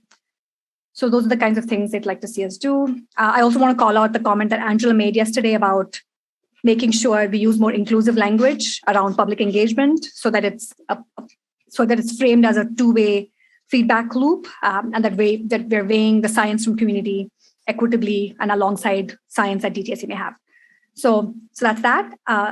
Largely, I want to call out that public engagement seemed to be a really strong theme. It came up over and over again.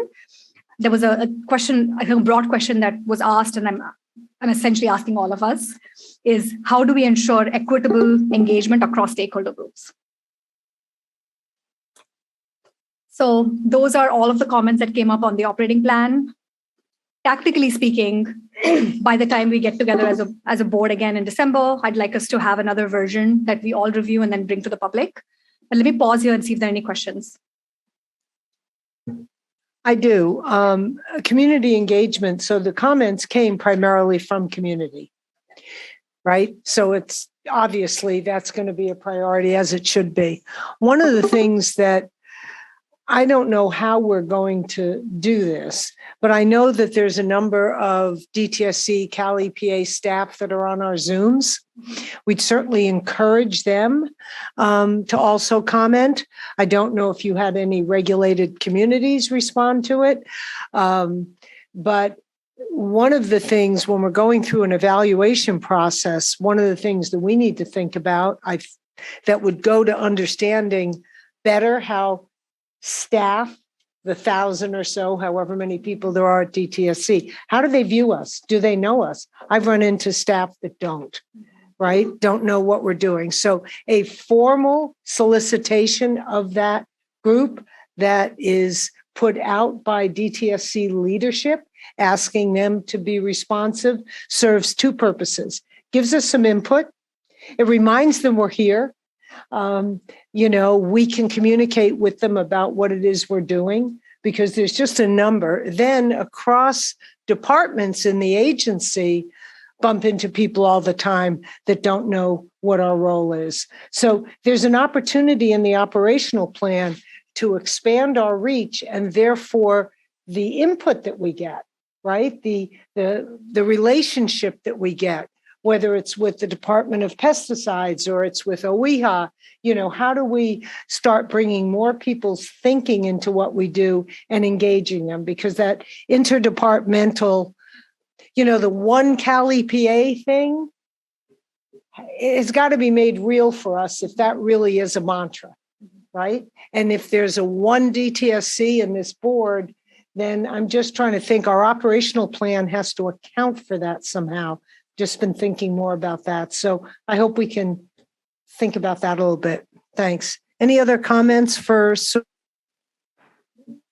I have one really quickly. Please just do. In regards to the ombuds. I'll go into this in a little bit. But I think definitely something that we can do to make these comments and the reporting on the comments that the ombuds is receiving more transparent would be to obviously make the report that I intend to do public, but that also ensures that there's confidentiality surrounding what is being who not who's contacting, but like to some extent, if somebody wants to submit confidentially a complaint, there's protections for that, right? So I'll go into more about that, and maybe we can discuss different ways of managing those comments. That's great. Thank you for that. Anything else? Thank you, Sushma. Okay, Georgette, I think you've got something for us. Yeah, I do. I wanted to report on the environmental justice work that we've been doing, specifically around the Environmental Justice Advisory Council. That is part of what we're supposed to do. So the team member Reese and along with Swati and myself have been working with DTSC on making sure that there's a framework that can be shared with the public. There was a draft that DTSC staff issued to us, and we gave substantial edits to that draft. So we're hoping to come back together to solidify our input and have a first public draft. Our hope is that we can have something that can be shared with the public to get additional input and then bring it forward to the board. So there's more input from the full board, and hopefully finalize it so we can start putting this council together and really get some independent input from the public on the work that we're doing along with DTSC. So we're still waiting to meet up with DTSC again. And so we have that draft that we can all agree with. and then work with the public. The idea was that we wanted to bring it in December, so we're hoping to do that still. So let's hope for that. But we're trying to move as quickly as possible. But we also want to make sure that the framing is what the intention was from the advocates when all of this was created. So we're still working on that. Thank you, Georgette. So one of the things that Alexis, I know, is tracking, when there's things that we want presentations from DTSC on, we should leave this meeting, again, like we've done in the past, communicate to whoever the deputy is and to the chief deputy and to the director that this is a timeline that we'd appreciate being met. So, for example, we asked Ivana to come back with responses on the CVCI. That would be great. Do we want that in December? Is there a better month for that? And all these can be coordinated with SWAFI so that we're not asking at the last minute. We're projecting 2-3 meetings ahead of time. Yeah. We want the EJAC in December. We want this in January. We want this in February. So their teams can be ready. And then the follow-up to the presentations, I think we want to get better at that, where things come out after a meeting and we want to follow on from that. So we'll keep track of that. I think, and that's what we've been pretty clear on. I think where we are now is that the subcommittee gave substantial comments to DTSC, specifically Ivana, and we're still waiting to see how that comment lives in the framework, and then bring it forward. So that's been a couple of weeks already. So hopefully we can follow up with them and see where we are. And I do have to say that it has been brought up to my attention that there's a draft that was shared with the public. I want to stress that draft is not a reflection of the actual. It's not and I say this because we're still working on a draft that we can all agree on. So I want the public to be engaged, but I also want to make sure that there's a draft that we can live with to be able to get more input. Thank you. Yes, Alexis? Thank you so much for working on this. I just wanted to make note of something I think you already know about, which is the Cal EPA Environmental Justice Action Plan for next year, especially the enforcement component. Do you have this already? Send this to Georgette. It references the communities of focus, of which there are meant to be additional public engagement rather than statewide. And I just think whatever we find ourselves with should be consistent with what that Cal EPA agreement is. That's it. Thanks. Thank you for that. The only thing I would add, I know we seem to have a line between environmental justice and tribal. And there's reasons for that, but often what happens is the tribal piece is lost, or it's lost to us. So that's something, to me, it's part of the whole deepened community engagement with disproportionately affected communities, which includes tribal communities. So to the extent that there's work being done on tribal communities, and I know there is some being done by the Office of Environmental Equity, then I think a second request is a report on tribal at our next meeting. Whether the EJAC is ready or not, we have to understand what the tribal work is and what's been done so far. There was one tribe mentioned in the CVCI, the Yurok, but there's other tribal engagement that I understand is going on.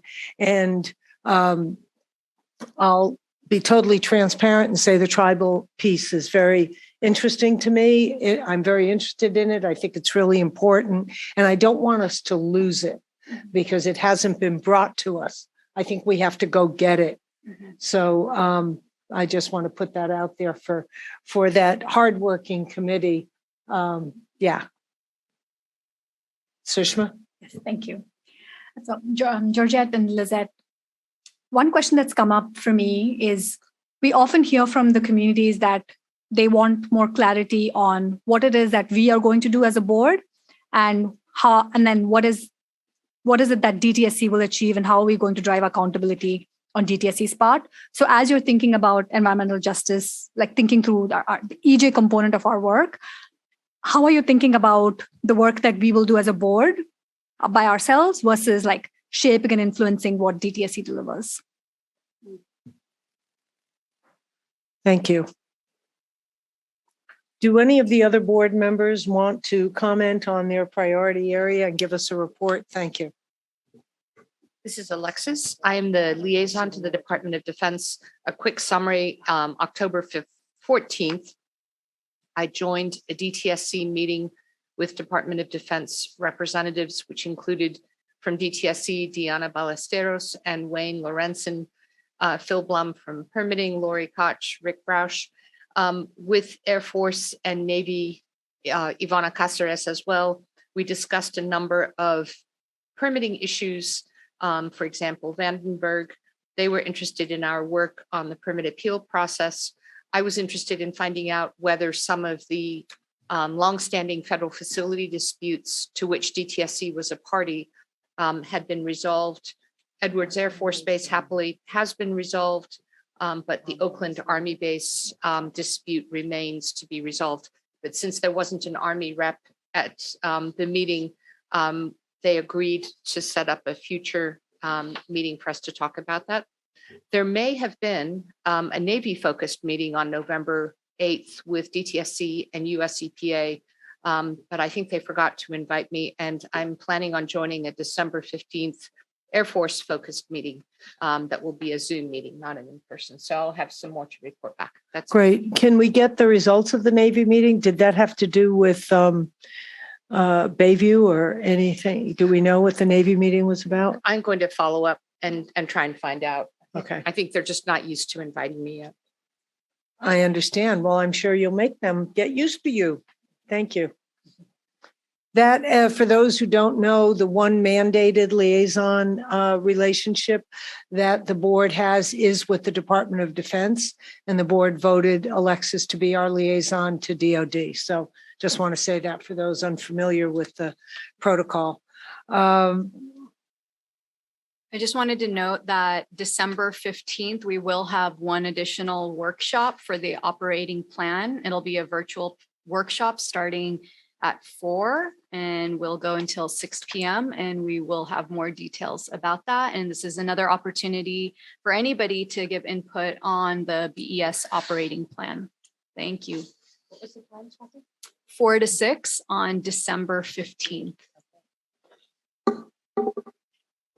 Just to give you a little bit of an update on one of the other areas, fee structure. We're in the beginning stages of getting briefed on the fee structure.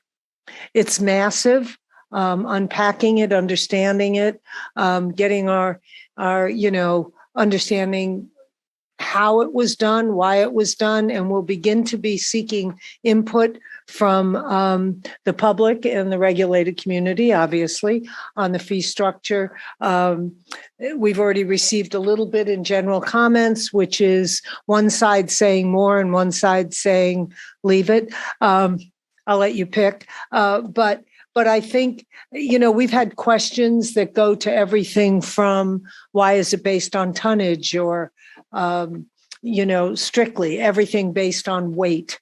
And there are practical reasons for that, but there's also concerns that people have raised about is a ton of X equal to a ton of Y when Y is a way more toxic chemical or, in some way more harmful. So we're looking at those kinds of things. So anyone with interest and concern about fee structure, once we get our deep dive, my guess is that starting early next year, and Greg can add to this. Yeah, I think it's just important to mention that the timing of this fee structure issue overlays with the budget, right? So early in the year, the governor puts out his budget proposal. There's a May revise, and then around July, usually the budget is finalized. We're anticipating receiving more updates on fee structure at approximately those intervals because it informs the budget so much. Right. And one of the things that I just remembered that I was going to ask you to do to help us with is we need that calendar flow chart for all the different times that things come up. When are the budget change proposals? When is the main budget? Where, what were the timelines for fees? So if people were given a fee increase, was there, I don't even know, was there a time limit on it? Did they say, well, these fees are good for 1 year or 2 years or 5 years? I don't know how that was structured. So we're trying to do a deep dive on that ourselves. And to the extent, Greg, that you can sleuth some of that out for us, we can whiteboard it to understand by that date, we ought to have an opinion or maybe not, right? And we're not just going to automatically say, let's increase fees because we need more money. We have to have a case to be made for why we do that. So it might not be this budget cycle. It might very well not be the July budget. It might be the following July budget. So we have to look at it in light of the overall DTSC budget, what's not getting done. If the influx of money from the last fee structure hasn't even been spent yet, or the hires haven't been made, my guess is they're not going to want to hear about an increase until we've demonstrated that we've used what we have, all of us, DTSC and the board. Last thing I wanted to add, I'm going to make a plug here for all of my cost recovery friends out there. I'm a cost recovery guy. It's near and dear to my heart. So I'm hoping that we can get a good cost recovery report at some point in our next calendar year, possibly around that July budget timeframe, because the cost recovery that DTSC does, obviously really important, and it fits into the budget discussion. It would offset fee revenue if we could get some really good cost recovery like we have been doing. So I think that's an important part of it. And I think in this budget, they're not amused about cost recovery, or it didn't hold the way we would have.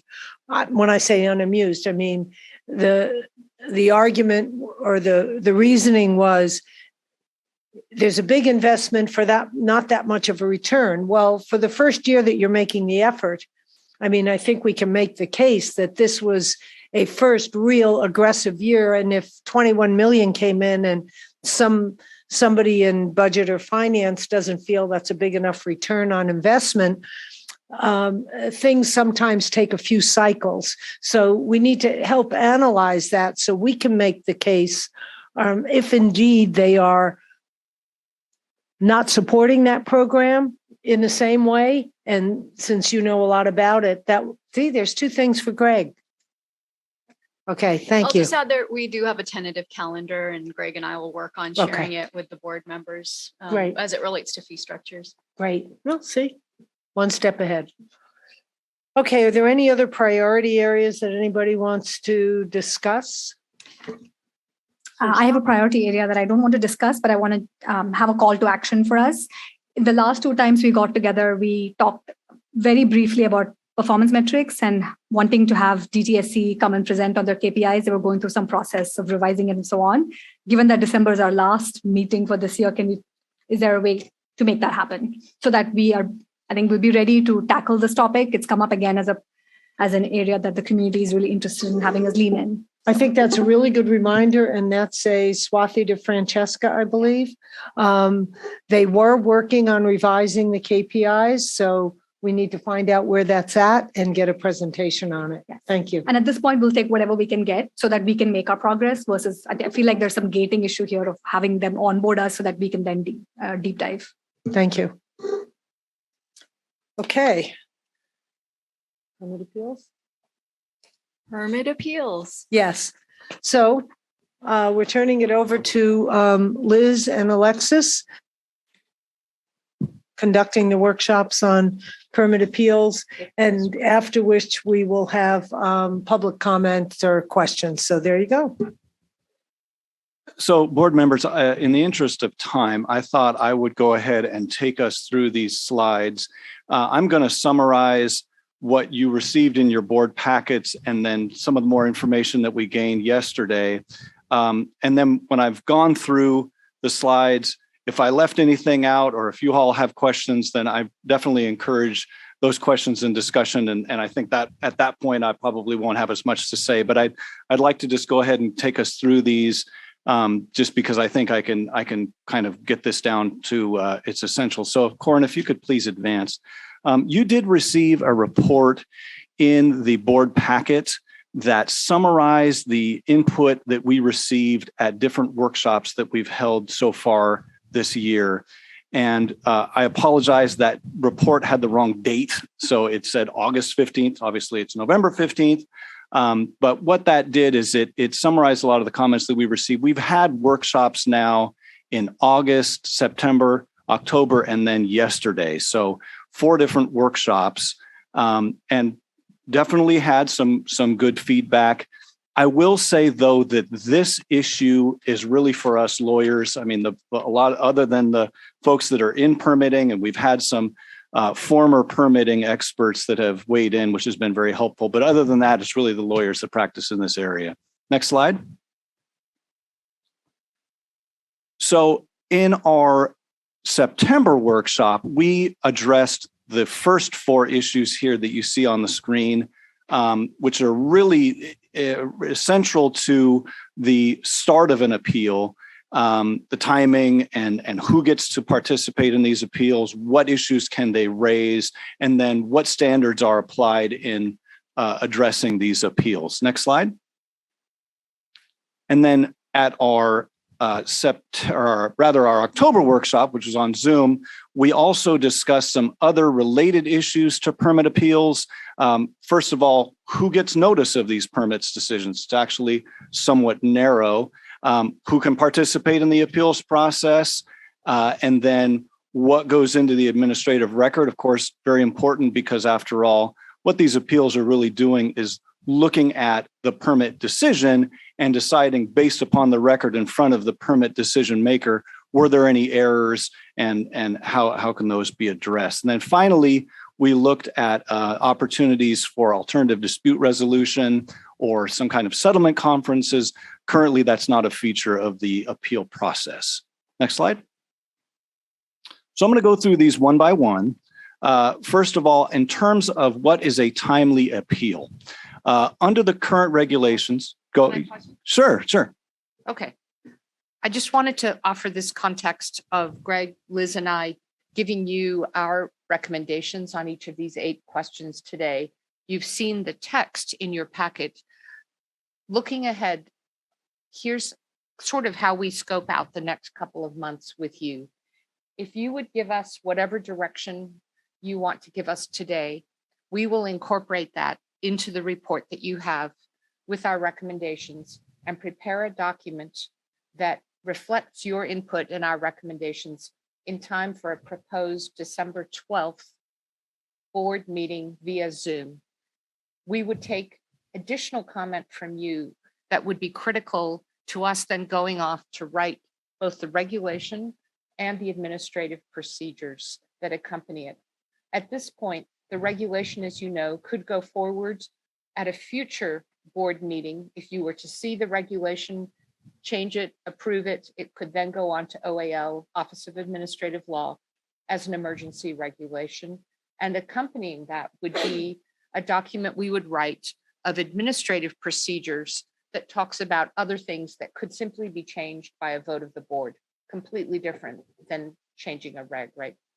So what we'd like to do is get your input today on our recommendations, any additional considerations, to write our report well in advance of our December meeting so that you can look at that again and give us really kind of your last charge before we go off and write and bring it back to you at our, we hope, our January meeting. So that's a little bit of Sure. Where is the public comment on that draft come in? And we are talking about December 12th to January is holiday time. And that's that's a time when there'll be less participation by everybody, including us, right? I mean, people. Yeah. So building in the timeline that allows multiple opportunities or for response from the public, and by public, that to me is community groups, individuals, regulated businesses, appellants, everybody. We want to be sure that we've left enough time after we've done this. And if that means it's another month, then it's another month. But so build that into the timeline, the public response piece to it. And we know there have been several very active players in this. And if for some reason that we don't catch their comments, then we should be reaching out to those who have participated in any previous permit appeal workshop. I hope we go out to them and say, it's up there, here it is. We really want your comments back, because the last thing we want is to have done this and then a month later, we're hearing from somebody in this room or this virtual room that we didn't give them enough time. It's too big a deal not to do that piece, even while 2 appeals are pending. So just bearing in mind, yeah. Let's get that. Okay. Right, and really to that point, it's an excellent point. We have the benefit under SB 158 of adopting emergency rulemaking. And what's great about that is that it goes incredibly fast. But the danger, of course, is the one that you just laid out. So all the more reason why we need to gain as much of that input in advance of that as we can. Right. So our intention is to provide drafts of any changes to the regulation as well as new proposed procedures before this board, so the public may comment at a public meeting and make sure everybody is good with this to the extent we reasonably can before it's submitted to OAL. Because once it goes to OAL, it's all of a week. It's moving. Yeah, it's very fast. Well, and we also want to be sure that it circulates through the department, through the bigger agency, because I think some of the things you're coming up with will have an interface that if nothing else, then for their awareness, even if we don't accept any comments or disagreements with it. Since this is a big deal to everybody, we want to be sure that nobody's feeling left out of the process. Yeah, and that's actually something that we'll be focusing on towards the end, is really asking everybody for their input, and in particular, folks from, even DTSC, as you mentioned, coming to our next meeting and making public comments in the interest of transparency. Okay, so then first issue here, what is a timely appeal? As I mentioned, 30 days is the current standard. So DTSC will, first of all, they'll have a draft permit, goes out for review, and then some months later, they reach a final decision that gets mailed out to the community. And there's a notice that goes out to the community informing them they have 30 days. 30 days to file the appeal, which includes a supporting petition with a whole statement of reasons attached to it. It's a rather cumbersome document. It's really in the realm of attorneys to do it correctly. And we've been told a lot of the input we received was that 30 days is just not long enough. So what this committee is recommending we do as far as a change to that procedure would be to have a new procedure where anybody who receives notice of the final decision would, within that 30-day period, perhaps 30 business days, they would be able to file a simple form. So it'd be just a one-page form, kind of a notice of appeal, that would then open up an additional 30 days in which they could draft up this rather lengthy statement of reasons with all the analysis that goes along with that.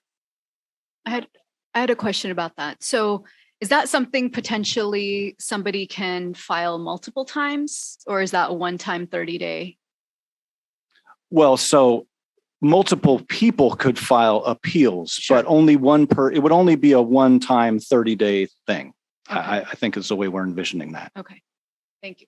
Although we did talk about the possibility of the board having the discretion to grant more time. So, it'd be incumbent upon those wishing to initiate an appeal to be diligent and respond to the notice by filing that simple form. But then they could possibly have more than just another 30 days if needed. If it was complex or so forth, the board could grant them more time. is what we've been thinking anyway. Right. And the authority to grant more time is already there. We just saw that, and I didn't even realize it till yesterday that the FiberTech comment period was extended.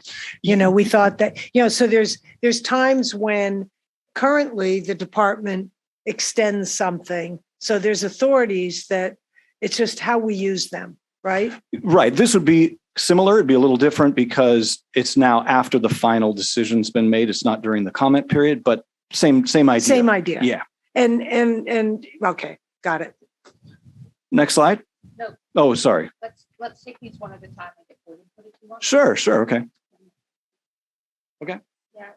So that was actually my suggestion to the board, to follow that, have a simple form that should be filed within the 30 days of the notice of the final permit decision, and then have the complete application along with supporting documents be submitted within 30 days after the notice of appeal, and then to have the board have the ability and discretion to offer more time for more complicated sites and to not exceed 30 additional business days.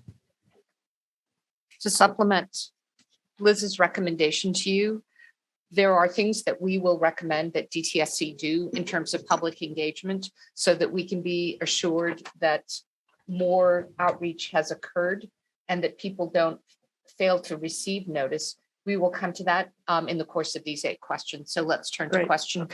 Your feedback on that particular interplay of what we're recommending, which is a template, an appeal filed on that template within 30 days, the ability to submit the documentation 30 days thereafter, and the ability, third point, to appeal to the board for an extension of time where circumstances so dictate. Do you want comments or votes or consensus votes, on just that? Feedback. Is there any further feedback on that? Georgette, Sushma, just so you get everything. I have a clarification and I have some thoughts to share, but I'll do the clarification. So when are we defining the extension requested? What are those conditions, or what is the parameter to that? Because it seems pretty, if it's not going to, it seems pretty broad.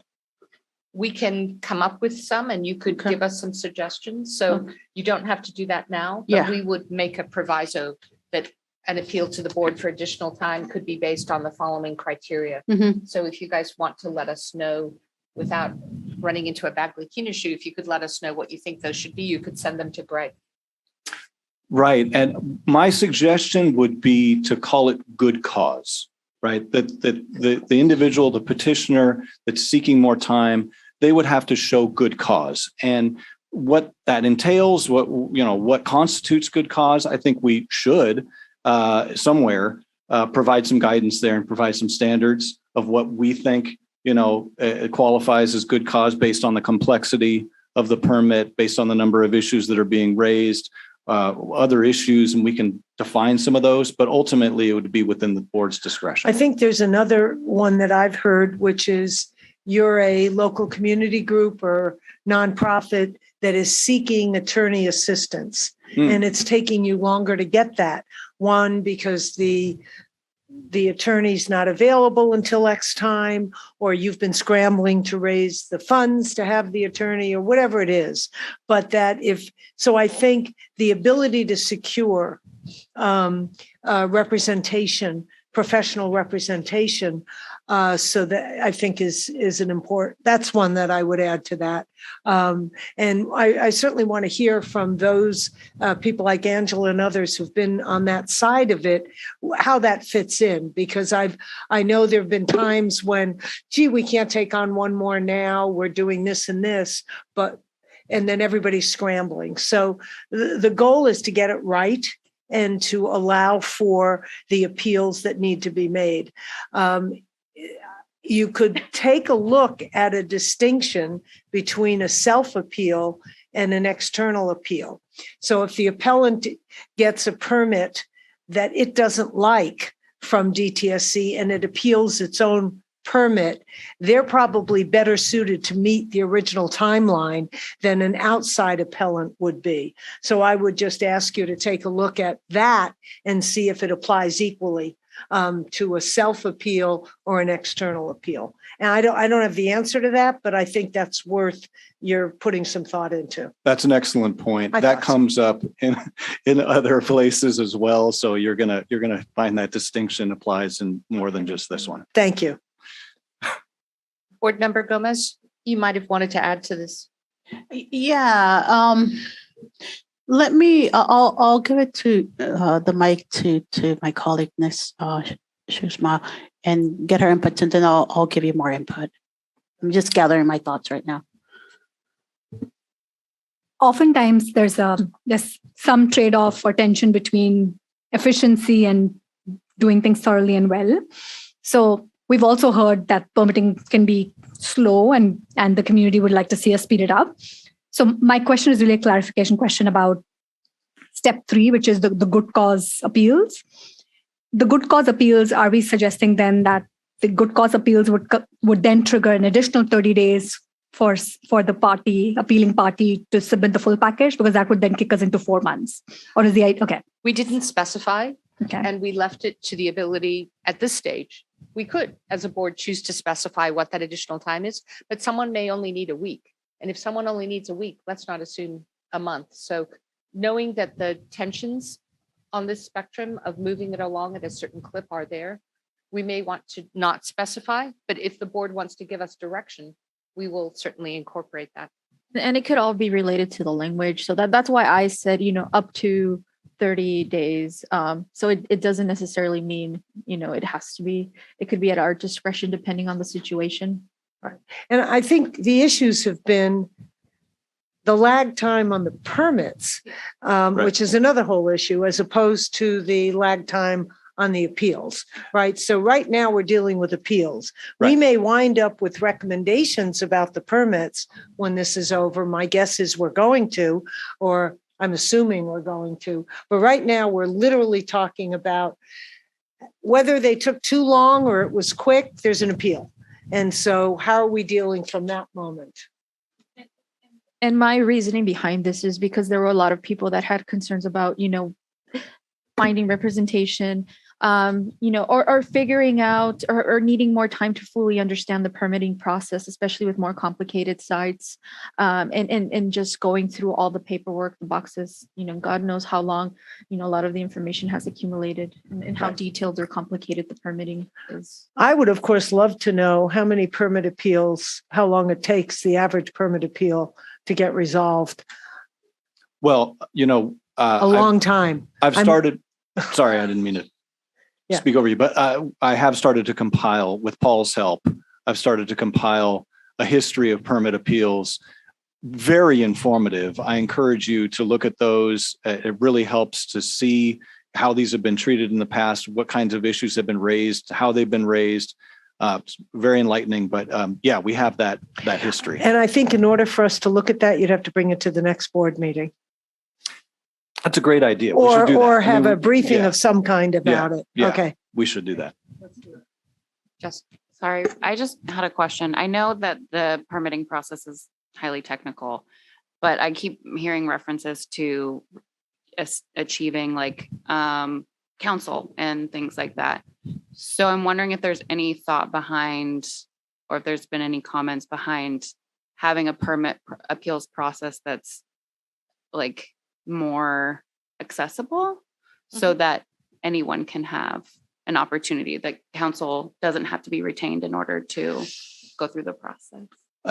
So in our workshops, that was one of the comments that we heard more than any other, which is a great disparity between industry and the applicants and DTSC that are devoted to these permit decisions over years, and spend a lot of time and have a lot of resources devoted there, versus members of the community that are lacking that expertise. They don't have the technical support. And so there's a great disparity there. And you could call it access, or, there's various ways to describe that, but that was something that we heard repeatedly. And we will come to some recommendations that we think could help that. It's not that you shouldn't be represented, but there are things that DTSC can do. I just want to make a process observation, is that we've been discussing question 1 for 17 minutes, and we have an hour to cover 8 questions. let's move on. Moving right along. Can you advance the slides, please? So the next issue is standing. And what this means is that to qualify to file an appeal now, you have to meet certain standing requirements. So there's a participation requirement. So right now, when a new permit application is being considered by DTSC or a renewal permit or a Class 3 modification, DTSC will have a public review period where they'll often have a public hearing during that time. People will be able to pose their questions, submit comments. They can testify at a public meeting. And then DTSC will respond to those comments. Corin, can you advance the slide, please?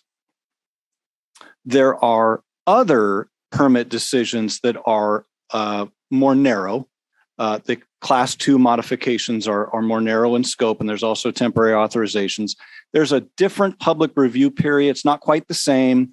And so there's not the same, I mean, people do still comment on those. They're still allowed to comment, but it just doesn't take place in quite the same manner. So standing here with these decisions, there's a requirement if you're going to appeal a renewal decision, a major renewal decision, that you have participated in that draft permit decisions. And there are very often lags. So FiberTech, for example, that review period is occurring now. That started back in September. So people now can comment on that permit decision. That final permit decision is anticipated sometime next year. We don't know exactly when, probably the first half of next year. If somebody is commenting now and then come June, let's say, they see the final decision and they're dissatisfied with how DTSC responded to the issues that they raised, they have standing to file an appeal. Somebody who is new to the process, that didn't know about it, that didn't participate in the draft permit, they can't file an appeal because of what we call standing. Of course, the applicant has standing, they usually participate during that public comment period as well. And then under the former process, the director has standing to review conditions of a permit. So we debated this quite a bit. This is one of the more difficult parts of this because we don't want to have it be too wide open, but we recognize that this is somewhat limiting. So I don't think we came up with major changes here, but go ahead, Lizette, why don't you explain what you're thinking? For my recommendation, where I'm at right now is that for permit renewals, denials, and Class 3 modifications, that any interested and affected party who submits comments and participates in a public hearing or on a draft permit decision can file an appeal. And we would also be taking place of the director, and we should be able to file an appeal, in my opinion. Members of the public who wish to file an appeal but have not participated prior to the filing should submit a notice to file an appeal along with a petition to us, the board, showing why and how they weren't able to participate into the prior to the submission of this appeal. So then based on, whether or not we agree with their petition, we would accept the appeal. We would accept them being an appellant. Correct. So it would be at our discretion. It would be at our discretion. Their circumstances, on them showing or making a case for their, circumstances. And for the Class 2 modifications, to have it as is. Was my original intent. My recommendation is very similar to Liz in terms of the ability for someone to petition the board who, for whatever reason, was not able or did not receive notice in the past.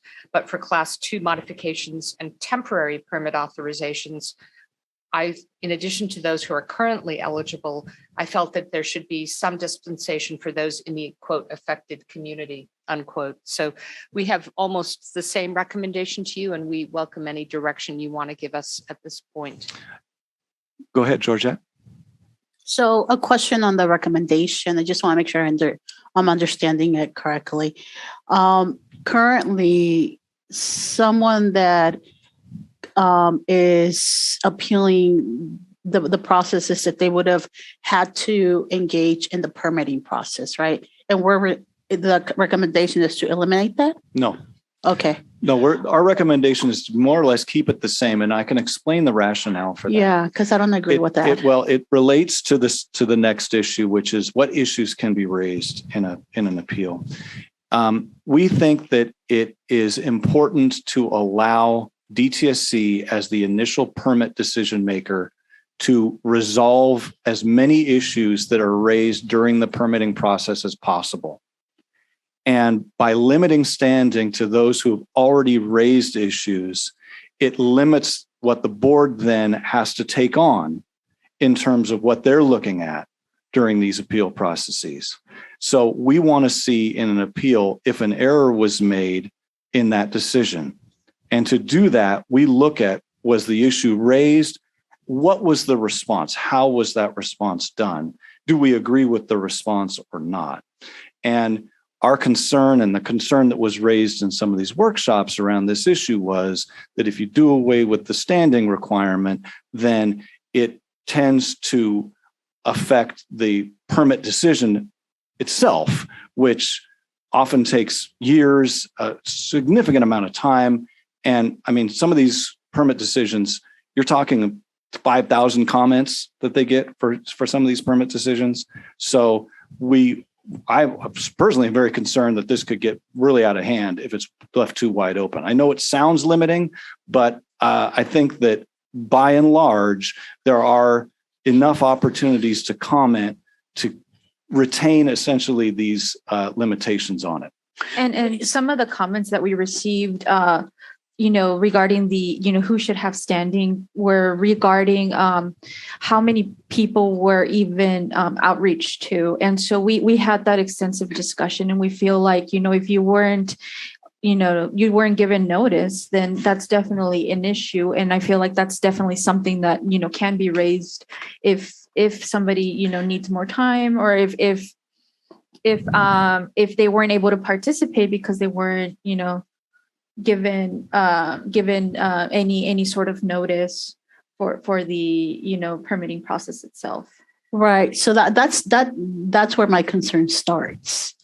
Right. And I don't know how we fix that. It's the recommendation would be, recommending to DTSC to improve their communication, but that's hoping that they do that. Exactly. That's why I think it's important to have that. At least for me, my idea for that was to, accept an appeal with an explanation or showing how they didn't receive notice to participate. Mm-hmm. This is something that comes up in a question we're going to get to, which is to give us the discretion as a board. If someone wants to show that they should have received notice because they're part of the affected community and they did not for whatever reason, in tandem with a much expanded DTSC outreach program during the permitting process, we think there's room to give more flexibility here than exists now, but it ties us to things that happen during DTSC's permitting process that need to be strengthened. I think it also sets a limit on just, letting anybody have standing, because there's also that danger that, a competitor from whatever permittee applicant may, want to throw in a wrench, into the system just to affect their competitor or someone anywhere in the country just being able to put. Well, just to further complicate it, but something for us to think about is the idea of people have raised, okay, so this is a Los Angeles permit. But how that permit goes will affect how other permits may go, or how other appeals somewhere else. And as we're talking about sea level rise or something, we're talking about things that do affect everybody because it sets a standard. So that came up in one of the discussions. Are we, and I want to hear from others about that, right? If you're not on the geographical area, we know that the limits now are a geographical area. right? That's who gets a postcard or something. And what we heard was, well, we can't send out postcards to the whole state because that's too expensive, right? So we're going to send it to the geographical area. We have to build into the process or require the process, have multiple ways of notifying the public, right? To be sure that we've covered the affected area. And that's where some of the complaints have been and why people have complained that they didn't file an appeal because they didn't know about it.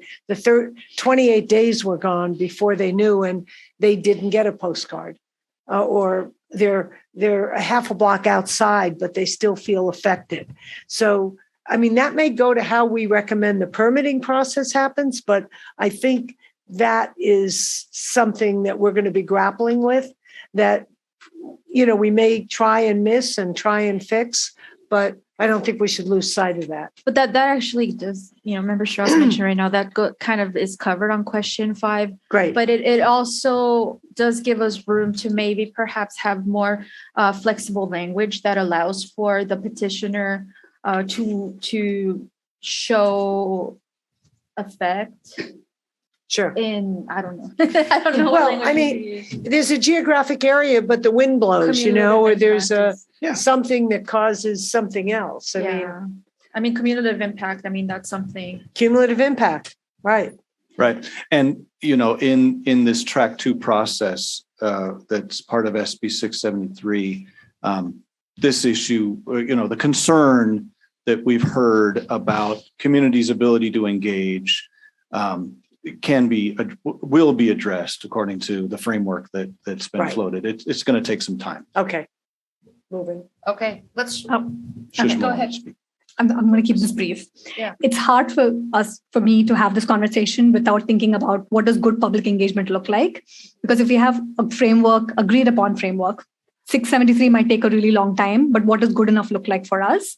If we can have that in place, together with the comment Greg made about keeping the list of standing parties narrow and allowing for exceptions. I think those are the 3 things that in my mind answer this question number 2. Yeah. And then that's what I kind of referred to earlier today, not knowing how 673 is going to take effect. Right.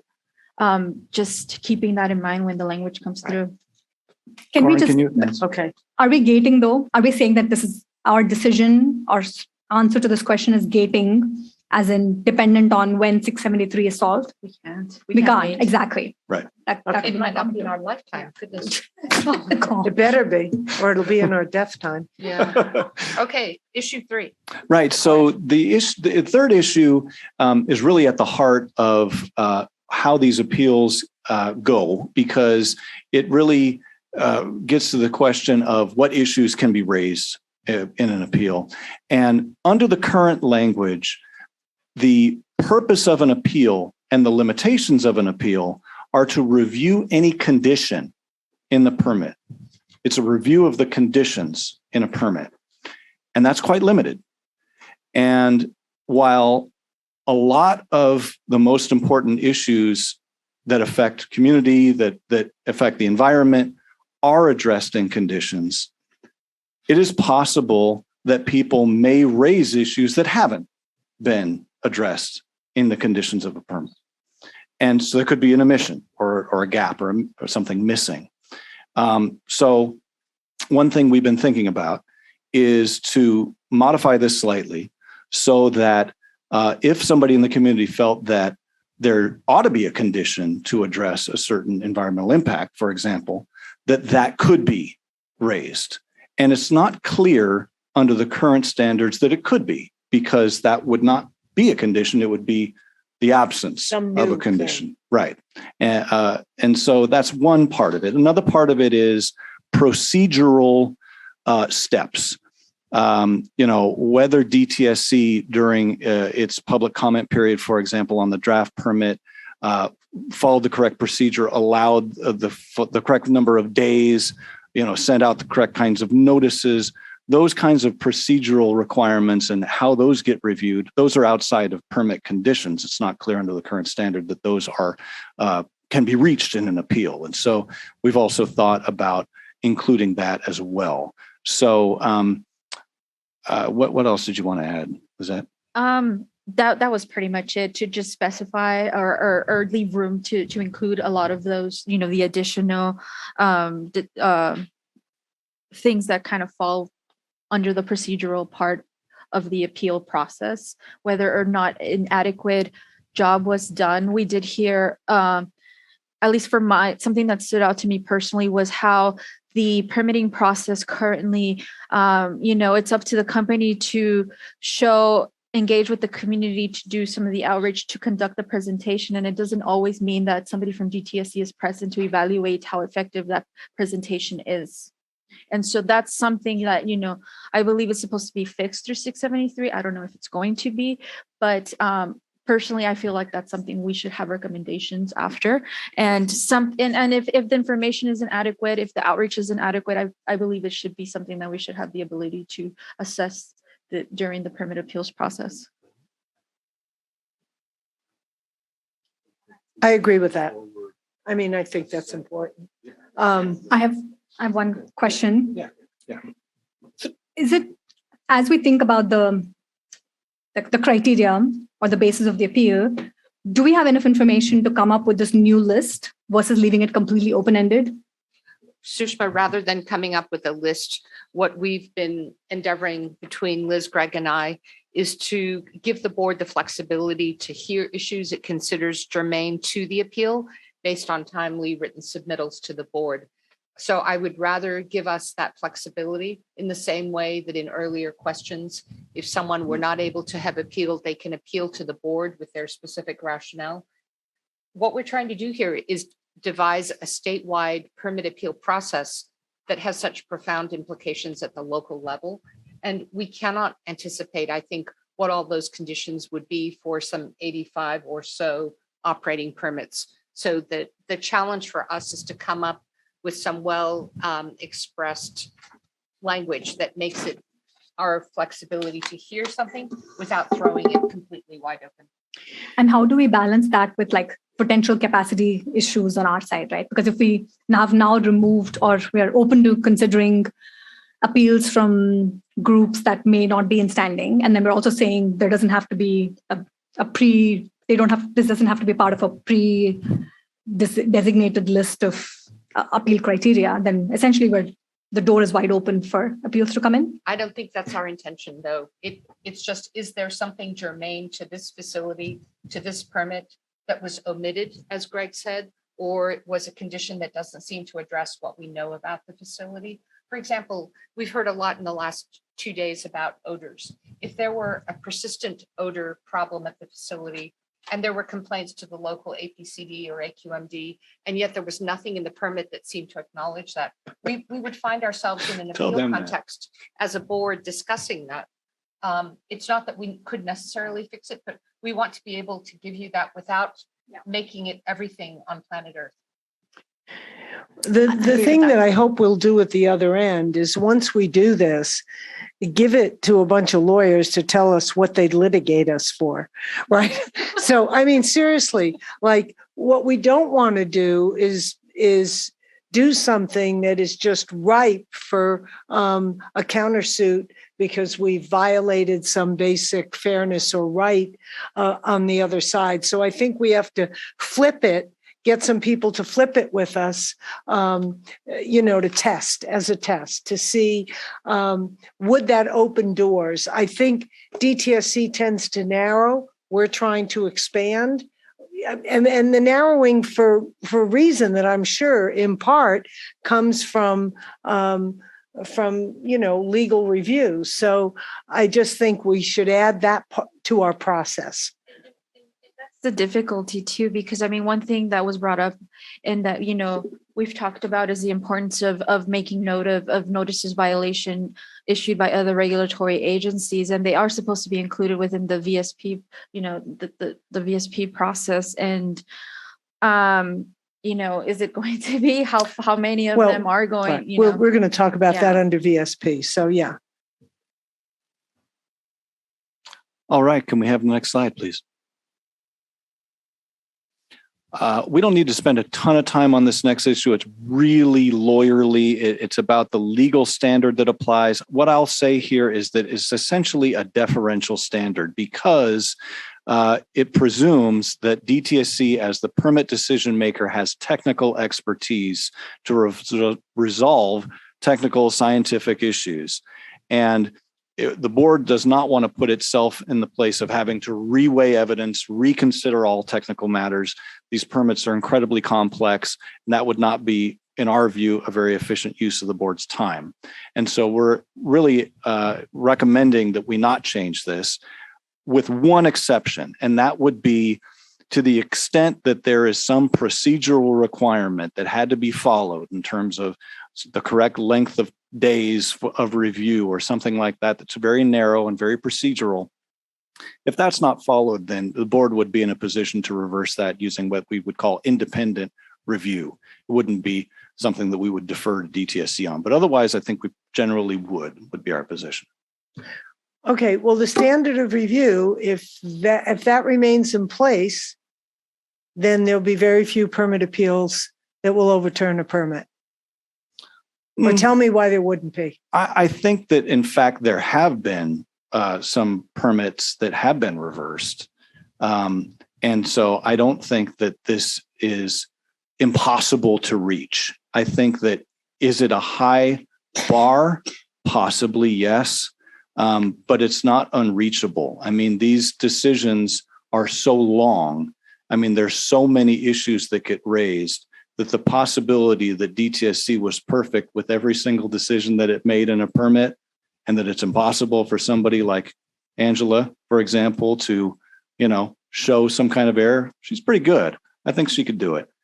Right. But so this piece, where is the part where there wasn't community participation or adequate hearings or taking that into consideration? Is that procedural? Right. And so that's under a standard of review?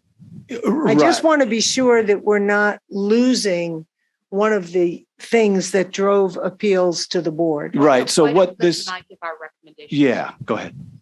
Yeah, so, do you want to start? No, go ahead. So I actually suggested to have to add de novo as it relates to the procedural requirements and to defer to issues raised during the appeal process, whether outreach efforts were adequate and or whether questions remain related to the technical aspects of the permit issue. And if so, to allow for additional time for the appealing party to make a case if warranted. Both Liz and I feel that we need to give an additional measure of flexibility greater than the current abuse of discretion or clear error standard. But it does put the burden on the appellant to show that DTSC's application of the law and regulations were not properly applied. And that would include greater flexibility with regard to these procedural requirements. Did people receive notice? Did they provide a clear explanation of the permit? All of those things that we know are currently pain points in public engagement. We could. I've got one eyeball on the clock. Okay, keep going. Yeah. I just have a question. I just feel it relies a lot on did the person that wants to appeal, did they receive a notice or not?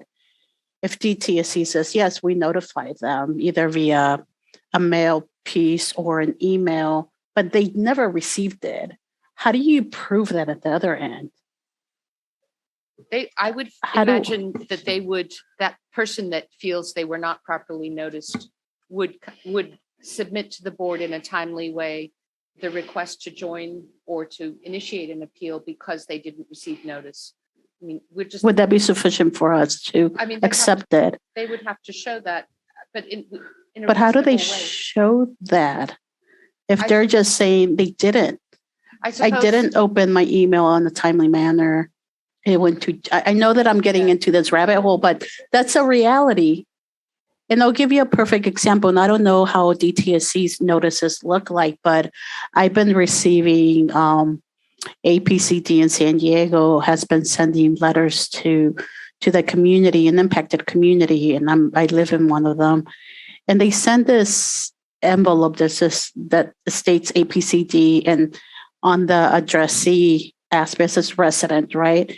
Hoping that they're going to open that letter to tell me that there's going to be a hearing. So I don't know what DTSC's noticing looks like, but I just feel like that's a lot on the resident to prove.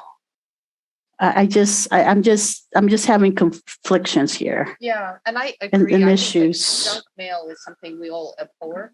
But if in the course of DTSC's public engagement, they have reached out in the affected community around the facility and asked people if they want to receive notice, and someone provides their address or their email, and DTSC correctly then supplies information to that address or email, I feel like they have given notice and that party should be able to participate. That party should participate. If they ignore participation, they could still appeal to the board, and the board. Well, if they come back to the board and say, I didn't get it, and you say, do you affirm? I mean, are we going to have people swear in and say, I absolutely didn't get it? Or are we just going to trust that and give them an opportunity to file the appeal? I think mean, this is- that's, I think, where we are. Sorry, I'm right? talking over you. Are we trusting somebody who's going to bother filing an appeal is not taking on that task lightly? It's not like a minor effort. It's a major effort. So it would seem to me that it would be credible by virtue of the fact that they've asked for it and they're positioned to file it. I don't know. And it could, and I don't want to speak for folks on industry, but I mean, if they want to show, I mean, I guess there's always, public requests that can be made to find out whether or not this person was.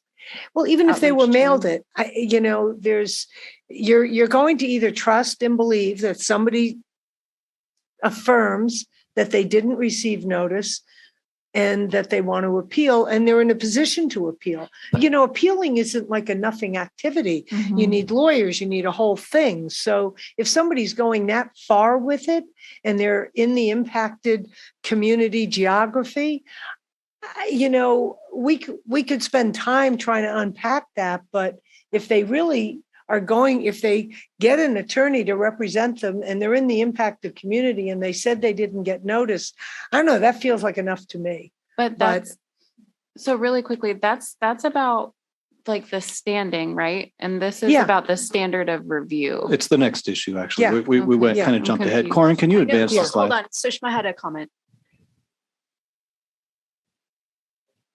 Okay, we'll move on. We'll get it later. Okay. Since you've lost the It'll ability come to back appeal around. that question It'll now. come back around. So we did look at noticing of a final permit decision, since that's the triggering event for Right. filing an appeal.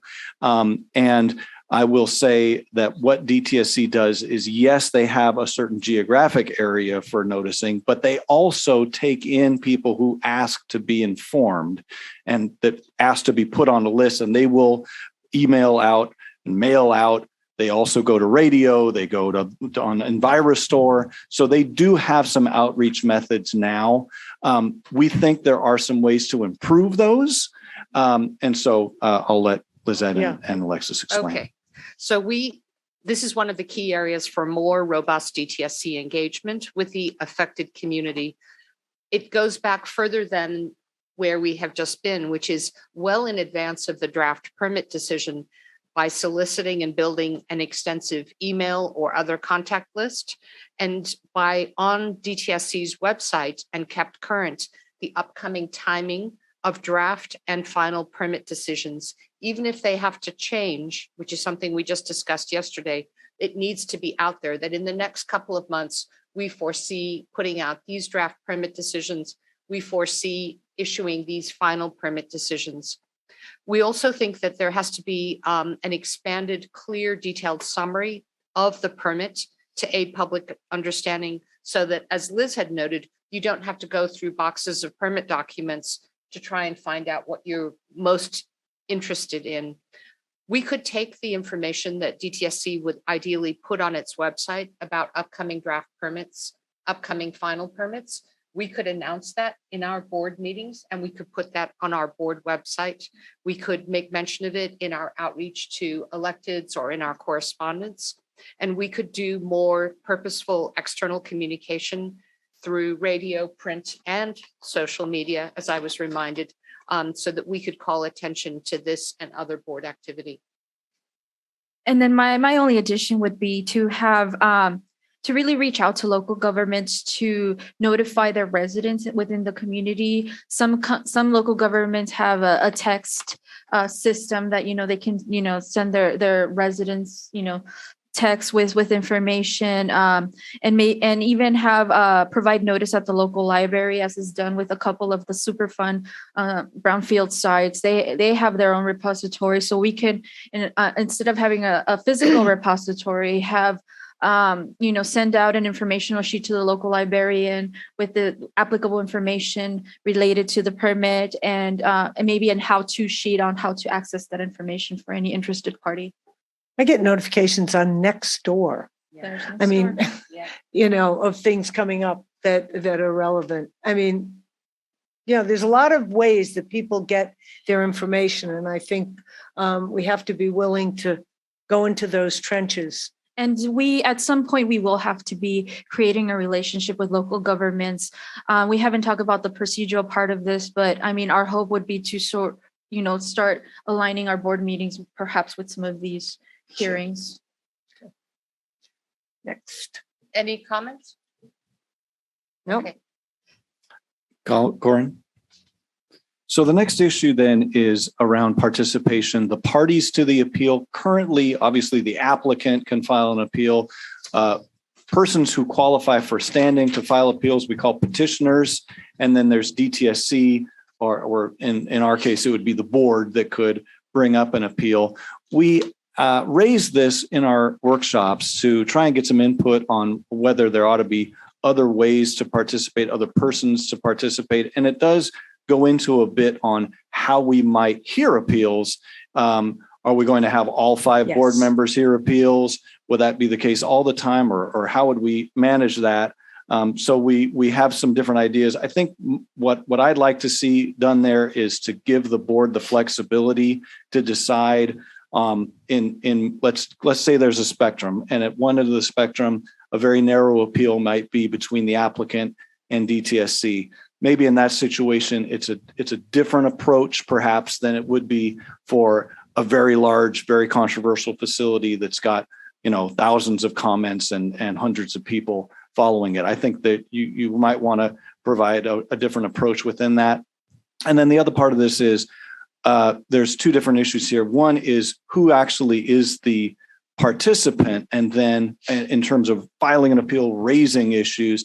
And then further on down in the process, once it becomes time to actually put legal arguments to those in briefing, we've thought about allowing non-parties to file amicus briefs that would be supportive of the parties, where they don't necessarily have standing as parties. They're technically legally non-parties, but they yet still would be able to participate in an amicus briefing capacity. Yeah, let's hear it all. Did you have any? Okay, yeah. My recommendation to us as a board is that the entire board would hear all permit appeals in transparent, accountable public meetings. I believe Board Member Ruiz and I agree, as Greg just noted, that the board would accept amicus briefs relevant to the appeal, including from parties who may not have participated at the draft permit stage, and from those in the affected community. So these would be briefs that don't necessarily raise new issues, but bring their perspective as supplemental to the issues before us on appeal.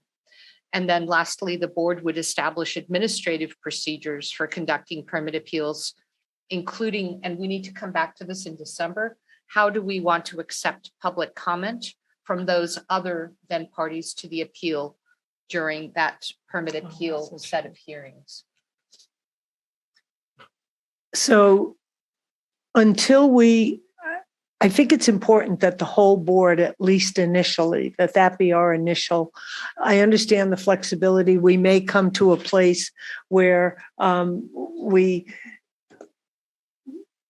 we all need to understand this. We all need to own this. I think this belongs to the whole board. We could a year from now be thinking about it differently, but we're going to be bringing on new staff that will be participating in this with us, right? You know, hazardous waste engineers, environmental scientists. So I think the whole board brings something to hold that.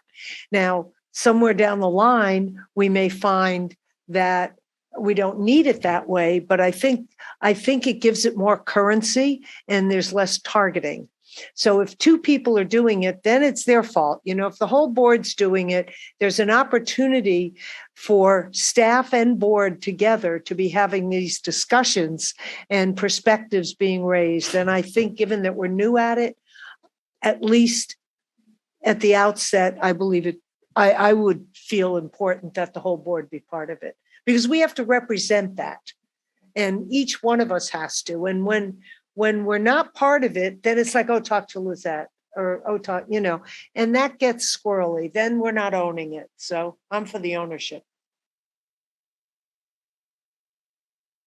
No, I think I agree with you. I think even at least this first term, I don't know how we define terms, but I think till we get the process going, new amendments, I think it should be everybody. And maybe 5 years, 10 years later, it might change when we do have fully staffed and there's that experience. But I think at the beginning, we owe it to the community. And, you know, if we run into flaws with it, then we all know it because we all had to live with it.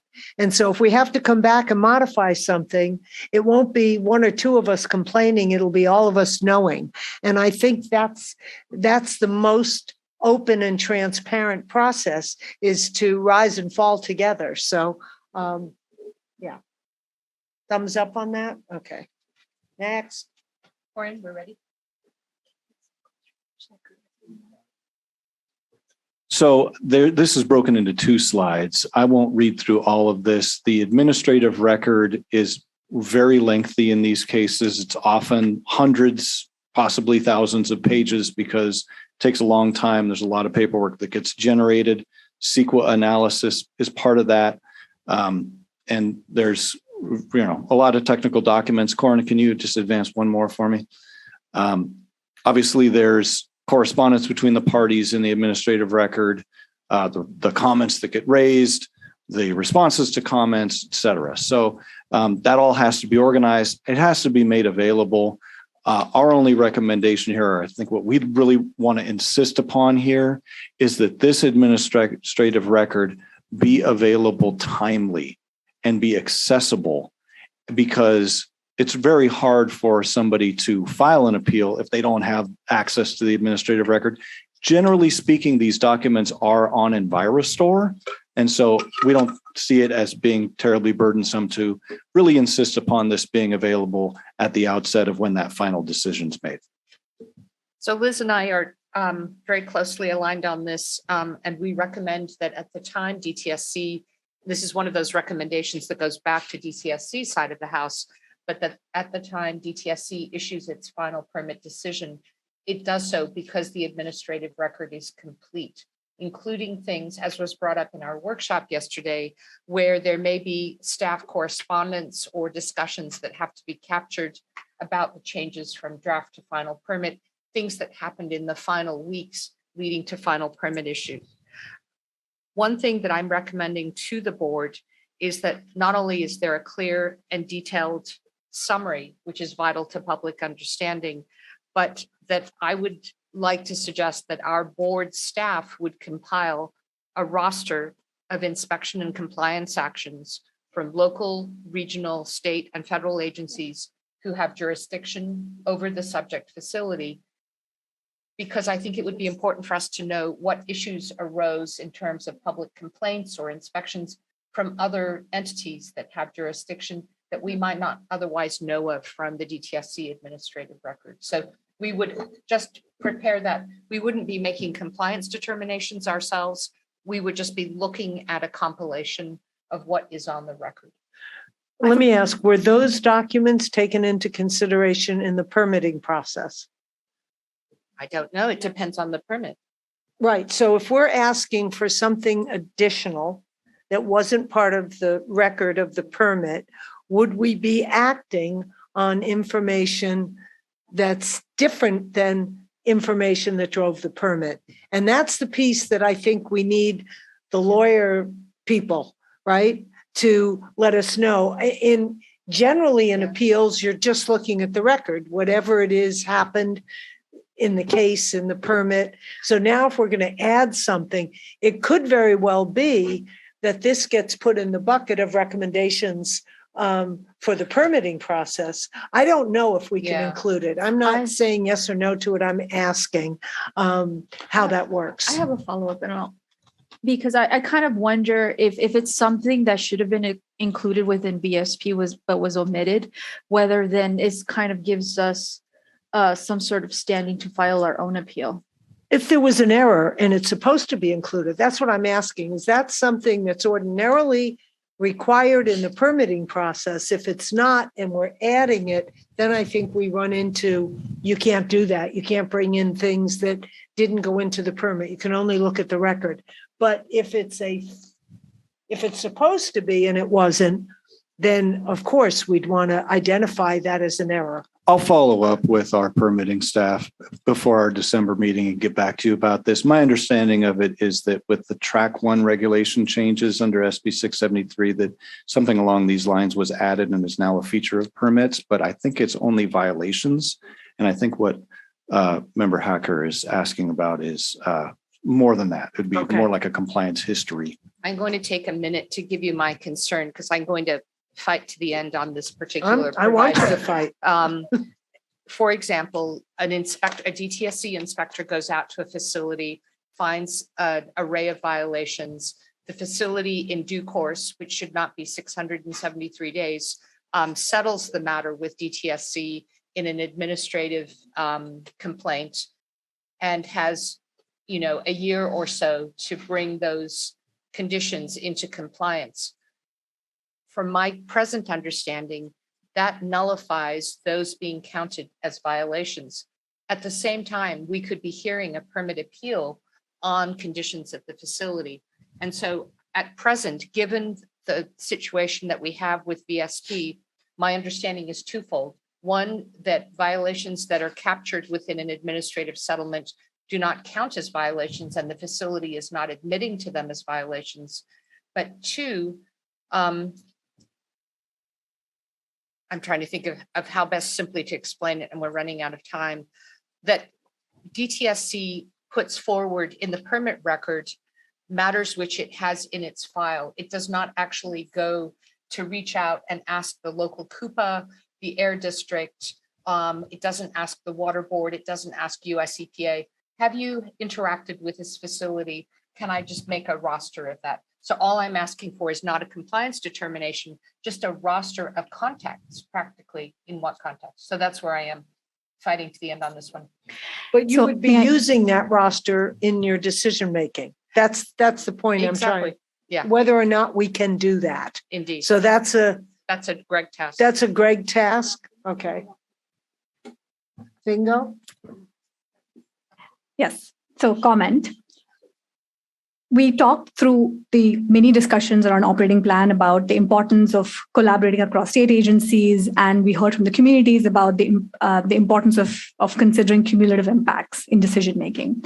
What I'm hearing Member Strauss-Hacker propose is exactly that: is can we take a more holistic view before we make a decision on an appeal? So I'm fully supportive of it. From a tactical perspective, I'm trying to figure out a way for us to not stand up an independent permitting process and by gathering our own information and then evaluating and then making a decision. So my ask from an investigation or discovery perspective is there a way for us to ask DTSC to when a permit appeal comes up to us to the board for consideration, if they can create a record of all of the compliance activities that they are aware of / solicit from sister agencies information. We shall ask. Yeah, Sounds I good. think we can formally ask for it. If we don't get it, then that's a recommendation through the other process. So I think that may be a solution to it. I don't want to lose it, and I want you to keep fighting till the end on it. Just don't want it to bump us make us No. violate It's just something. a facet of this. I On to love our it. last issue. Okay, next. Corin, can you advance it? So last issue is the role, if any, of alternative dispute resolution. One of the sources that we're looking at as an alternative agency process is the Environmental Appeals Board that EPA uses. They have a court in Washington, D.C. that hears appeals of RCRA decisions and other kinds of permits. They have a feature in there of alternative dispute resolution. Courts often have mandatory settlement conferences or mediation as part of that process. And this is actually one area where these two didn't have a perfect alignment. So I'm going to pass it over to Board Member Ruiz. Yeah, I didn't think it would be provide the much needed transparency required by SB 158. So I just don't support the idea unless there's a way to make that transparent and open. At present, having had some experience with it, I think it would be good if the parties in dispute could reduce the number of issues that would come to us. But I think that there's a way with your input between now and at our December meeting for you to weigh in on this point and let us know. It's not a complicated thing to go one way or another. We could, in our administrative procedures, recommend it. We don't have to require it. There are different ways to slice this. So off to you guys.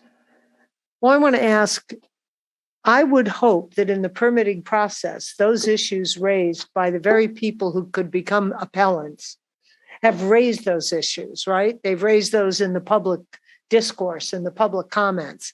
And the hope would be that at that juncture, before the permit is issued, there's resolution. I mean, that would be the hope. Okay, so put that in the bucket for recommendations. Once it gets to us, this happened, well, I shouldn't say I know this for sure, but when the Santa Susana Boeing mediation went on, that cut everybody out, right? That becomes a lawyers working it out or not working it out, or Cal EPA and Boeing. So the public there was no transparency about that process until it was announced, or at least that's how I understand it. And yet there are those who feel that was the most effective way to do it. The same with whatever's going on with another company that we're aware of, where they're in negotiation to resolve something that we're not privy to until the resolution comes out. Lawyers don't like when they're in mediation to have people mucking in, right? It's literally sitting in a room and fighting over things. So how would that dispute resolution happen? And where would the representation of public, whatever public that means, depending on what the appeal's about, and us, be part of that to where it's satisfying? Because the results often are not satisfying to the public. One, because they weren't part of it. They may not like the actual content of the settlement, but they didn't like the process. So the content rides with the lack of process in the complaint. But it might have been a different conclusion had the public been able to be part of a dispute resolution process that was more open or inclusive in some way. But lawyers will tell you they don't like to do it that way. So this is where I'm stuck on dispute resolution.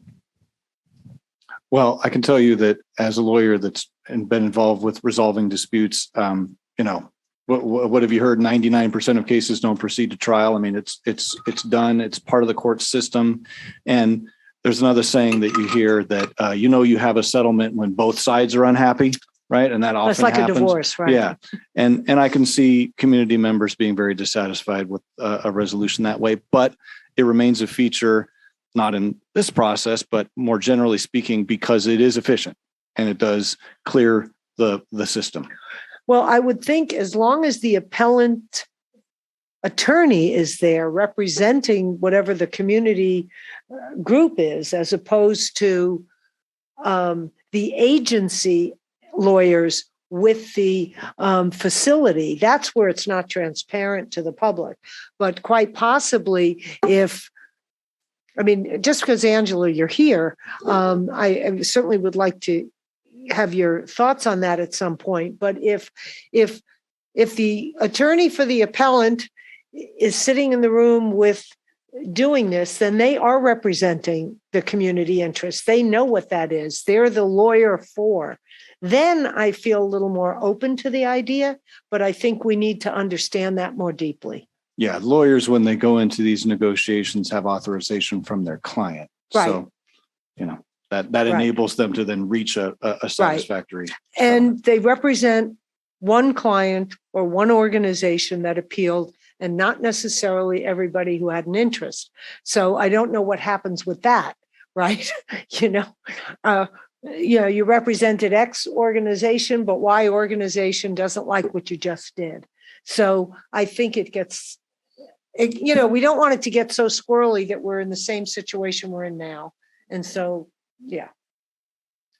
And similar comments were brought up last night, and I don't know if Angela's going to comment, but something that stuck with me was, that this is almost like a mediation. It going through the board, it's almost like the mediation before it can go to litigation, because, depending on what decision we make during the appeals process, it might go to, it might go to litigation. That's right. Good point. One comment I want to make based on what Greg just shared, which is alternative dispute resolution helps with expediency, right? Which means a lot of this depends on how quickly we're able to move appeals through our process. Otherwise, we're essentially creating a system that incentivizes dispute resolution. So perhaps that's another way to think about this: is it's optional, it's available, but not because of expediency, really, because we're going to still go through this appeals process in a thorough, timely way.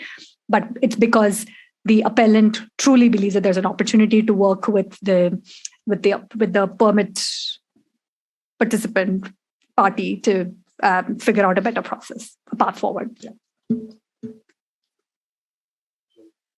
Shall we move on to the last? Last slide. Sure. Corin. So we've already discussed the questions. Is there one more, or is that the last slide? Board member Strauss-Hacker already laid out kind of what the next steps. I know, Swati, you wanted to ask about that. So this has been a rich discussion, Really? and it's great. And say I'm glad thank you. after months of input from the public that we have been able to have a discussion amongst the board members. And as I'm listening to this, my question to the board is, there's been some areas where there's been agreement. There's been some areas where there's been clear disagreement. What are your next steps? Are you planning to have consensus on each one of these questions that have been laid out? Is it majority? Is it a report that will be out? How are you all going to decide on some of these areas that you don't currently have agreement upon? Let me take a stab, and then our subcommittee will weigh in fully. I don't think there's a great deal of difference that's come out this evening among the three of us. And so what we could do is take the report that Greg had drafted, where Liz and I had appended our recommendations, take the notes from our workshop, public input, and from your comments tonight, write up some text for a revised report for our proposed December meeting. And where there may be different ways forward, we could give you options A, B, and C, so that you would have fully digested that well in advance with the public, well in advance of our December Zoom meeting. That's one way to do it. Right. So the December Zoom meeting is December 12th, correct? And we are getting close to Thanksgiving. You have that work to do, and we want this to be part of a board packet with public opportunity to review what we've done. My guess is that that's going to be tight to be able to do that. Even if you got it out this week, then it's Thanksgiving, and then there's 2 weeks before the board meeting. So I want to be sure that public interest in this, there's an opportunity, so that when we come to the discussion about making a decision, there's been enough opportunity for public participation in that these are our recommendations, so that maybe that the board discusses it with public input at the board meeting, and we take that and we go back to the January meeting for the final set of decisions. I wouldn't guess we'd be ready in December. Does that make sense? That Just so we have enough That makes open. sense. I'm just indicating the emergency reg process does take a I while. understand. So we will be pushing, we'll be pushing that out then, just. Well, we said we wanted our process ready by the end of the first quarter, right? That's what we said. So that's the end of March. That was our target for it. If we get it done in January, right, the final board vote in January, and hopefully by then we have staff on board that are going to participate in this. So I think those things could converge. Oh, I'm dreaming. A girl can dream. Yes, she should. And right, because we can't hear permit appeals until we're better resourced, right? So we're hauling on that. But this was excellent. I want to thank you for this. And are we doing public comment? Thank And you. so now we're going to go to public comment. After our gratitude, do you feel really excellent work? I know you all worked really hard on this. Thank you. Okay. So at this time, we are going to, for the record, it is 5:10 and Member Bhatia will be leaving us, and we do retain quorum with having 4 of our 5 members. Right. Thank you, Member Bhatia. Bye. So at this time, we will open the floor for public comment on the permit appeal process for in-person participants. Anyone who's public? Yeah. Okay, while Angela is coming up to the podium, if our Zoom participants can please raise their virtual hands. If you're calling in on an English phone line, please press *9 to raise your virtual hand. And I would also like to ask the Spanish line to please check with the Spanish participants if anyone has a comment at this time as well. Thank you. Please state your name and affiliation. Hi, good evening, mostly. Angela Johnson Mazzaros from Earth Justice. And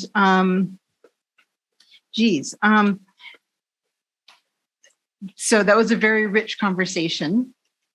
And particularly this conversation about the timing. And so I think I'm going to start my comments with talking about the timing.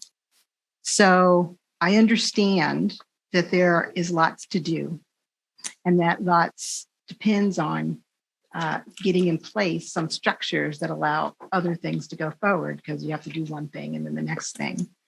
But now we know that you've added another meeting in December 12th, right? Which sets up its own set of challenges. And you're proposing to use the emergency reg process. And so much of what ultimately one can really say about this process is going to really depend upon what gets put onto paper. And so I am not, a girl can dream, and there are lots of dreams that a girl can have. And some girls might dream that instead of thinking that we're going to get this done by January 26th, that we're actually thinking about March 9th before this comes back. And maybe what that means is it would come back March 9th. There'd be public comment period that would happen in the interim. The board will make the final decision, and then it goes off to OAL, and then there's some period after that. And so you're actually talking about mid-year. And I understand the ways in which that's unfortunate, but I also understand that these are important questions, and they're complicated, and they're intertwined. And I have stood before this board in the past talking about urgency and moving things with all deliberate haste. And sometimes all deliberate haste isn't actually the fastest path, right? Sometimes you have to slow it down a little bit, because I think you're right. It's possible that you'll see pushback from multiple sides on this, because there's a lot riding on it. Right. With that said, making sure we have time for comments on a written proposal is going to be key. So from my perspective, I don't have to ever hear y'all talk about this again. Just give me the paper so I can take a look at it, right? Because that's really what is ultimately going to turn. That's right. And so with that, I'm going to, I have just a few comments because I understand, speaking of haste and all those things, and I understand it's getting late, but I do have a couple of things that I want to raise for your consideration. On the timing question, I have, I'm unclear because right now what happens is you file a statement of reasons. You have 30 days to file a statement of reasons. DTSC takes that statement of reasons and they decide if they're going to accept or deny different things that you've raised. And then there's briefing that happens after that. And so are we talking about that same basic structure? That is, there would be 30 days for notice filing, basically. There would be the next 30 days or a total of 60 days before you need to submit your statement of reasons. DTSC would then review that statement of reasons, this board would then review the statement of reasons and accept or deny whatever they were going to do. And then there would be a briefing schedule. Yes, awesome. On the question of standing, so I may regret some of the things that I say here today, but here on the question of standing, I wonder if it might be a thing to consider where what we actually do is limit the issues that can be raised on appeal, but not who can raise them. So instead of prioritizing who it is that can show up before the board, prioritizing what it is that can be raised before the board. And that may be a pathway that would allow the broadest possible participation by whomever it is who wants to stand up and engage in this procedure. And I will just note that in traditional court world, there would be an intervention process that feels to me to be very much akin to this notion about how do we manage who shows up in front of the court, how are we going to manage, and basically there are people who can intervene as of right. Right now, we might be calling those petitioners. You show up, you participated in the process, you've done your thing. And then there's sort of equitable relief. You can go and petition the board and you can get in that way if you have some kind of reasonable cause to show up later in the process. But key here is going to be, I think, making it so that we're not excluding individuals who want to participate, right? And I'll have something to say about the issues that get raised in a second.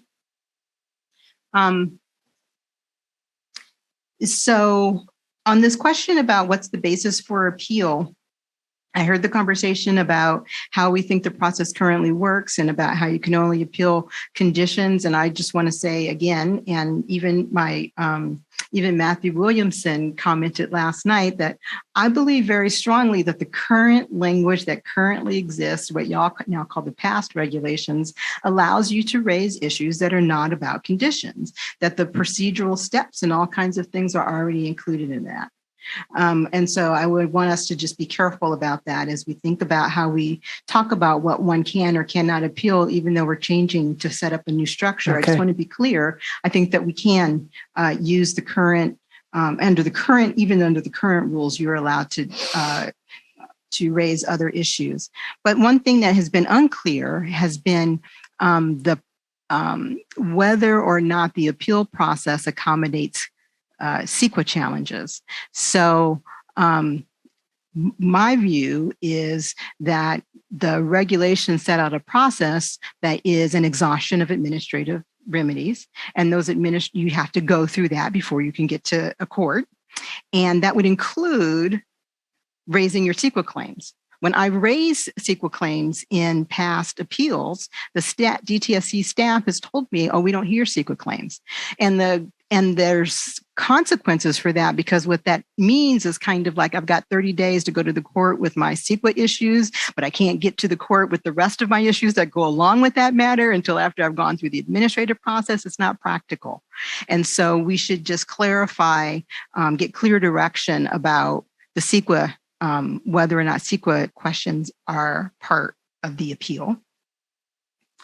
On the question of the standard of review, I too am very cognizant about de novo and what that is or isn't and what it does or doesn't do. But what I will say is that the current split to me seems to be appropriate to give more deference to DTSC staff on technical and factual questions, and to use less deference for procedural and conclusions of law, right? I mean, Greg is in as good a position as an engineer at DTSC to decide whether, on conclusions of law, right?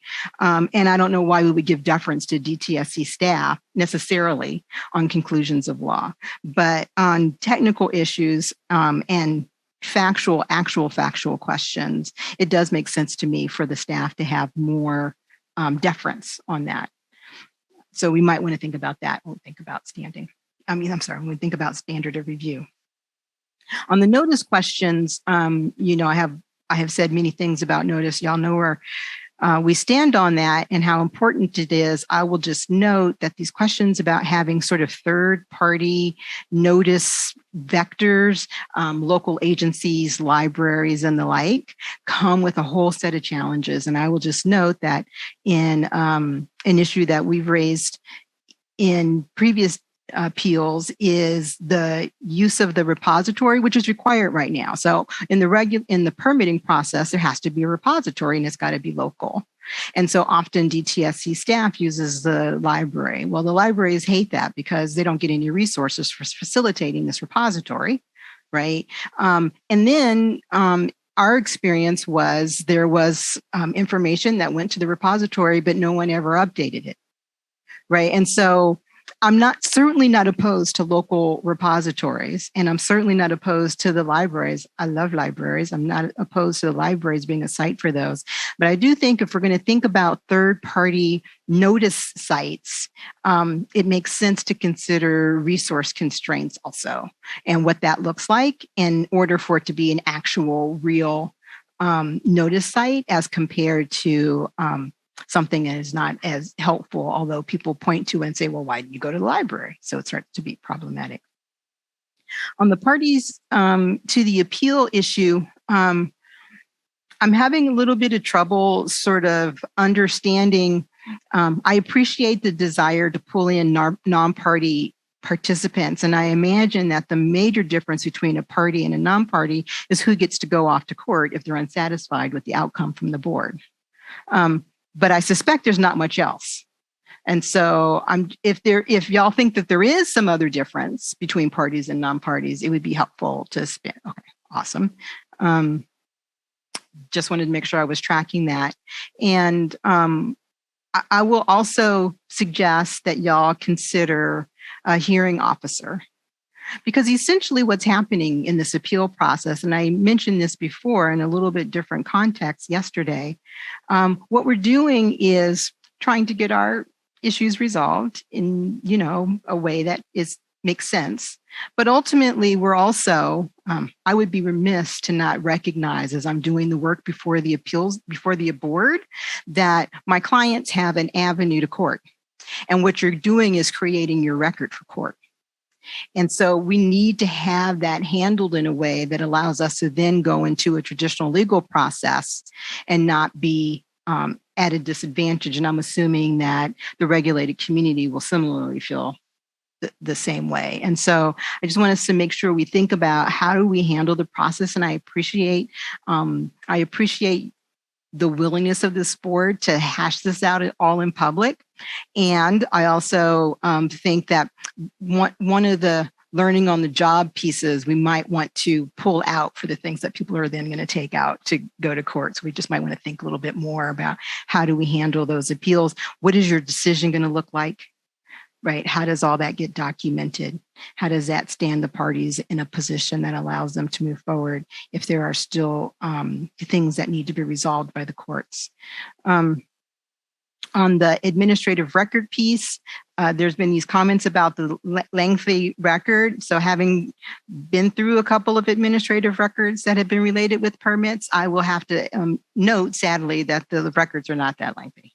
At least they hadn't been in my experience. And so I raised the question yesterday about correspondence. There is some correspondence that DTSC previously has been putting into the record, but it is not like the correspondence that I have in my CEQA proceedings where, we're representing the client and we got 25,000 emails, right? That's not what it looks like. And so we should just be thinking about the administrative record and making sure we all have a shared understanding about what is or isn't and how broad that is. When you say correspondence, what does that really look like? Is it like, as someone who has both filed Public Records Act requests to the agency and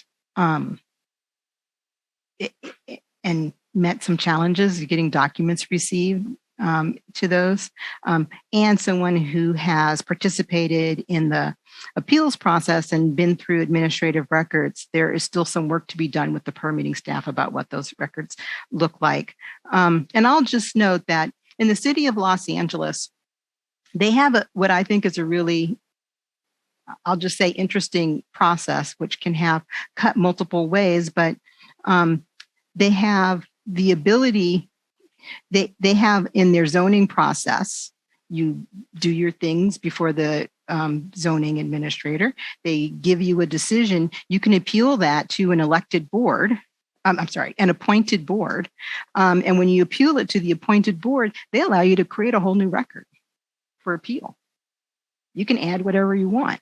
So the questions about what goes into the record or doesn't go into the record is very clear in, say, a CEQA context, right, where they've really drawn some of these lines. But I would, if you're interested in being able to add additional things on appeal, I would be cautious about that. I'd be very cautious about it. But if you were, there is at least someone out there that does that, the City of Los Angeles Office of Zoning Administration. But one of the ways the board might deal with this very particular thing that's been raised, which is the broader history of the facility, the broader enforcement history of the facility, is that if the board wants to do that work and has the capacity to compile that stuff, why not compile it during the permitting process and enter it as a public comment, just like everybody else? So then it's there, and then it's in the record, and you don't have, all kinds of bizarre things that are happening with that. But I will note that as awesome as that is, and as much as I would love to see that happen, the real question is, how does the broader enforcement history impact what DTSC decides to do on the permit? And what kinds of relief communities can get for how it does or doesn't get included? And so it is awesome to have that information. It's important to have it visible. As I said last night, understanding that these facilities happen in a context, but understanding that things happen in a context and acknowledging those contexts is all very awesome. But actually what I'm looking for from this board is not your intentionality, but actually your action. Right. And so how we actually change the outcomes. And so I think we just have to note that there's still that hurdle about what to do with that information. And then the final thing that I'll just note here is on the alternative dispute things, I think that there are a couple of questions that are going to be really important. Who is the dispute officer? Is that one of y'all? I mean, because really the dispute, so when I am representing clients in an appeals process, my clients are having a dispute with the decision that DTSC made. I understand that there's a regulated operator who's on the other side of that permit, right? But DTSC's permitting staff was the decider, and that's who I'm challenging, right? Not the regulated community, because they're just trying to get away with what they can get away with, right? And so who's the dispute officer? So I know that there's a process right now about the way we do these things right now, but that's going to be, I think, important to consider. And the question about transparency or not, I think that these are really important questions to think about and to think through in advance. And I will just note that I think that Chair Rizzo, you were going in the right direction. The question is, who are the parties? And you can't have a dispute resolution process that doesn't include all the parties. And that's got to be a fundamental core, right? Now, in regular court, if I sue the city and there's a responsible party, and then I sit down with the city and we hash something out and we go to the responsible party and tell them this is the way it's going to go down, they have to just take that. right? Which is awesome when you're one of the parties that are at the table, right? It's less awesome when you're not. So I just, alternative dispute resolution, I still appreciate the possible efficiencies that maybe it brings to the process, but I am not convinced that this is going to be a helpful addition to the current processes, because I think it opens up a lot of different other challenges that are probably not worth our time and effort in order to get whatever marginal benefit may come out of an alternative dispute resolution process. If parties decide to talk to each other and then somebody decides to dismiss an appeal, that's always a thing, right? But the putting together of the alternative dispute resolution process is going to be a complicated thing. We're going to get some regulatory language. People are going to be like, oh my gosh. And so I think it draws out our project in ways that are not necessarily helpful.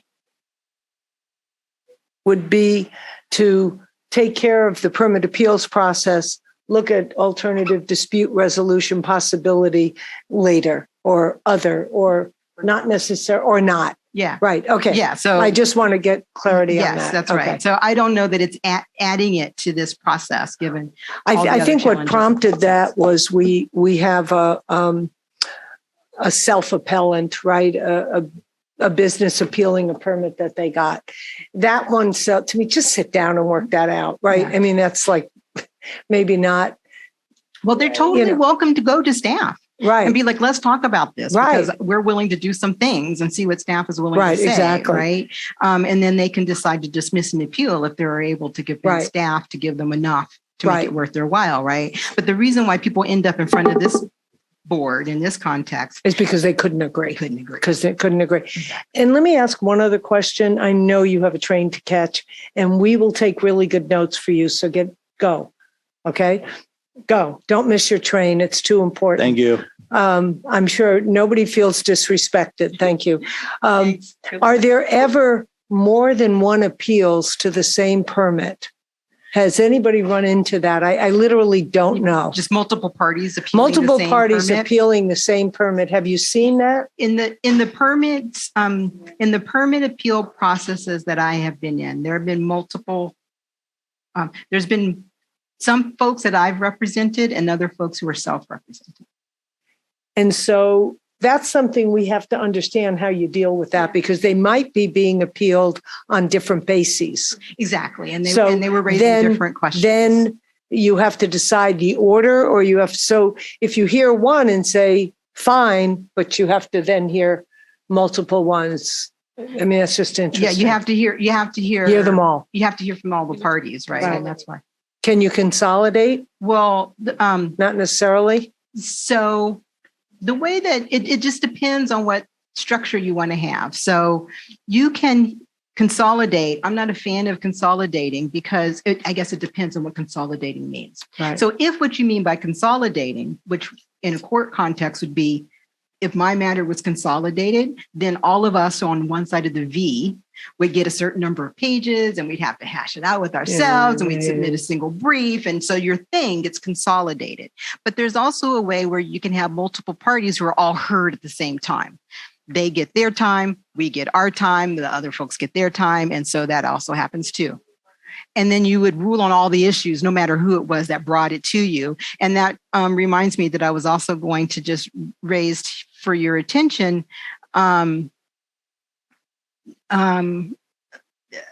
this other really critically important thing that I was going to say. Wait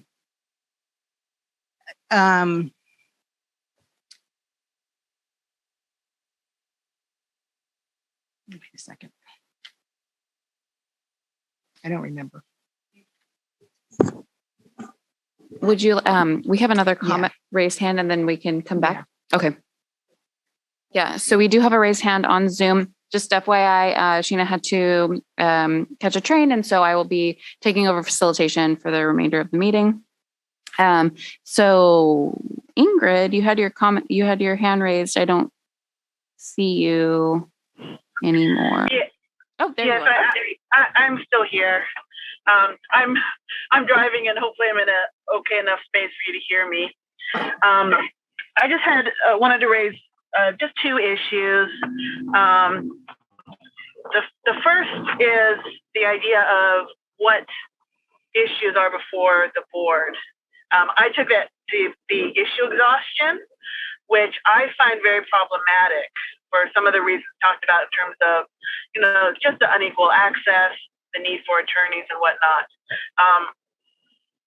If we're requiring that community groups, if they got the notice and they are participating, to identify with specificity the various legal and technical issues that can be brought before the board, that's going to be an extremely hard and big hurdle. And so, if we are going to impose some sort of exhaustion requirement or limiting of issues that can be raised with the board, we need to make sure the board is allowing that to be very expansive.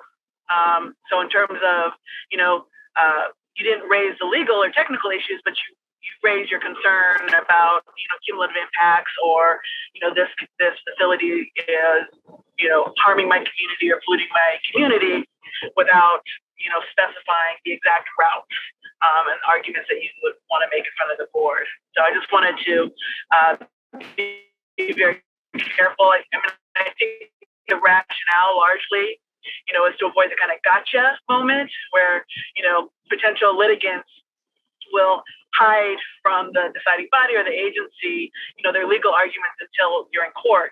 I think that that concern is a reach. And, I think on the balance, it's definitely more important to ensure that communities don't need attorneys throughout the whole process in order to get in front of the board and have a opportunity to raise, issues once they have an attorney, if they're able to get an attorney. So that was one of the issues. The other issue I wanted to touch on was limiting appeals to confirming conditions. I think that's highly problematic. And I think it ignores, a lot of various procedural issues, as well as, I think the CEQA question is very important to determine. And I just want to point out that, boards of all levels, city councils, planning departments, they are called on to make decisions about CEQA compliance. And so I don't think it is out of bounds for this body to assume that the same responsibility. You do have an attorney, and boards up and down state and all sorts of jurisdictions are called to do this. And I think CEQA compliance is a really big concern. So I wanted to raise that issue as well. And I think that's it. Thanks. Thank you so much, Ingrid. Thank you, Ingrid. Drive safe. All right. Do we have other public comments? I do not see any other hands for this item. So Let's see, Angela, did you have okay, you know how to find us, right? So this isn't anywhere near over. I had a new thought, and I feel like all our faces lit up when Angela made the suggestion about providing the regulatory record during the permitting process. And it almost makes me wonder what else we can provide. I don't know if I'm just going crazy and delusional. We've identified a number of sites that we know are coming up for permits. I'll call them fraught sites, the controversial or fraught, or ones that might be likely to wind up there. I don't know that every single permit or permit mod or, that's coming up, we're going to want to do a deep dive or have the capacity to, but we certainly could identify those that we've already heard. We know sites that are of great community concern. We know that I think there may be 5 or 6 leftover old permits that are still to be dealt with. I know they've cleared a bunch of them, but some of the big ones are coming up, right? And so might we identify ones or it could be requested to us to be checking that record out during the permitting process. I just don't know if we have the capacity to do every single one that's coming up for a permit. Sorry, Angela. Sorry, you may run into trouble with picking and choosing winners and losers. Right, I know. right? So how do we do And that? Yeah. Having a fair process for all of the communities and all of the, right? So I would think about what you can do and what you should do, but my inclination is to say you probably want to do it for all. If you're going to do that in your official BES capacity, you probably want to do it for all instead of just doing it for some. That's a because good point. Good point. Because you're going to be a decision maker too, right? Right. And so, right. Are we going to do VSP tonight? We are. The VSP presenters have been waiting patiently, And they very are- patiently, and just. Are they ready? Well, we still need to, I think there's a couple of more comments about this. There was, yes. Okay. I did Let's- see one hand. One more hand and no? No, okay, it was Matt, but I think Matt. Okay. Okay. All right. Okay. Next. Matt Williamson. Matt Williamson? Yeah. Okay, okay. Matt Williamson, if you would like to express your comment, please go ahead. Sorry, I'll go quick. I did take my hand down because I forgot we had VSP, but I just wanted to briefly note, just to the chair's last comment about the public record and having it accessible early and having it accessible to the board. I just, by way of context, the application alone for an application that I'm working on with a client right now is about 8 baker's boxes full of documents. And so if you take that to the full administrative record, you're talking about like a truckload of materials. So the size of these is huge. So I would, I agree, it's important to get this stuff out early, but the scope of that path and the amount of work effort would be huge and massive for the board to take on. I know that. Thank you for that. I don't want 8 banker boxes delivered. Thank you very much. I know the feeling. Thank you for that comment.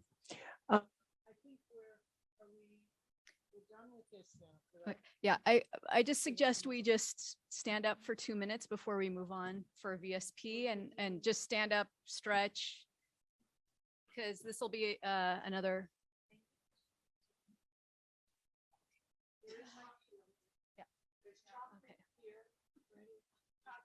Sorry, this isn't a 10-minute. It's not 10 minutes. It's literally just 2 minutes. It's 2 minutes. And again, thank you for the VSP team for being so patient. We're looking forward to your presentation. And for those of you who are the 50 participants that are still with us, thank you so much. So we'll be moving on to the VSP presentation for the evening. Please go ahead.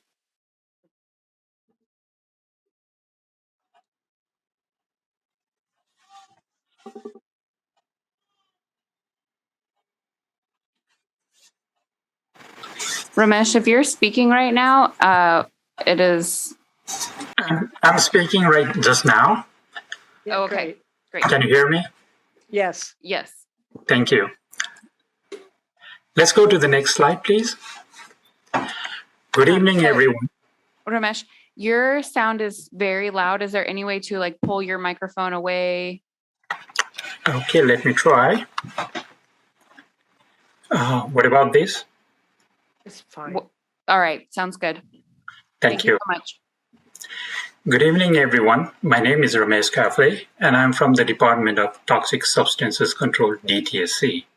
This presentation is intended to provide a quick overview of the regulation and DTSC process for violations scoring procedure, commonly referred as VSP. Next slide, please. In this presentation, we'll present information about VSP, scores and tier assignment, dispute of the VSP score and its resolution, and finally, additional requirements based on the compliance tier. Next slide, please. The VSP regulations cover a very broad area which requires different expertise within DTSC for an effective implementation. Hence, DTSC's Enforcement Division, Dispute Resolution Official, and Permitting Division are part of the process. We have 4 presenters from DTSC for this presentation. Swai Bruce Ratsamitong is a senior environmental scientist from Enforcement and Emergency Response Division, and he will present information on VSP scoring and tier assignment. Bruce LaBelle is a research scientist manager in the DTSC, which is also the Dispute Resolution Official, usually referred as DRO. He will be presenting slides on dispute resolution process. Vinky Menardo and me, Ramesh Kafle, are the permitting VSP coordinators. We'll be presenting information on introduction and VSP tier assignment requirements. Next slide, please. These are some of the acronyms and terminologies we'll be using throughout this presentation. These are specific to VSP regulations and DTSC policies. We'll describe them as we go through the presentation. In this presentation, Enforcement and Emergency Response Division is referred as EERD or Enforcement. Dispute Resolution Official is referred as DRO. Permitting Division is simply referred as Permitting. Next slide, please. VSP is a part of Senate Bill 673, which directed DTSC to strengthen the safety measures of hazardous waste permitting process. It is an effort to protect public health and the environment in communities near hazardous waste facilities and to increase DTSC's transparency and accountability through its permit process. The VSP regulations establish a systematic process for evaluating and characterizing a hazardous waste facility's compliance with the hazardous management requirements. It establishes transparent and consistent standards and procedures to make permit decisions that take hazardous waste facilities' compliance history into consideration. It also provides the remedies available to an owner or operator of such hazardous waste facilities in response to decisions proposed or made by DTSC. VSP regulations became effective from January 1, 2019. The VSP regulations apply to all permitted operating hazardous waste facilities except for post-closure permits or orders and permits and permit modifications for closure only. Next slide, please. VSP regulation implementation process is shown by the following. This slide. Enforcement Division inspects the facilities and issue provisional inspection scores. Enforcement Division calculates and issues VSP facility scores and compliance tier annually. A facility may dispute a provisional inspection score. If the facility files a timely dispute document, DRO evaluates the disputes and issues decision on the provisional score disputes. The compliance tier requirements are handled by Permitting Division. Facilities can have acceptable, conditionally acceptable, or unacceptable compliance tier. We'll go into the detailed information about each component, scoring, dispute resolution, and compliance tier requirement from here onward. Swai Bruce Ratsamitong from Enforcement Division will take over for the component on score and tier assignment. Next slide, please. Thanks, Ramesh. Hi, my name is Swai Bruce Ratsamitong. I'm the lead of the VSP scoring team. When regulations first took effect in 2019, the scoring team evaluated 10 years worth of inspections for 78 operating hazardous waste permitted facilities. The scoring team reviewed over 500 inspection reports and assessed nearly 600 serious violations.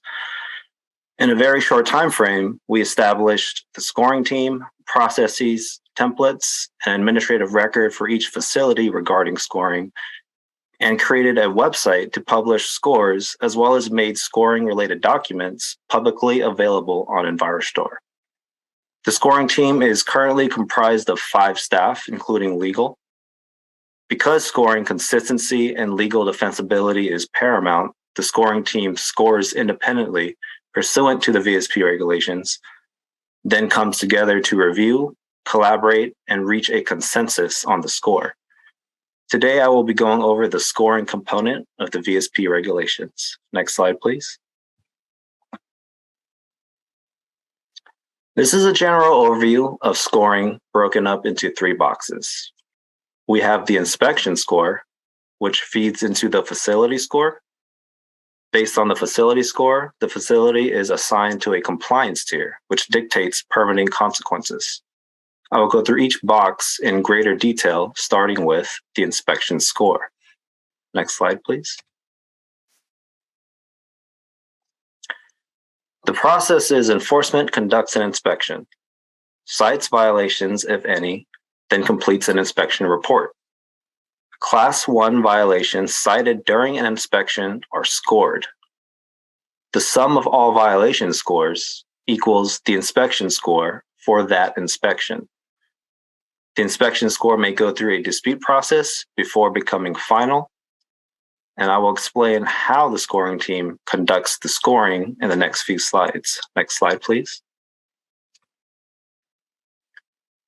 To reiterate, each Class 1 cited during an inspection is scored by the scoring team. Class 1 violations are the most serious violations.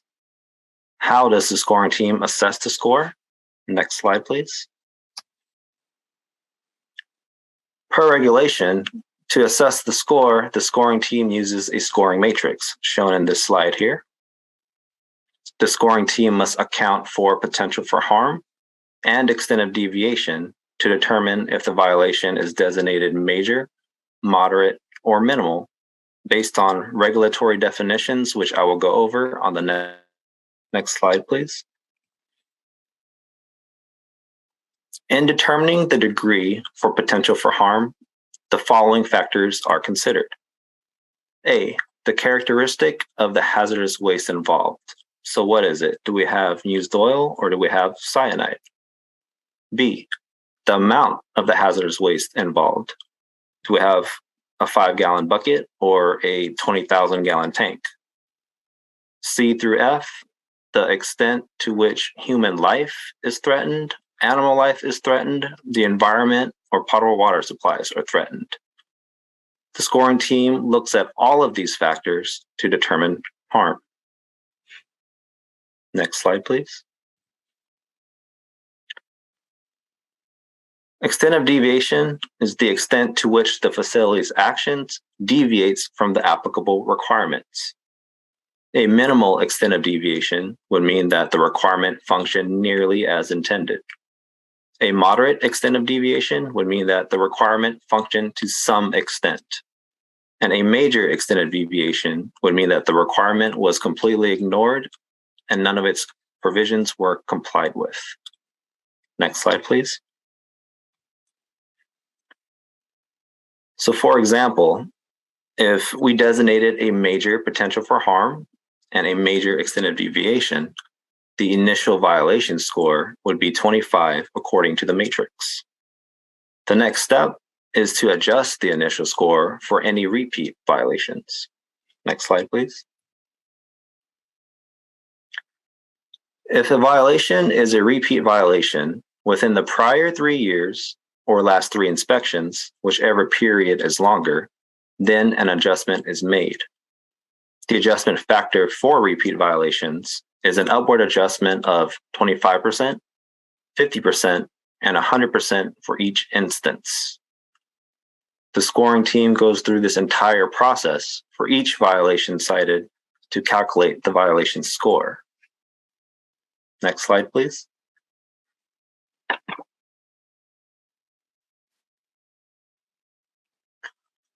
Once the scoring team assesses all of the Class 1 violations, the inspection score is then calculated for the inspection. The inspection score is the sum of all the violation scores for an inspection. Next, I will go through an example. Next slide, please. For this example, enforcement conducted an inspection at a permitted facility and cited 3 Class 1 violations. The scoring team scores each violation and issues the inspection score. So we're looking at the first row. We have violation number 1. We designated a minimal potential for harm, a moderate of extent of deviation. According to the matrix, that gives us an initial violation score of 6. In this case, there were no repeat factor or repeat adjustments, so the initial violation score remains 6. We do the same for violations 2 and 3, and that gives us a total inspection score of 46 for this inspection. Next slide, please. This is a snippet of our scoring matrix, which we provide to the facility. I know it is difficult to read the text, but we just wanted to show an example of the detail that is put into the scoring matrix. Although it is not required, we include justification fields for Class 1, harm, and deviation to help bolster legal defensibility and promote transparency. Next slide, please. All inspection scores are provisional when we first issue them to the facility. They become final when 1, the facility does not file a dispute, or 2, a dispute is filed and then DTSC issues a written decision.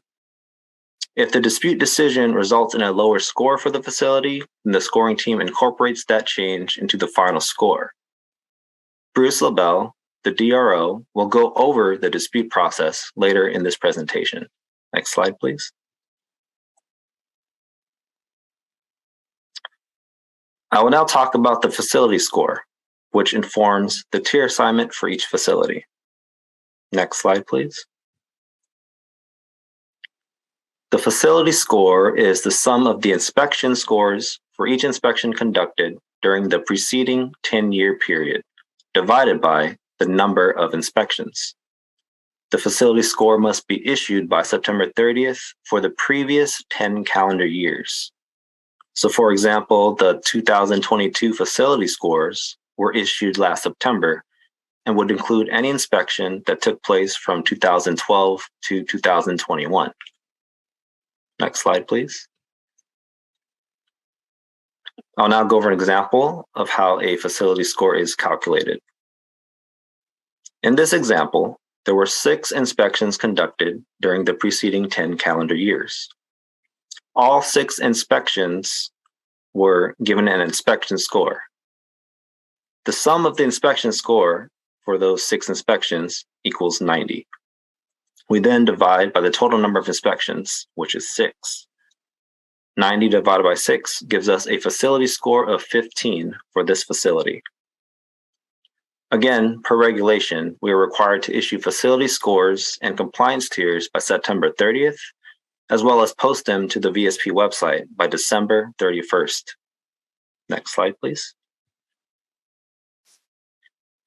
Based on the facility score, the facility is then assigned to a compliance tier. What does a compliance tier mean? Next slide.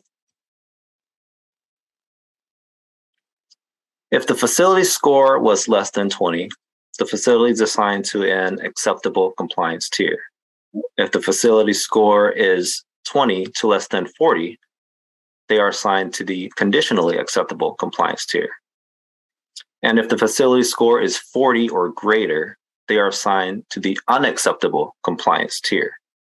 Ramesh and Vinky from permitting will go over compliance tiers in more detail later in this presentation. Next slide, please. That concludes my presentation on the scoring component of the VSP regulations. I will now hand it over to Bruce LaBelle with the DRO to go over dispute resolution. Thank you all very much.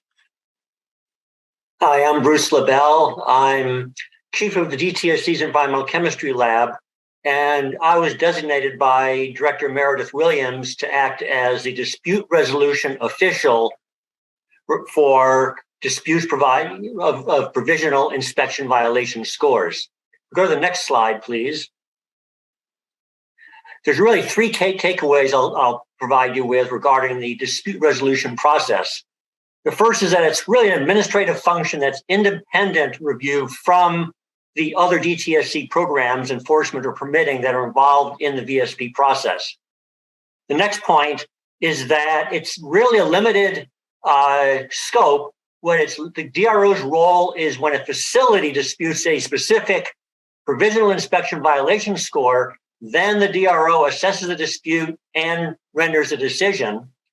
The DRO does not have a mandate or is not involved in other types of disputes or issues that may arise regarding VSP or other matters regarding the permit or enforcement. And the DRO's review is regarding facilities, disputes, the specifics of that, and DTSC's administrative record, and taking into account the laws, regulations, and permit. If we go to the next slide, a brief schematic of the process is on the left, the enforcement program issues, as you heard, a provisional inspection violation score. The bottom arrow, if the facility does not dispute the provisional score in a timely manner, the inspection score becomes final. At that point, that exhausts the facility's administrative remedies for disputing the violation score. Now, if the facility does dispute the provisional score, then the DRO assesses the dispute and issues a decision. At the same time the decision is issued to the facility is when the DTSC's programs learn of the decision. So again, it's to maintain independence. And again, at that point, when the decision is issued, the inspection score becomes final. The next slide. The scope of the DRO dispute review is the DRO reviews the materials that are submitted regarding specific allegations in each dispute that the facility submits. This is again regarding VSP scores. Now, the DRO then reviews that submitted information along with DTSC's administrative record, which includes inspection report, correspondence, the permit, settlements and judicial rulings, the scoring matrix, etc., along with, again, applicable laws and regulations. And then the DRO prepares a brief summary of the reasoning behind the decision and a decision, either upholding the department's position or making a change based upon the facility's arguments. And that concludes the role of the DRO. Now, if we go to the next slide, Ramesh and Vinky can explain the role of tier assignment implementation. Thank you, Bruce. So, hello, my name is Vinky Minardo. Ramesh and I are the permitting VSP coordinators. For this component, I will be going over the tier assignment implementation process. Next slide, please. To recap, enforcement calculates and issues the facility VSP score and tier assignments annually. Based on the score, the facilities either get an acceptable tier for scores less than 20, conditionally acceptable tier for scores 20 and above and less than 40, and unacceptable tier for scores 40 and above. Permitting oversees these facilities and implements the facility's applicable tier assignment requirements. Next slide, please.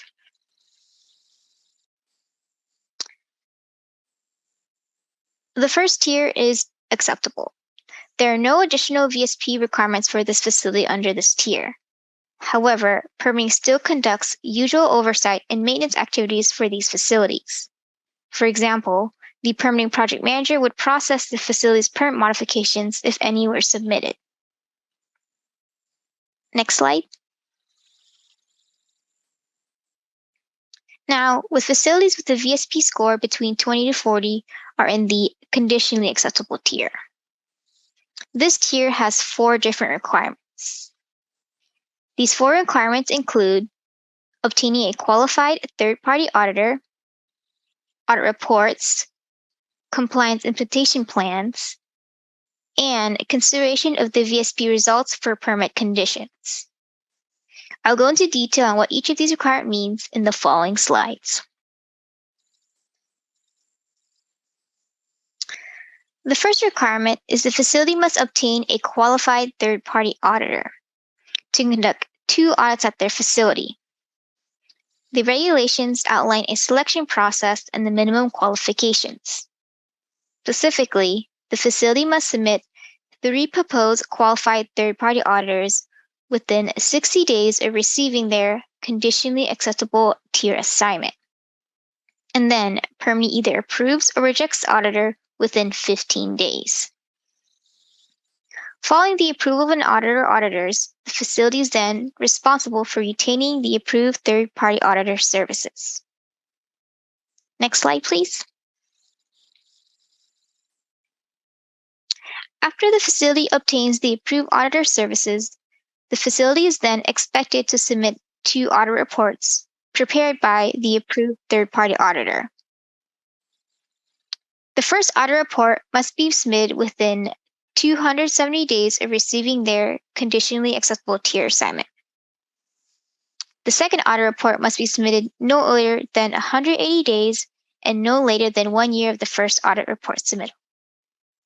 Permity reviews and accepts and reviews these audit reports for completeness. Next slide, please. So after each audit report is submitted, the facility is then expected to submit a compliance invitation plan, or for short, CIP. The CIP must address the audit report findings, if any found.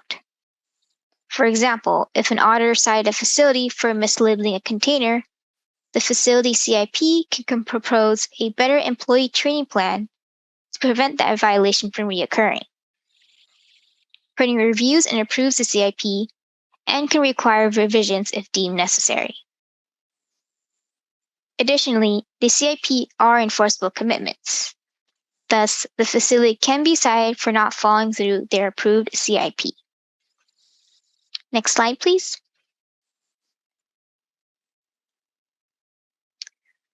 The last requirement under this tier is permitting must consider the facility's VSP results for their permit conditions. Specifically, the permitting project manager can impose additional requirements to facility permits. These additional permit requirements can shorten the permit's operating period, restrict hazardous waste management activities, add conditions beyond those specified in the permit, or impose requirements to mitigate harm associated with non-compliant activities. This is the last requirement under the conditionally acceptable tier. Next slide, please. Now, facilities with the facility VSP score of 40 or higher are in the unacceptable tier. This tier has 2 avenues, depending on whether the facility challenges the tier assignment or not. If the facility chooses not to challenge the tier assignment, the permitting project manager is required to initiate permit denial, suspension, or revocation process, unless specific findings are made. If the facility challenges the tier, the public has an opportunity to provide comments to DTSC for consideration. This avenue requires permitting to host a public meeting on the tier challenge, the VSP coordinators to process and issue the tier decision, and the permitting project manager to consider the tier challenge decision for their permit decision. In the next few slides, I'll go into more detail about each of these 4 requirements.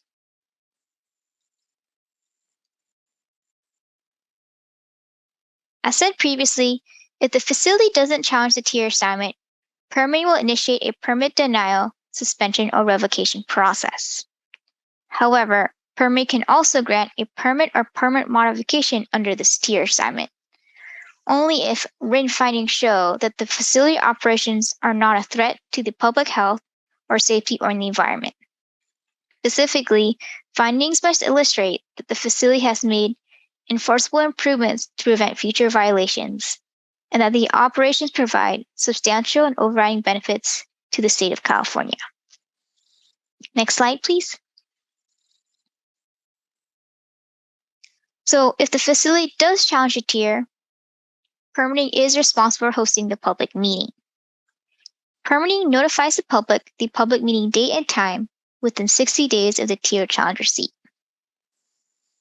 In this public meeting, both permitting and the facility representatives have an opportunity to present their evidence. Additionally, the public has an opportunity to submit written oral comments before and during the public meeting for DTSC's consideration. Next slide, please. Following the tier challenge public meeting, permitting processes and issues their tier decision using the relevant evidence described in regulations. The evidence includes the public meeting presentation material, public comments received, DTSC's evidence for the facility VSP score and tier assignment, and the facility's evidence presented in their tier challenge material. Next slide, please. After the tier decision is made, the permitting project manager is responsible for considering the facility's tier assignment for their permit decision. If the unacceptable tier is upheld, the permitting project manager shall initiate permit denial, suspension, or revocation process, unless written findings can be made to show the facility's operations are not a threat to public health or safety or the environment. These findings must illustrate that the facility has made enforceable improvements and that their operations provide substantial and overriding benefits to California. If the facility is reassigned to a different tier, the facility is then responsible for meeting those tier requirements. For example, if the facility was reassigned from the unacceptable tier to the conditionally acceptable tier, the facility must begin the third-party auditor selection process. This concludes the 4 requirements under the unacceptable tier. So in summary, there are 3 tiers: acceptable, conditionally acceptable, and unacceptable. Depending on the tier, the facilities have varying permitting consequences. This concludes permitting's presentation on the tier assignment implementation process, and now I'll hand it over to Ramesh. Thank you, Vinky. In conclusion, DTSC uses the VSP scores as well as other factors in making decisions on permit issuance, denial, suspension, revocation, and modifications of permit. It has helped DTSC in providing more transparency in permit decisions and drafting facility-specific permit conditions. In addition, it helped DTSC establish an additional public engagement elements as a key component of our decision-making process. VSP has also strengthened the enforcement program, for example, improved quality and timeliness of inspection reports. Next slide, please. This concludes our overall presentation. Thank you all for listening. And now we're open for comments. Thank you. I think we'll start with the board. If the board have any questions or comments. I have one. I have many, but one. Would there be any circumstance where there would be an unacceptable score that would not include harm to public health or the environment? What other things could, because I'm going back to the substantial overriding benefits in an unacceptable except for public health and the environment. So could you give me an example of an unacceptable that would not be harm to public health or the environment? Thank you. This is Jeannie, by the way. And thank you. Let me start with thank you for staying late. We apologize for that, but we really appreciate you.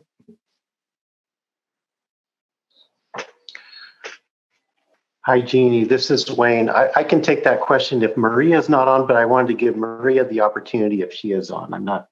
I don't know if she is or not. I'm here. Hello. Oh, Yeah. Thank you, Wayne. Good evening. I'm Maria Soria, and I manage the enforcement program for DTSC.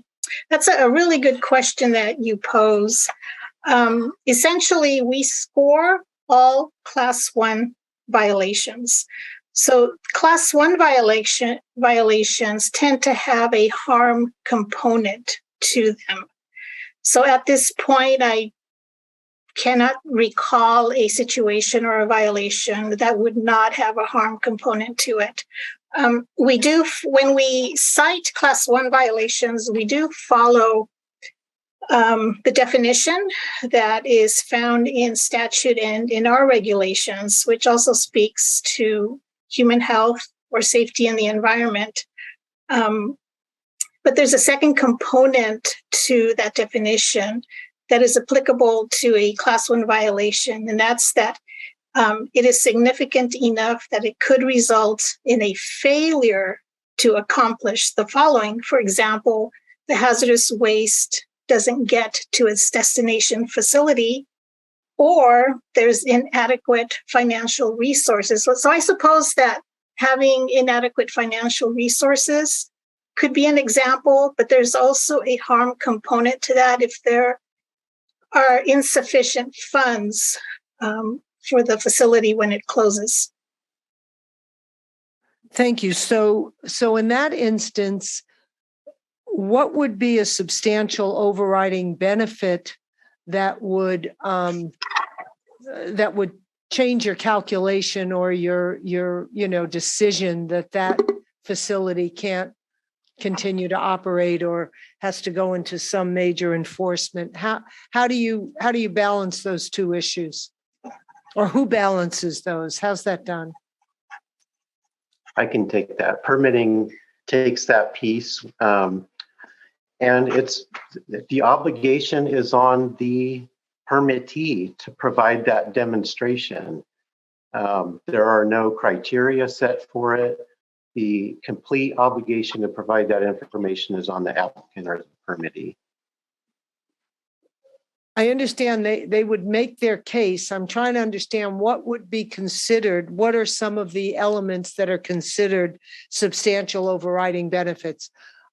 We need to have hazardous waste facilities because the waste has to go somewhere, or something that drives that. I'm just, because that seems to be the thing that we're hearing from community is, and we've heard it from regulated businesses. Well, we have to have a place to put this waste, even if there is an unacceptable situation, it's mitigated by this other thing. And then we have the long process. So we're trying to get a handle on that, balancing those without understanding what goes into the criteria for substantial overriding.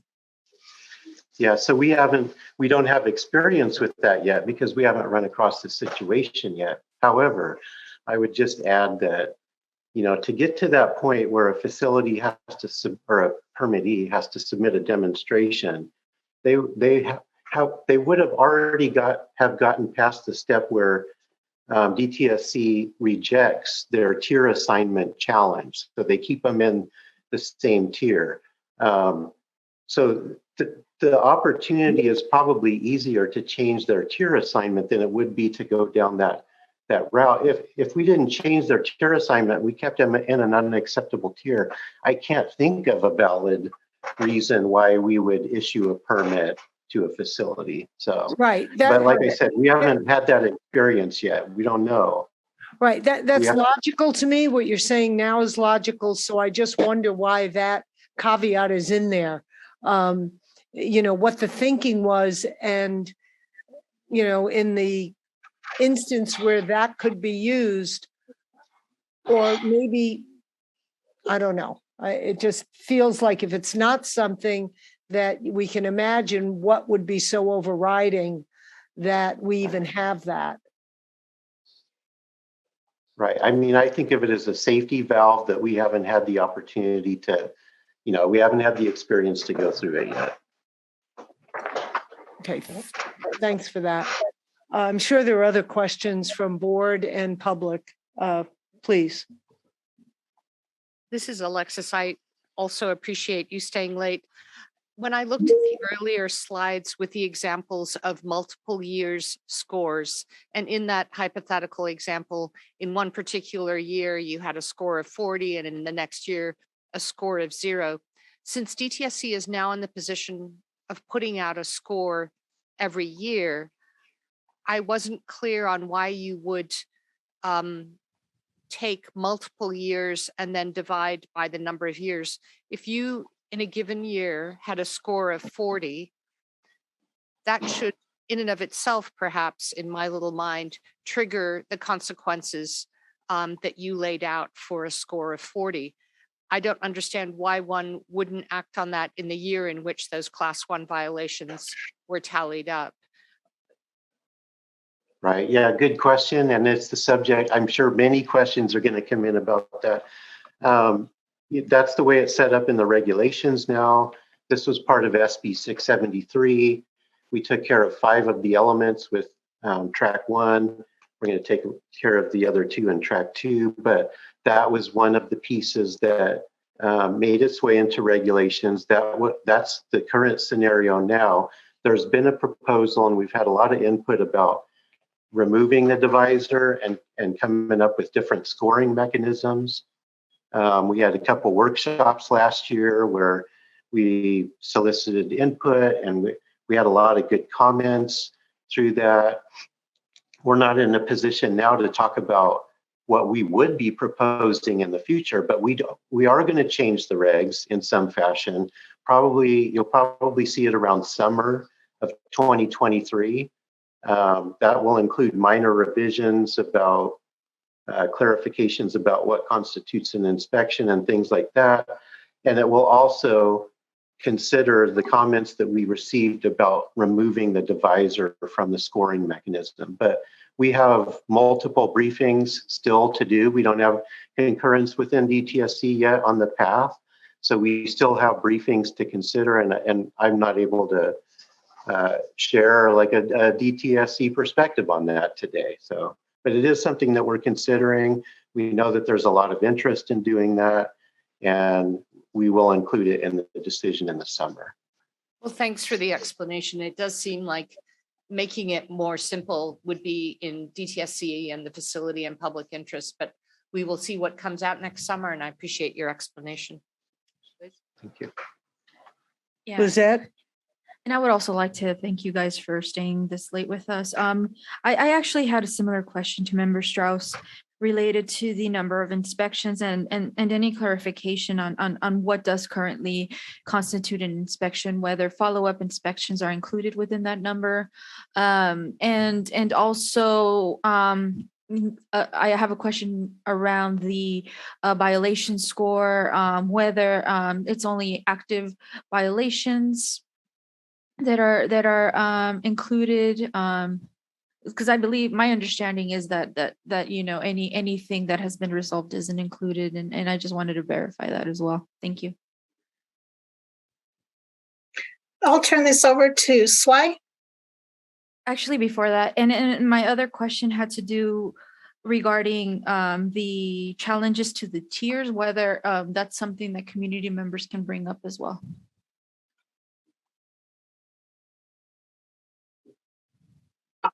Okay, to answer part of your question, whenever we conduct an inspection and the class 1s are cited, they get scored concurrently with the report, whether or not they've been resolved yet.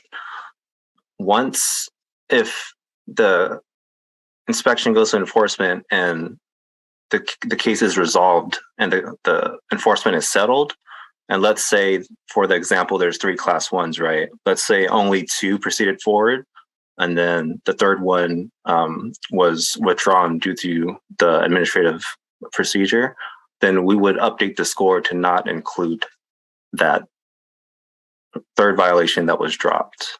Does that answer your question? She's saying yes. And then the first question, I guess, is, yeah. On the inspection frequency, was it? Whether follow-up inspections are included within the divisor.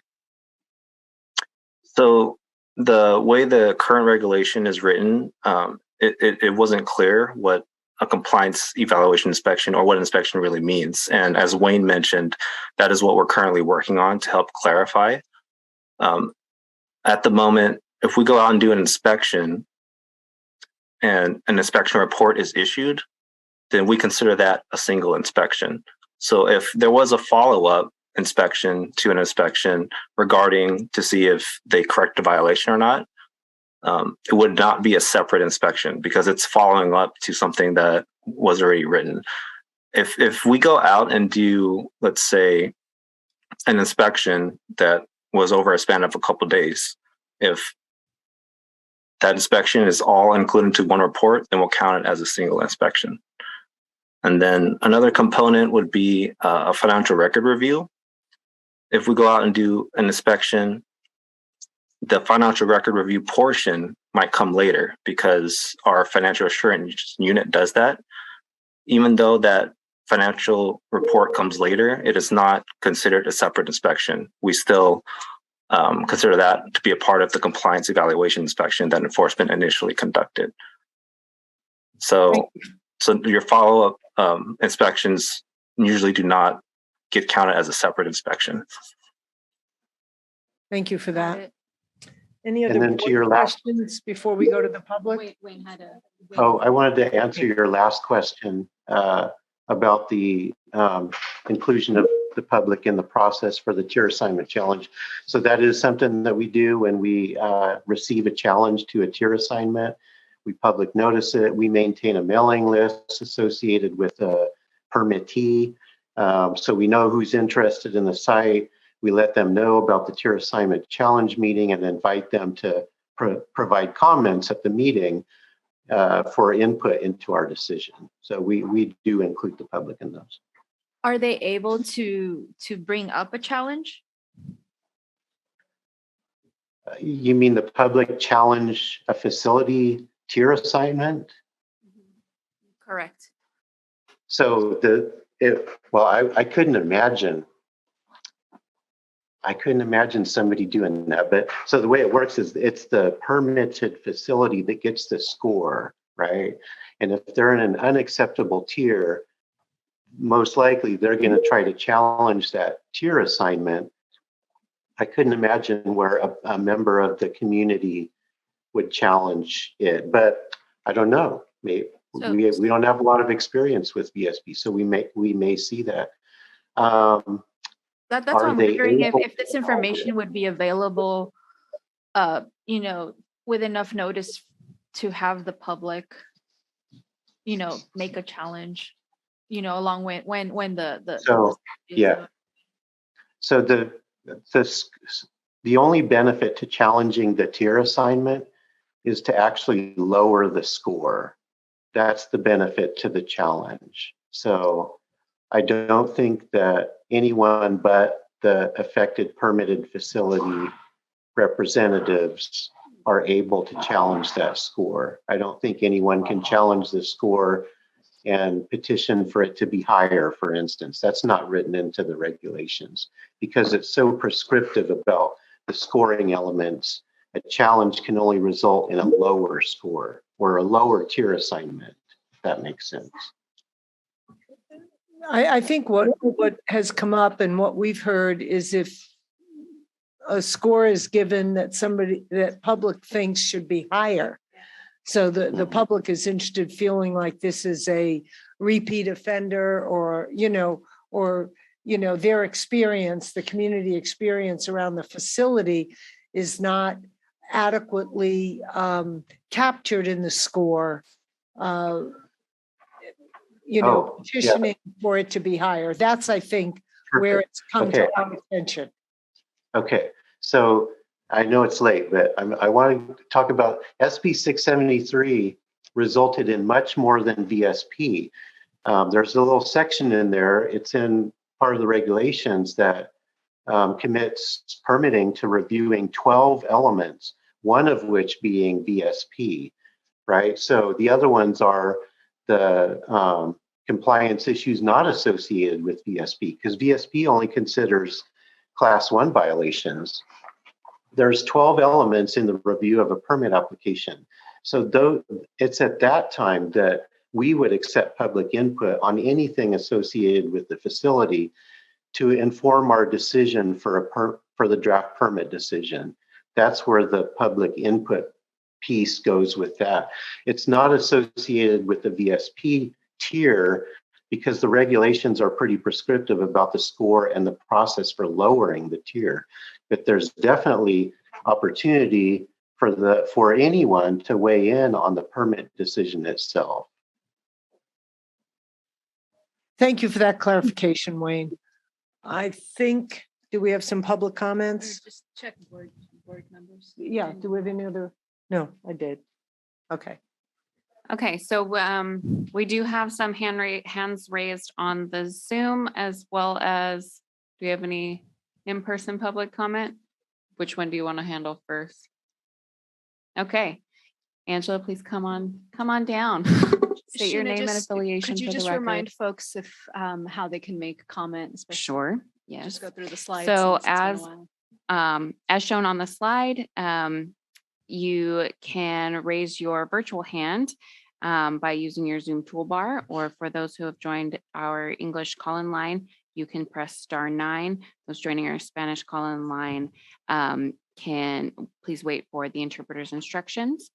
If you would like to also email the board, you can email the board at besinfo@bes.dtsc.ca.gov.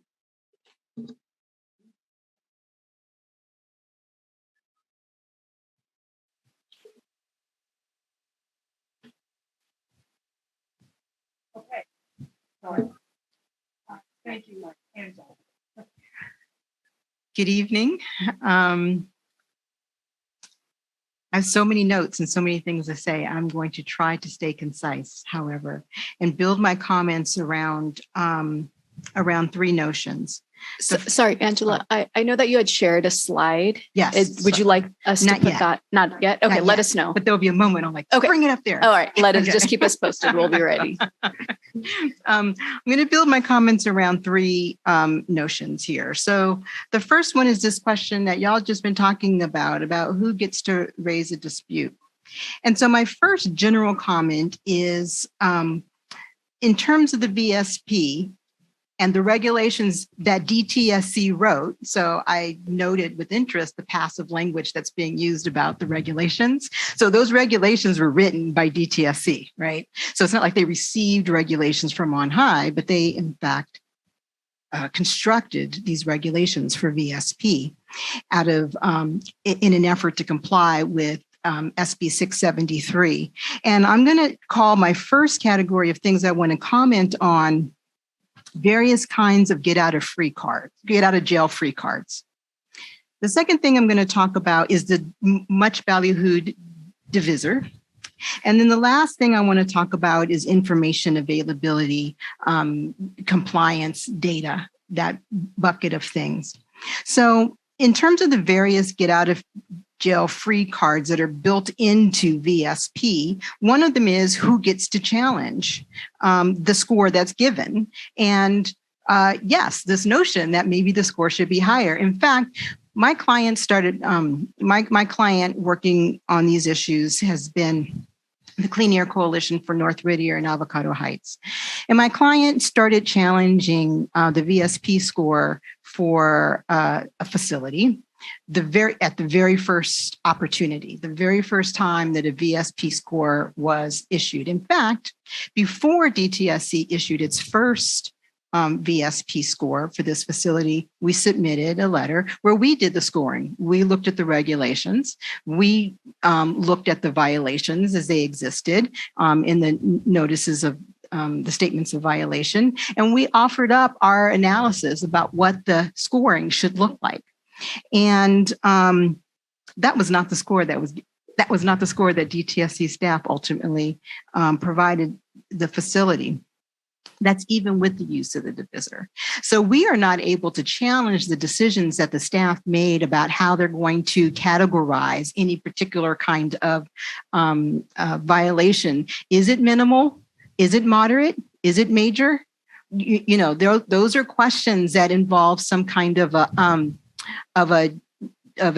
judgment call And there are arguments to be made about different ways to view that same kind of factual information. And there isn't a mechanism right now by which the community gets to participate in that fundamental decision, which is finally and most importantly, the basis for the score going forward. The second obvious get out of jail free card that's built into the statute is this divisor. So the tension in the VSP score is to not get to the place that that staff was talking about that they called a safety valve. We don't know. When might it be that you got all these class 1 violations, which involve a harm component to them? They've been scored over a 10-year period in such a way now you are in the unacceptable category. And yet there's some kind of overriding proof that you can provide that you are not a threat to the public health, to safety, or the environment. It's not a logical connection to my mind. And it's just interesting that when the regulation was being written, staff opted to include that safety valve just to make sure that if they got to the place where a proverbial push was coming to a really hard shove, they would have another way to issue a get out of jail free card to a facility. And I will also note that the other get out of jail free card that's built into as a safety valve is this question about substantial and overriding benefits to California. There is nothing that is more antagonistic to the very notion of environmental justice than to say that the local community that's hosting some kind of a noxious land use is providing such an awesome service to the rest of us, they just got to choke. It's not cool. And it's an interesting thing that this is what gets built into the regulation that's supposed to be directing DTSC about how to incorporate enforcement history into permitting decisions. So we're already talking about folks who are in the enforcement violation bucket. We're talking about people who are serial and repeat violators over a decade. And even with all of those that all got built into the regulation at the hand of DTSC, none of that was in the actual legislation. Those all got built into the regulation so that at the end of it, after you built in all these different get out of jail free cards, there's still the additional. And if we feel like it just really has to go down, I mean, we're going to swallow hard and we're going to make it happen. It's just absolutely infuriating. This VSP statute, the VSP regulation as drafted by the DTSC staff is fatally flawed. Fatally flawed. Another way that they built in this get out of jail free card is this divisor. And they walk through how they come up with those scores. And this is the place where my awesome slide comes into effect. So here, I just want to make the point. It's a pretty basic slide because I think it's a pretty basic concept. So the top of the slide shows you this arrow that is just laying out what they already told you is the methodology for coming up with a score. Where'd it go? I'm lost without my slide. Okay. So there's a class 1 violation, and it is, Wayne just noted, not all, there's a lot of kinds of violations. The class 1 are the worst. So you're already narrowing it to the class 1 violations. And then you have this matrix that gives you this score depending upon the potential for harm, the extent of the deviation, and whether or not it's a repeat violation. That's the second step. Then there's a violation score that comes out of that. And then they divide it by the number of inspections, and then that gives you your facility score. So that's the process that staff just laid out for you. So underneath that is a simple box that gives us a thought experiment. The number of class 1 violations. Let's assume that there are 3 facilities, and all 3 of them have 4 class 1 violations. Let's assume for the score for each violation that it's a moderate violation. So it's 20 points for each of those. You multiply those together and you've got 80 points as your violation score. That is, when they took into account your class 1 violations and then they normalized it for the sort of potential of harm, the extent of the deviation, and the repeat violation, you come up with 80. Okay. Now, let's look at, so that means that all of these scores are having, if you could quantize these, they're all having the same kind of impact on the public health and the environment, the same kind of harm potential, the same kind of, right, all that's the same. Then you move to the number of inspections. And when you get to the number of inspections, facility number 1 had 1 inspection in 10 years. And so its score is 80. It's unacceptable. There's a lot of get out of jail free cards on the other side of that, but at least you're in a world where people are like, this is not cool. The second facility had 3 inspections in a 10-year span. And because they had 3 inspections and you divided by the number of inspections, now this facility is in the conditionally acceptable tier. And then the last facility had 5 inspections. That's 1 inspection every other year. And even though it was having the same impact as the one that has an unacceptable score, this facility now has an acceptable score. The divisor is letting off the hook the folks that DTSC decided, because they've got to, when they're distributing their limited resources, they decide who they're going to give multiple inspections and who they're not going to give multiple inspections. They've decided that for facilities that are less dangerous, they don't go out there as often because they're less dangerous. But facilities that have more potential to be dangerous, facilities that have a lot of complaints from the surrounding community, those facilities are going to keep an eye on them, and they're going to go out there regularly. And because they go out there regularly and regularly identify violations, their score all of a sudden is acceptable. As I said this morning, it's a penalty for those communities who are able to get DTSC to focus on the fact that their facility is a serial violator of their regulations, causing harm to public health, human safety, and the environment. That divisor is unconscionable. And it is the fundamental building block for these get out of jail free cards so that they don't have to get to the safety valves that they put in at the end in order to make sure that nobody actually gets shut down because they don't follow the law. And their failure to follow the law has impact on people's health and the environment. The third thing I want to turn my attention to is questions about information availability and what happens when you end up in these tiers. So they walked you through, and I think y'all are asking important and valuable questions about that, and I won't go into it, but I will note that one of the things that's supposed to happen when you're conditionally unacceptable. So the idea here is that, they kind of are a bad actor, but they're not so hideously terrible that we should shut them down. So let's give them some support by making them get an auditor and going through some things and making them think about, how they might change their life choices in order to not have such a negative impact on those around them, right?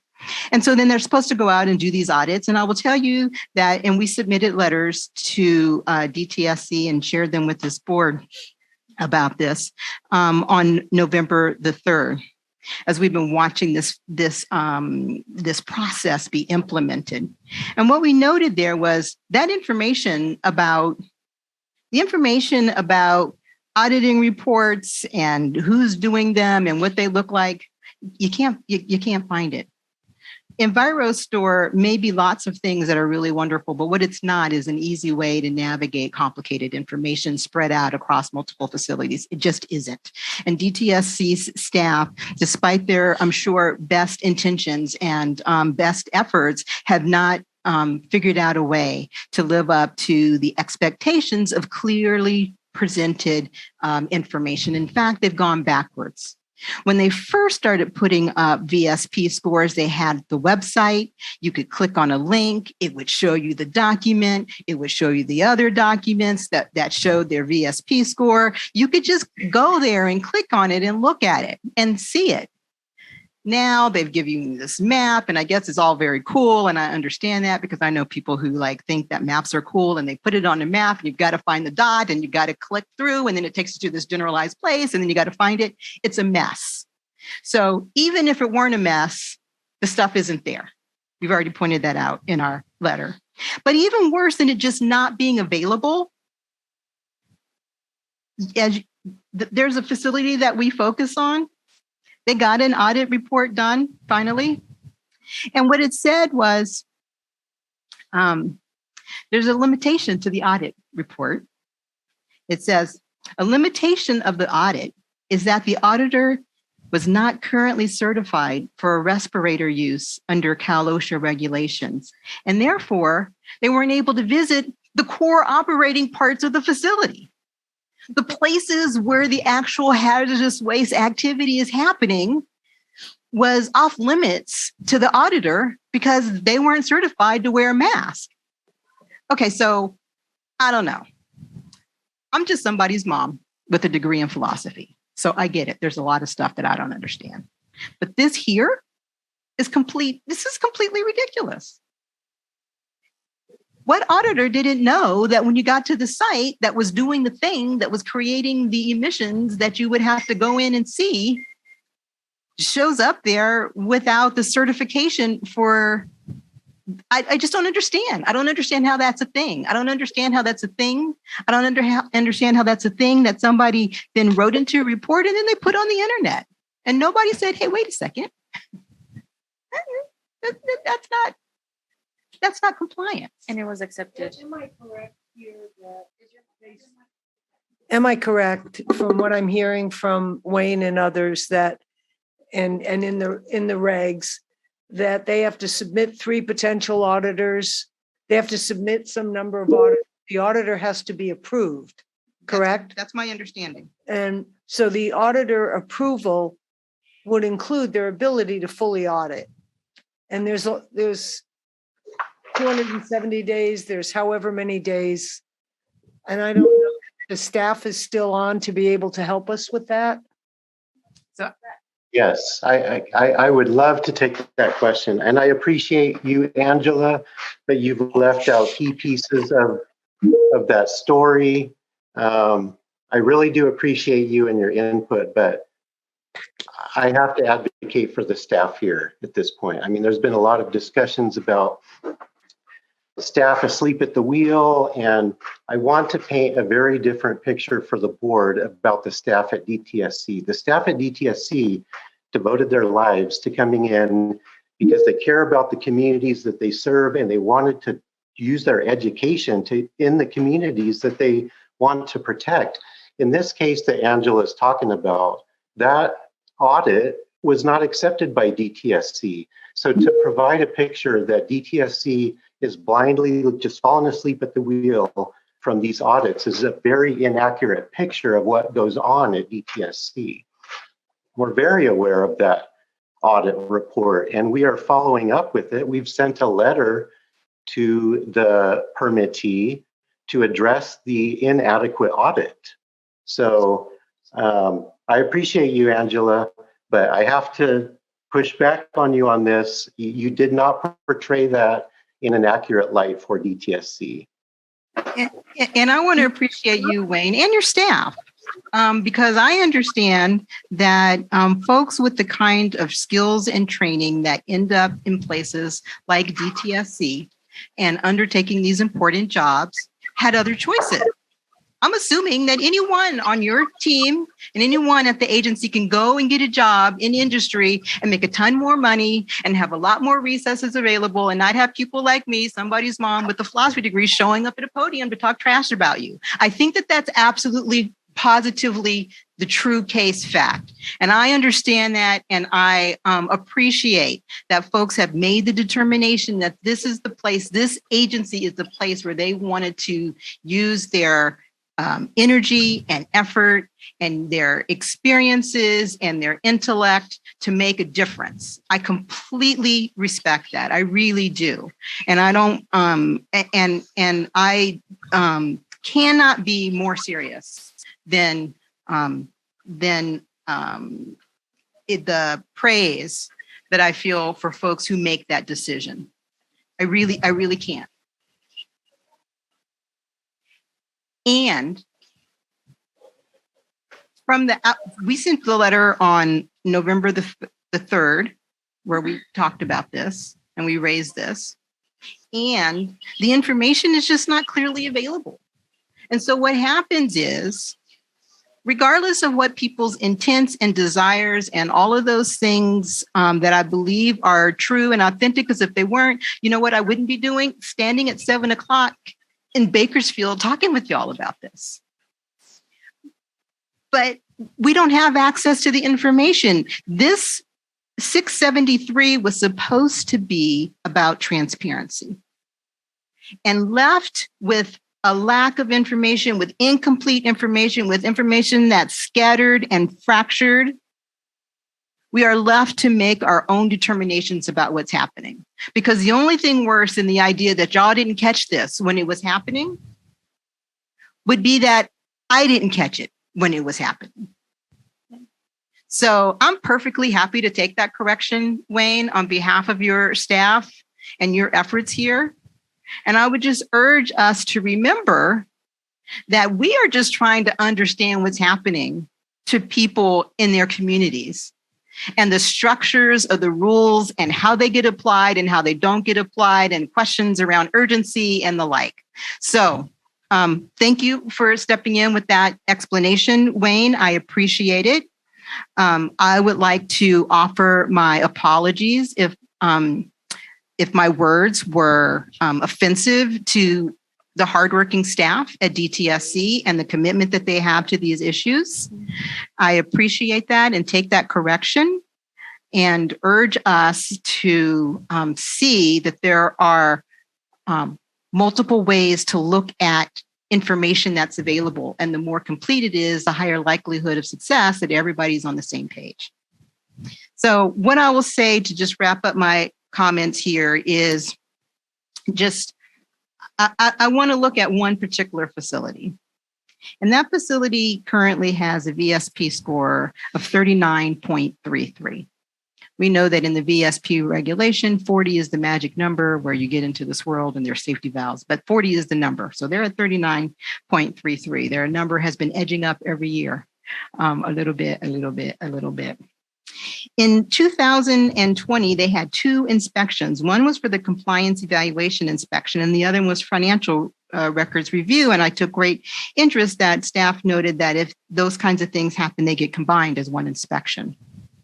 In this instance, they did not get combined. It's considered 2 separate inspections. And so this facility has a total of 472 violation score.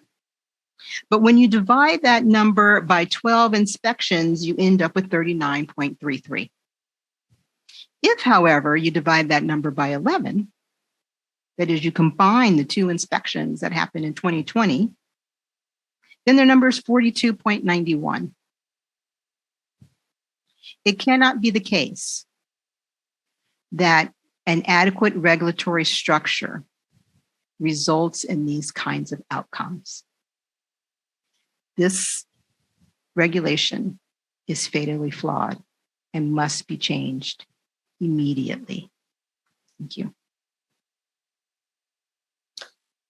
Thank you for your comments. Okay, thank you for hanging in there with us online. The first hand that I have raised is Dawn Kepke. Would you please state your name and affiliation for the record? Yes, thank you. Dawn Kepke with McHugh Kepke and Associates on behalf of the California Council for Environmental and Economic Balance. I appreciate the board taking the time and really being thorough. I know the meeting's gone long today. I just wanted to weigh in. CEBA and its members, importantly, and I think as I've tried to convey to you previously on these types of issues, strongly support, fair, balanced, effective processes for evaluating hazardous waste facilities, as any and all direct impacts from their activities on the environment and the surrounding communities, and including consideration of the compliance histories associated with these facilities. I think importantly to remember, however, that not all hazardous waste permitted facilities are, created equal, do the same things, are permitted for the same things. So, many of the facilities that are permitted that often come to mind, all considered kind of the bigger, kind of more concerning facilities, but there are a number of hazardous waste permitted facilities, that, are not, kind of the, concerning, high profile entities. And oftentimes as part of the legislative budget process, and even in context of chatting with DTSC and other stakeholders, we've really tried to impress upon everyone to remember that we're talking about a small number of facilities where, there are very significant concerns and, that are very difficult when it comes to permit decisions, permit evaluation, various components of that process. And so importantly, for SEEB and its members, we're not typically talking about kind of those top of mind, high profile facilities that are permitted. Rather, we're talking about facilities that often, are storage facilities, that are kind of intermediate, kind of permitted portions of a facility that perhaps does generate some hazardous waste. That facility property is permitted just that hazardous waste management unit prior to it then going on, for either treatment, disposal, recycling, what have you. But for that small hazardous waste management unit, the facility, as a whole is not, of, typically great concern, at least as far as SEEB members are concerned.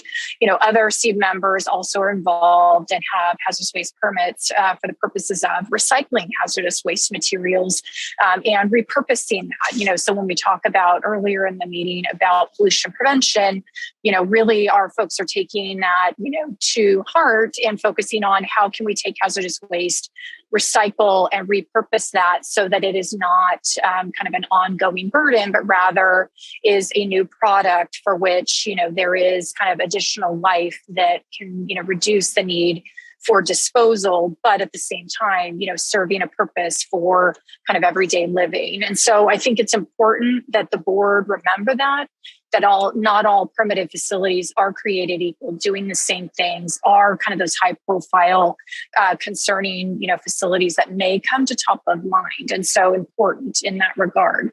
Also would just say, as part of the discussion here, importantly, not all facilities also have the same inspection requirements, timelines, and further, I think, while it was suggested that, not all inspections where there may be a violation and a follow-up count as two separate inspections. I think what I have heard from my members in the past is that oftentimes that does count for multiple inspections, but I'm happy to go back and just follow up just to verify my understanding of that. And that possibly could be purely just a result of kind of training and what have you with staff. But bottom line, just wanted to mention that.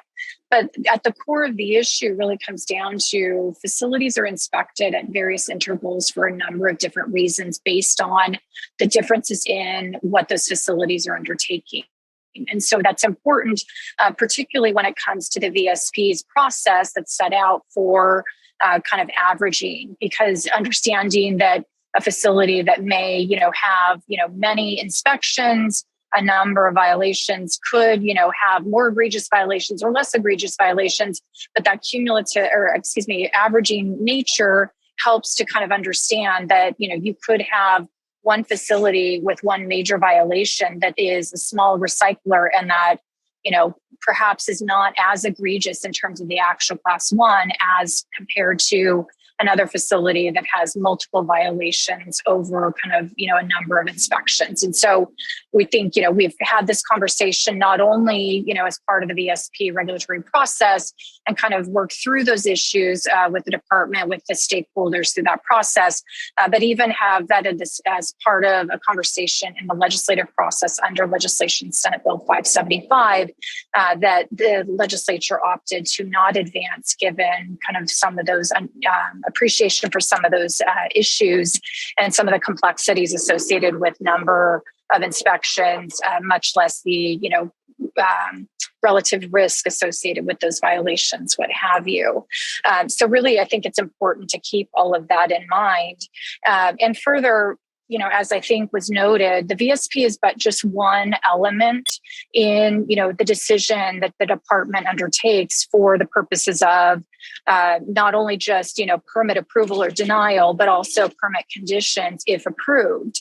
And so, to place, so much priority just purely in the VSP, is perhaps not appropriate in that, again, there are a lot of other factors.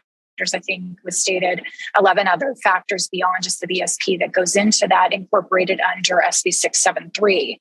Further, as it stands now, DTSC already has various grounds upon which to revoke or suspend a permit, including when a facility has had 3 or more incidents of Class 1 violations for which a person or entity has been found, liable or convicted of an issue within a 5-year period. So for all these reasons, we just really urge the board to consider these complexities and certainly, welcome any questions and happy to follow up as we kind of move forward in these types of issues and discussions. And certainly SEEB and its members will be engaging with the department as part of any effort to review the regulations and make possible changes to them in the future. So thank you for your time. I really appreciate it. Thank you, Dawn, for hanging in with us again. Appreciate it. Okay, so we have Florence Garibian with a hand raised. So Florence, if you would like to express your comments and share your video at this time, you may do so. Thank you. I don't have any video. Okay. I want to thank all of you for hanging in there. I can't see how you're not just totally exhausted from what you did yesterday and today. But what I want to say is that I am deeply concerned about this process. And one of my deep concerns is, as a person who managed an enforcement group for a number of years and did these inspections, et cetera, I cannot imagine how the enforcement process can go along with this VSP happening at the same time. I don't see how it's possible to have an effective enforcement process. During my time as an enforcement chief, we closed 4 facilities. And one was a drum storage area in a disadvantaged community, with people looking out of their windows and seeing what this guy was up to, and drums blowing up, etc. And he needed to be gone as quickly as possible because he was endangering the community. And I think that's what's missing here. When a facility is really dangerous and doing things that could cause great harm, and refusing to follow the law, there should be some very immediate way of shutting them down. And what happened on this one was that we went to court. We worked with the Attorney General's office. We kept doing inspections, which makes the biggest difference. And eventually the guy gave up his permit. I had a company that had a jar of picric acid under a thing of wood that they had put up to eat their lunch, or at least that's what they said. And so the facilities that we denied were companies that were really urgently and immediately dangerous. And I don't see how this process, which in my opinion weakens enforcement and their ability to do their job, would have the kind of immediacy that is needed when you have this kind of a company. So I'm deeply concerned about this and the get out of jail free possibilities that Angela so graciously mentioned, and the fact that it's just simply dysfunctional. And that's what I see from the work that I've done. So those are my comments. I don't need to go any more on because I think that everyone's tired and enough is enough, but I am deeply concerned about this process and its ability to protect the public that DTSC serves. So I just, maybe somebody wants to pipe up and say, oh, it's no problem to have enforcement when we got all this stuff going on, but I wouldn't believe it.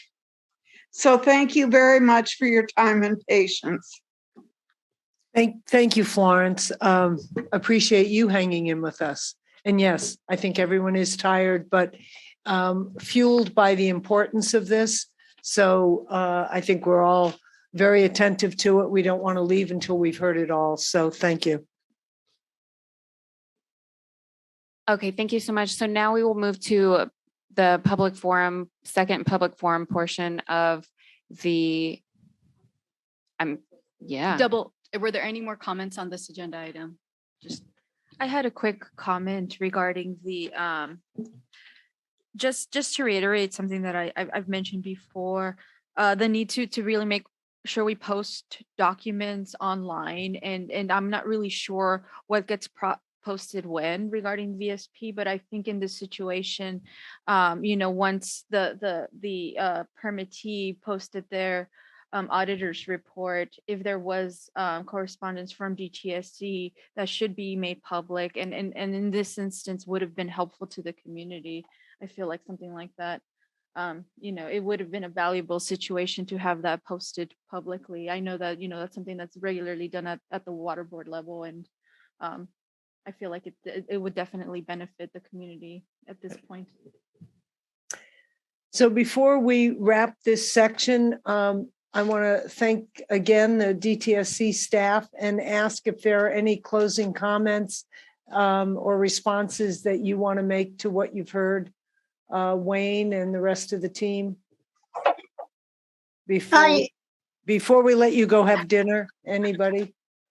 I actually would. This is Maria again.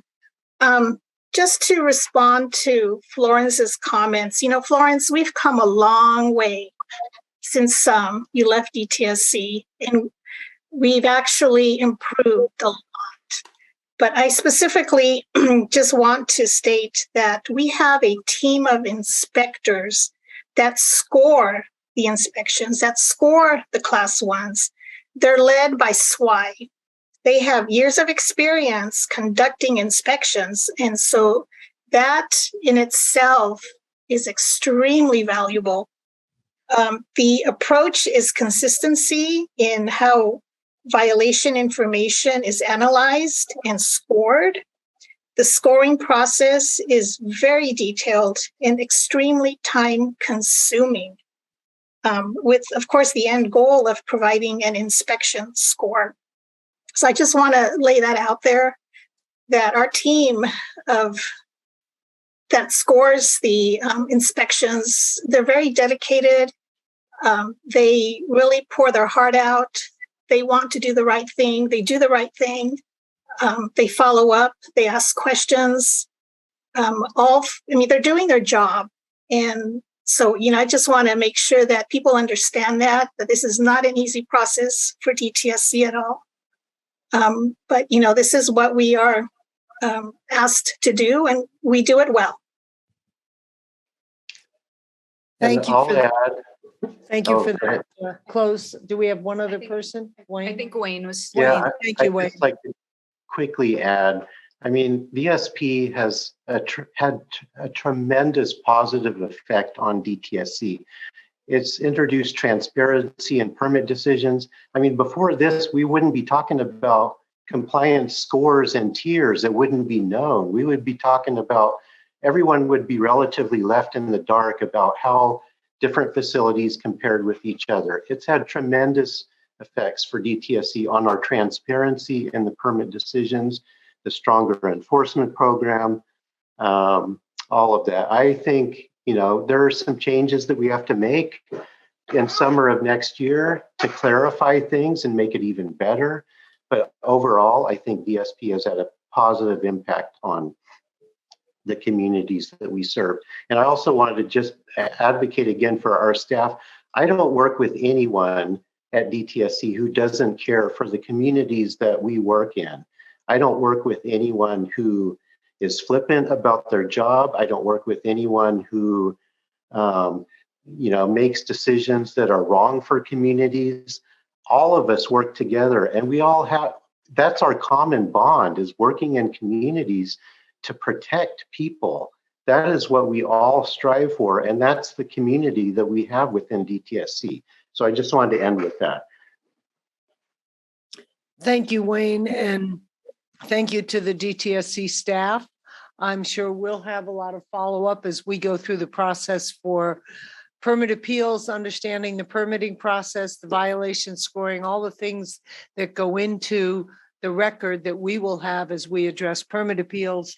And we'll also, of course, be dealing with any other recommendations that we want to make. And I'm sure we'll be spending more time with you over the next months. So if we've had our final public comment. Yeah. Public on this, forum? I wanted to take a 5-minute break, especially for our interpreters who have been on since the morning. I just want to take a 5-minute break to give them a breather. So we still have a few more agenda items left for the evening, but let's please take a 5-minute break right now. And just so Ori, would people you- know, we're talking about minutes, some more public forum opportunity if people have more things they want to talk about, setting our meeting dates, voting on that to confirm our meeting in December and January. And so we'll take 5 minutes now before we all crash and burn. Ori, Thank would you please put up the break slide? All right, and we are returning from break. We retain 4 of 5 board members to maintain quorum. You'll see Alexis on camera. Oh, there she is. Okay, so we would like to move on to the second public forum for items not on the agenda. So if we have any public members who would like to, Ori, if you could please display the how to comment slide.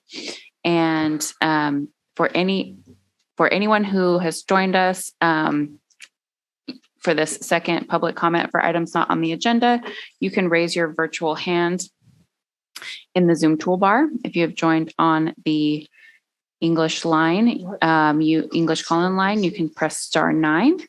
And if you are joining the Spanish call-in line, please wait for interpreter's instructions to comment.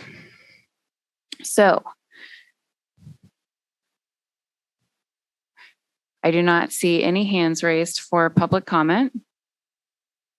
So Well, thank you very much.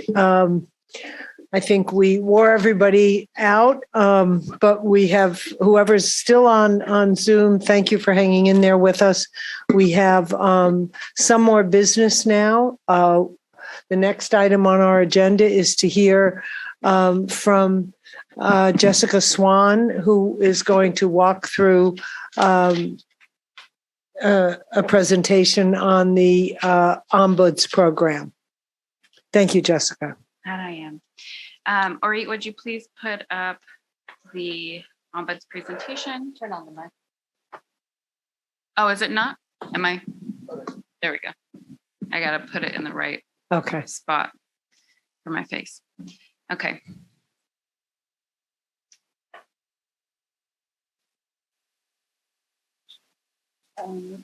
So while we are Jessica, do you waiting- have your Yes. slides? Because apparently I do. Could you share them? I definitely can.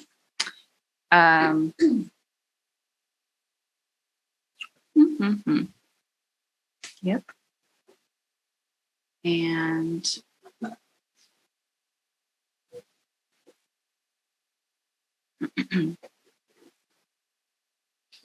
please bear with me while I pull this up. Okay. It appears that They're up. Okay, wonderful. Thank you, Ari. So, as being hired as the ombudsman in September, I've been tasked with setting up this program. So today's presentation is going to focus on the progress of setting up this program so far, as well as probably at our next meeting, I will enjoy garnering feedback from public that have joined us as well as board members. So what I would really like from this presentation is to let it sink in, and then we can have a further robust discussion at the next meeting. So first we will be discussing what an ombuds is and what that means for the Department of Toxic Substances Control. We'll review a little bit about what SB 158 says, and the 4 key areas for establishing the duties of the program. We will review the contact information, but before we go into those SB 158 things, I will talk about reporting and tracking. Next slide, please. So the core of the program is to be an impartial and confidential resource to the public that's impacted by the Department of Toxic Substances Control. And on the next slide, we'll go over some of the terminology that I'm using so that we can all be on the same playing field.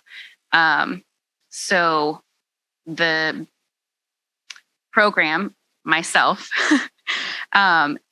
receives and evaluates inquiries and triages them, and then performing a potentially iterative process of tracking, evaluating, and the follow-up and analysis of resolution. So all of those things combine in order to produce resolutions, and could be done cyclically. Okay, so I see this position and the work of this program as an integral support in the board's efforts to improve the Department of Toxic Substances Control transparency, accountability, and strengthening fiscal responsibility by assisting public in seeking information, discussing concerns and conflicts, and identifying available resources. As the ombuds person, I am the advocate to the public. Specifically, as the public ombuds person, I am first and foremost here to advocate for public that is impacted by the work of DTSC. So I'm here to listen, I'm here to learn, and I'm here to create pathways to resolution. So I want to thank public members and advocates for sharing their stories with me yesterday and last night and today, and I will be reaching out and following up on those.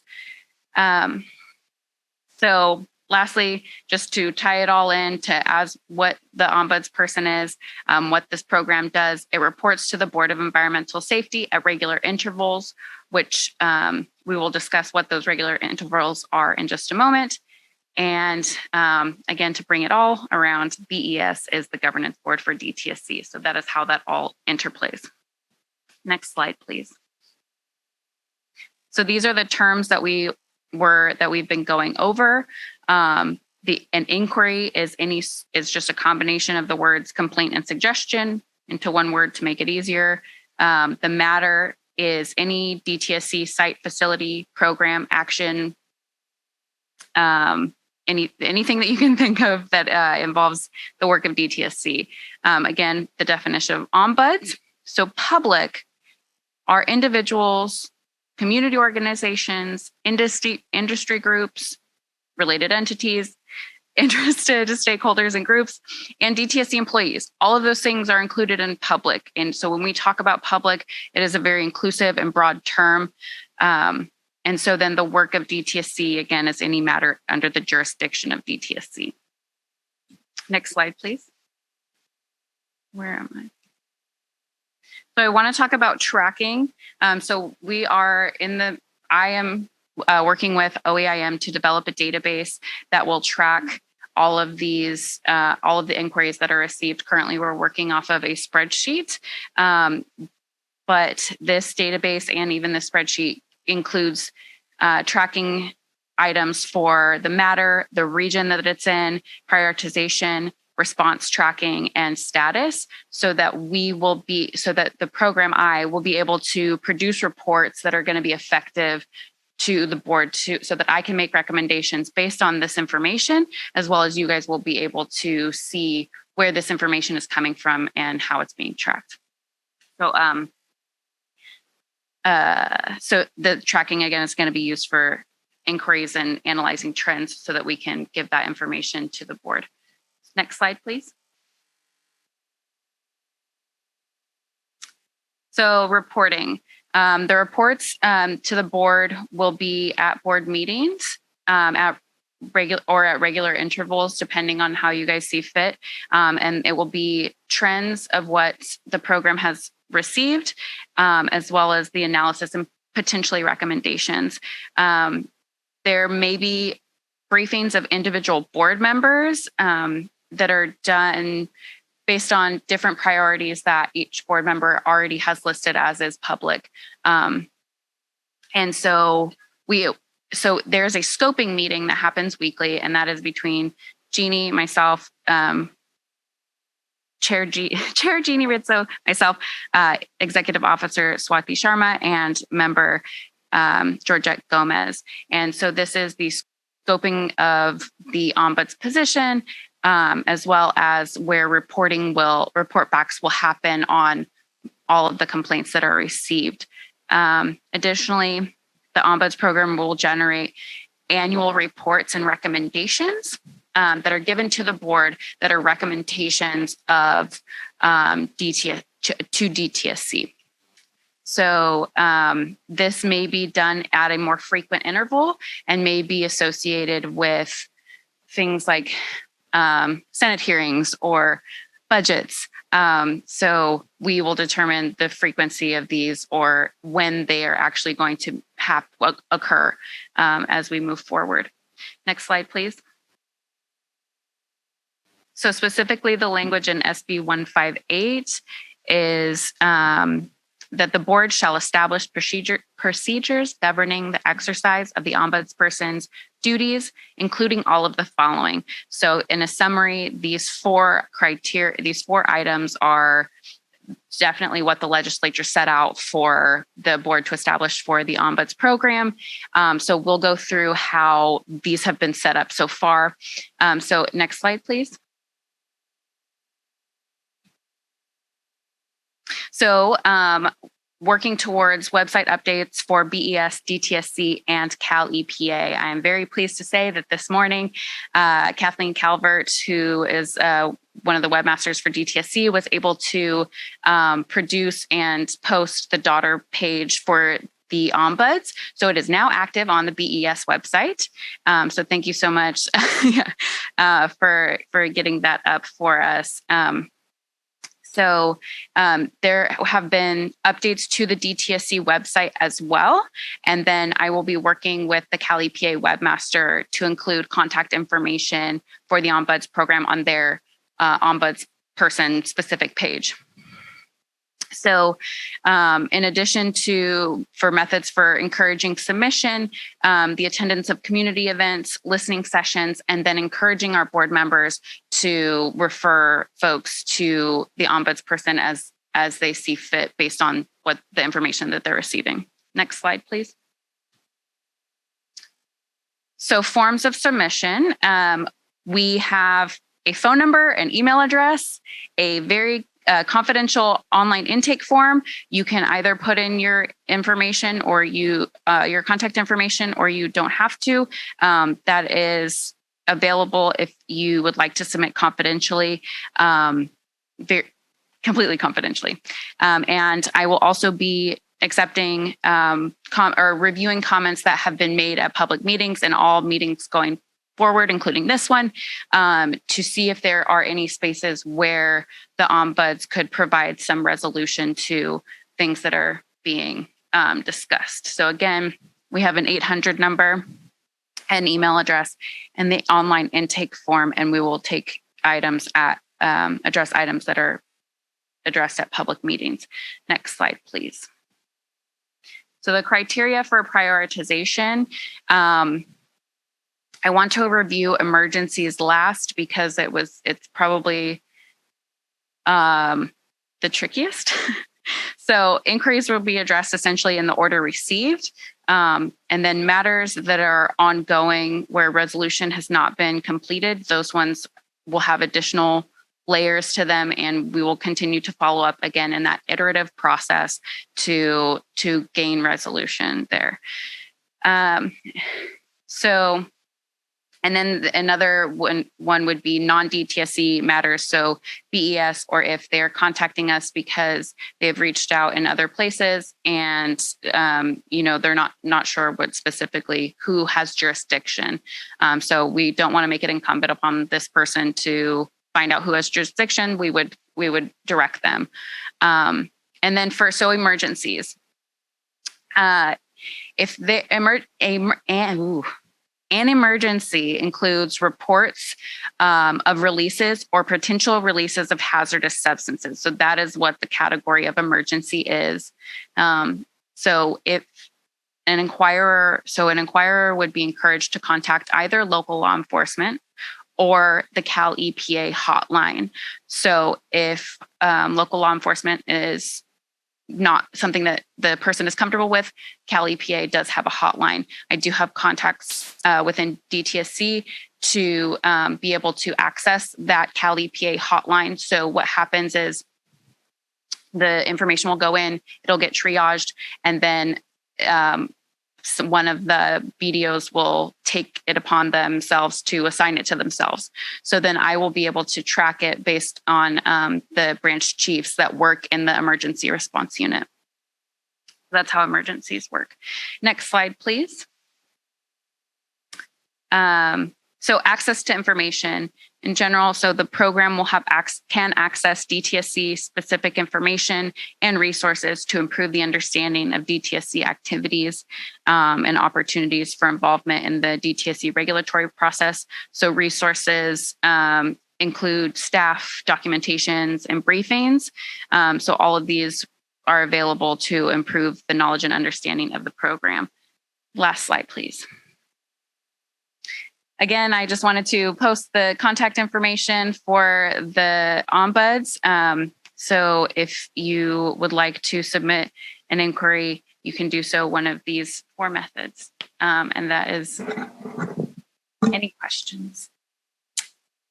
Thank you, Jessica. I just wanted to reiterate or clarify that folks can submit confidentially and or anonymously as well.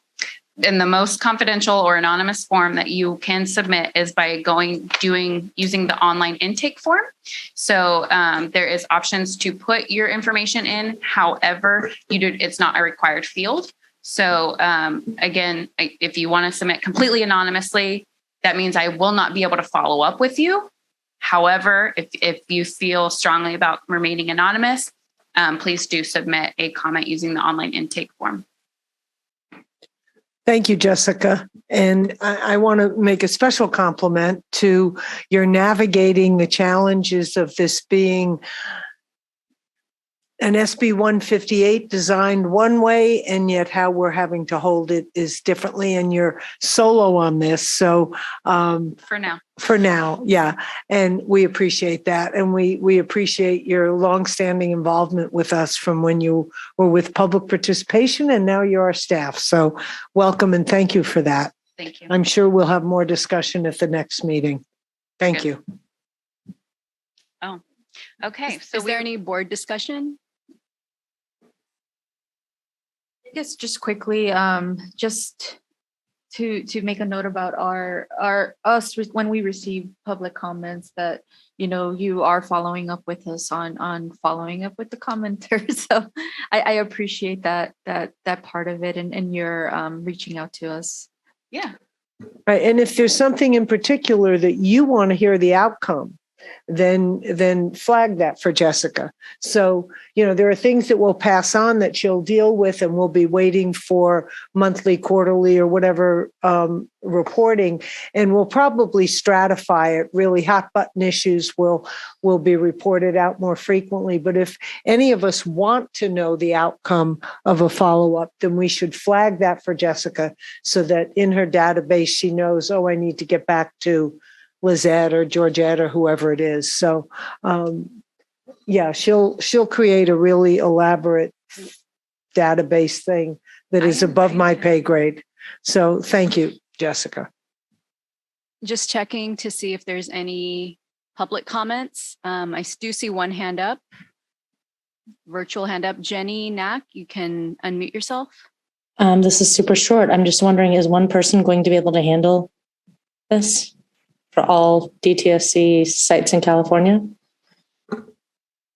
We are still navigating that, and we are hoping to have some support staff on that. It is a big task. And as Chair Rizzo had indicated, we have a limited staff and limited budget, but we are looking to have support for the Ombuds program. My heart goes out to her already. It does. Our hearts are there, and part of how we will be in a position to request more, to ask for a budget change proposal, additional staff, will be the volume. So we, as with all of our work, we'll demonstrate need as we get pushed to the limits. If you ask us today, we've already been pushed to the limit, but we know that. And Jessica's going to be tracking that, the total volume, and we'll be in a position to make the case for expansion of this program. Yeah, so just really quickly, in between now and the next board meeting, my focus is to gather everything from the BES info, which, side note, is also another way that you can submit complaints. So if you forget the ombuds email address or what have you, that's another way. We're going to check it. You don't have to be specific in saying that it's a complaint for the ombuds. If that's, where I see it, I will take it on and put it in the tracker, right? So my goal is to, in the next month, to get all of those together, get the ones from the previous meetings and the ones that I heard yesterday, and have all of that information so that I can show trends at the next meeting. Thanks again, Jessica. Are there any more public comments? All right. All right. I think we have a couple of pieces of business. The minutes and the EO report. Yeah, I'll keep this really brief. I don't have much updates. Just that we will be posting several positions over the next month or two. So please keep posted on our website for those key positions. We'll be blasting them out and reminding you all over the next board meeting. But that's the only update on my end. So if you're please sign up. I mean, most of you who are online have found us, but find us again so that you can spread the word and so we can get our hires made. So thank you for that. Did you have anything else, Swathi? No? All right. We have a couple of meeting minutes and I'm going to turn it over to Alexis because she's the guru of minute taking. Madam Chair, would you like me to deal with the agenda item to discuss and suggest approval of the board meeting minutes for August and September, and then I can recap this evening's? Please, we should do one each, one at a time. Thank you. Let's take up agenda item 9. Are there any board members that would like to discuss the August minutes in all 12 pages? I will note that there are some minor typos, but most importantly, that the Fibrotech is misspelled. We all know now how to spell Fibrotech and other things, but we don't need to go into that this evening.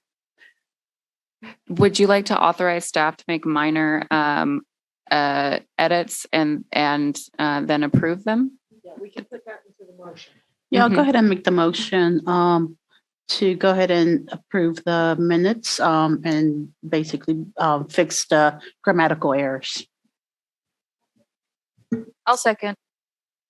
Okay, we have a motion and a second. All those in favor?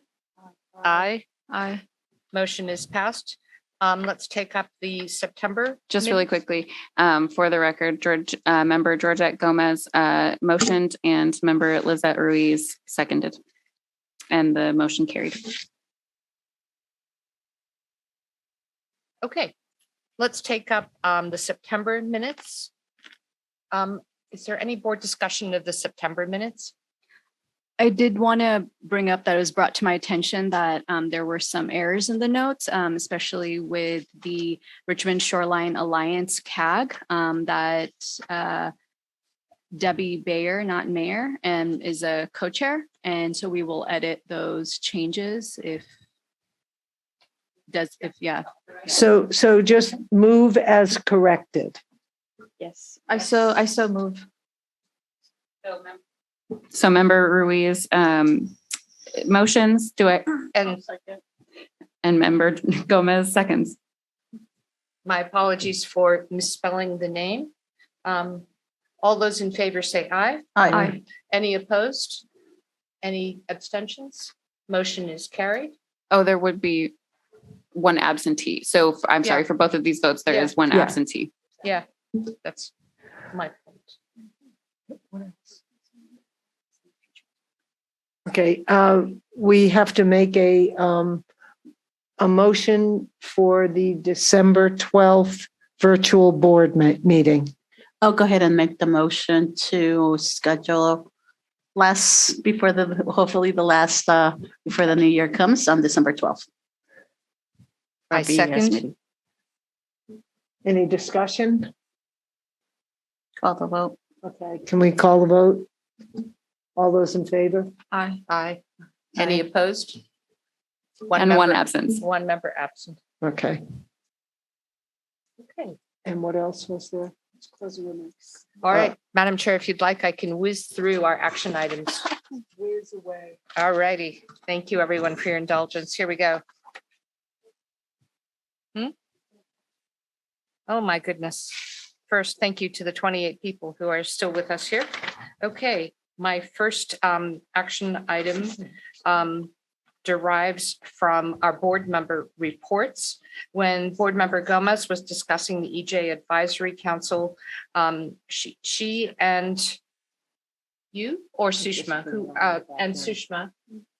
Liz, have made recommendations to DTSC, and they're planning to ensure that their recommendations are taken up as the plans are made for a public draft and input ideally next month, but I know you're not in full control of that timing.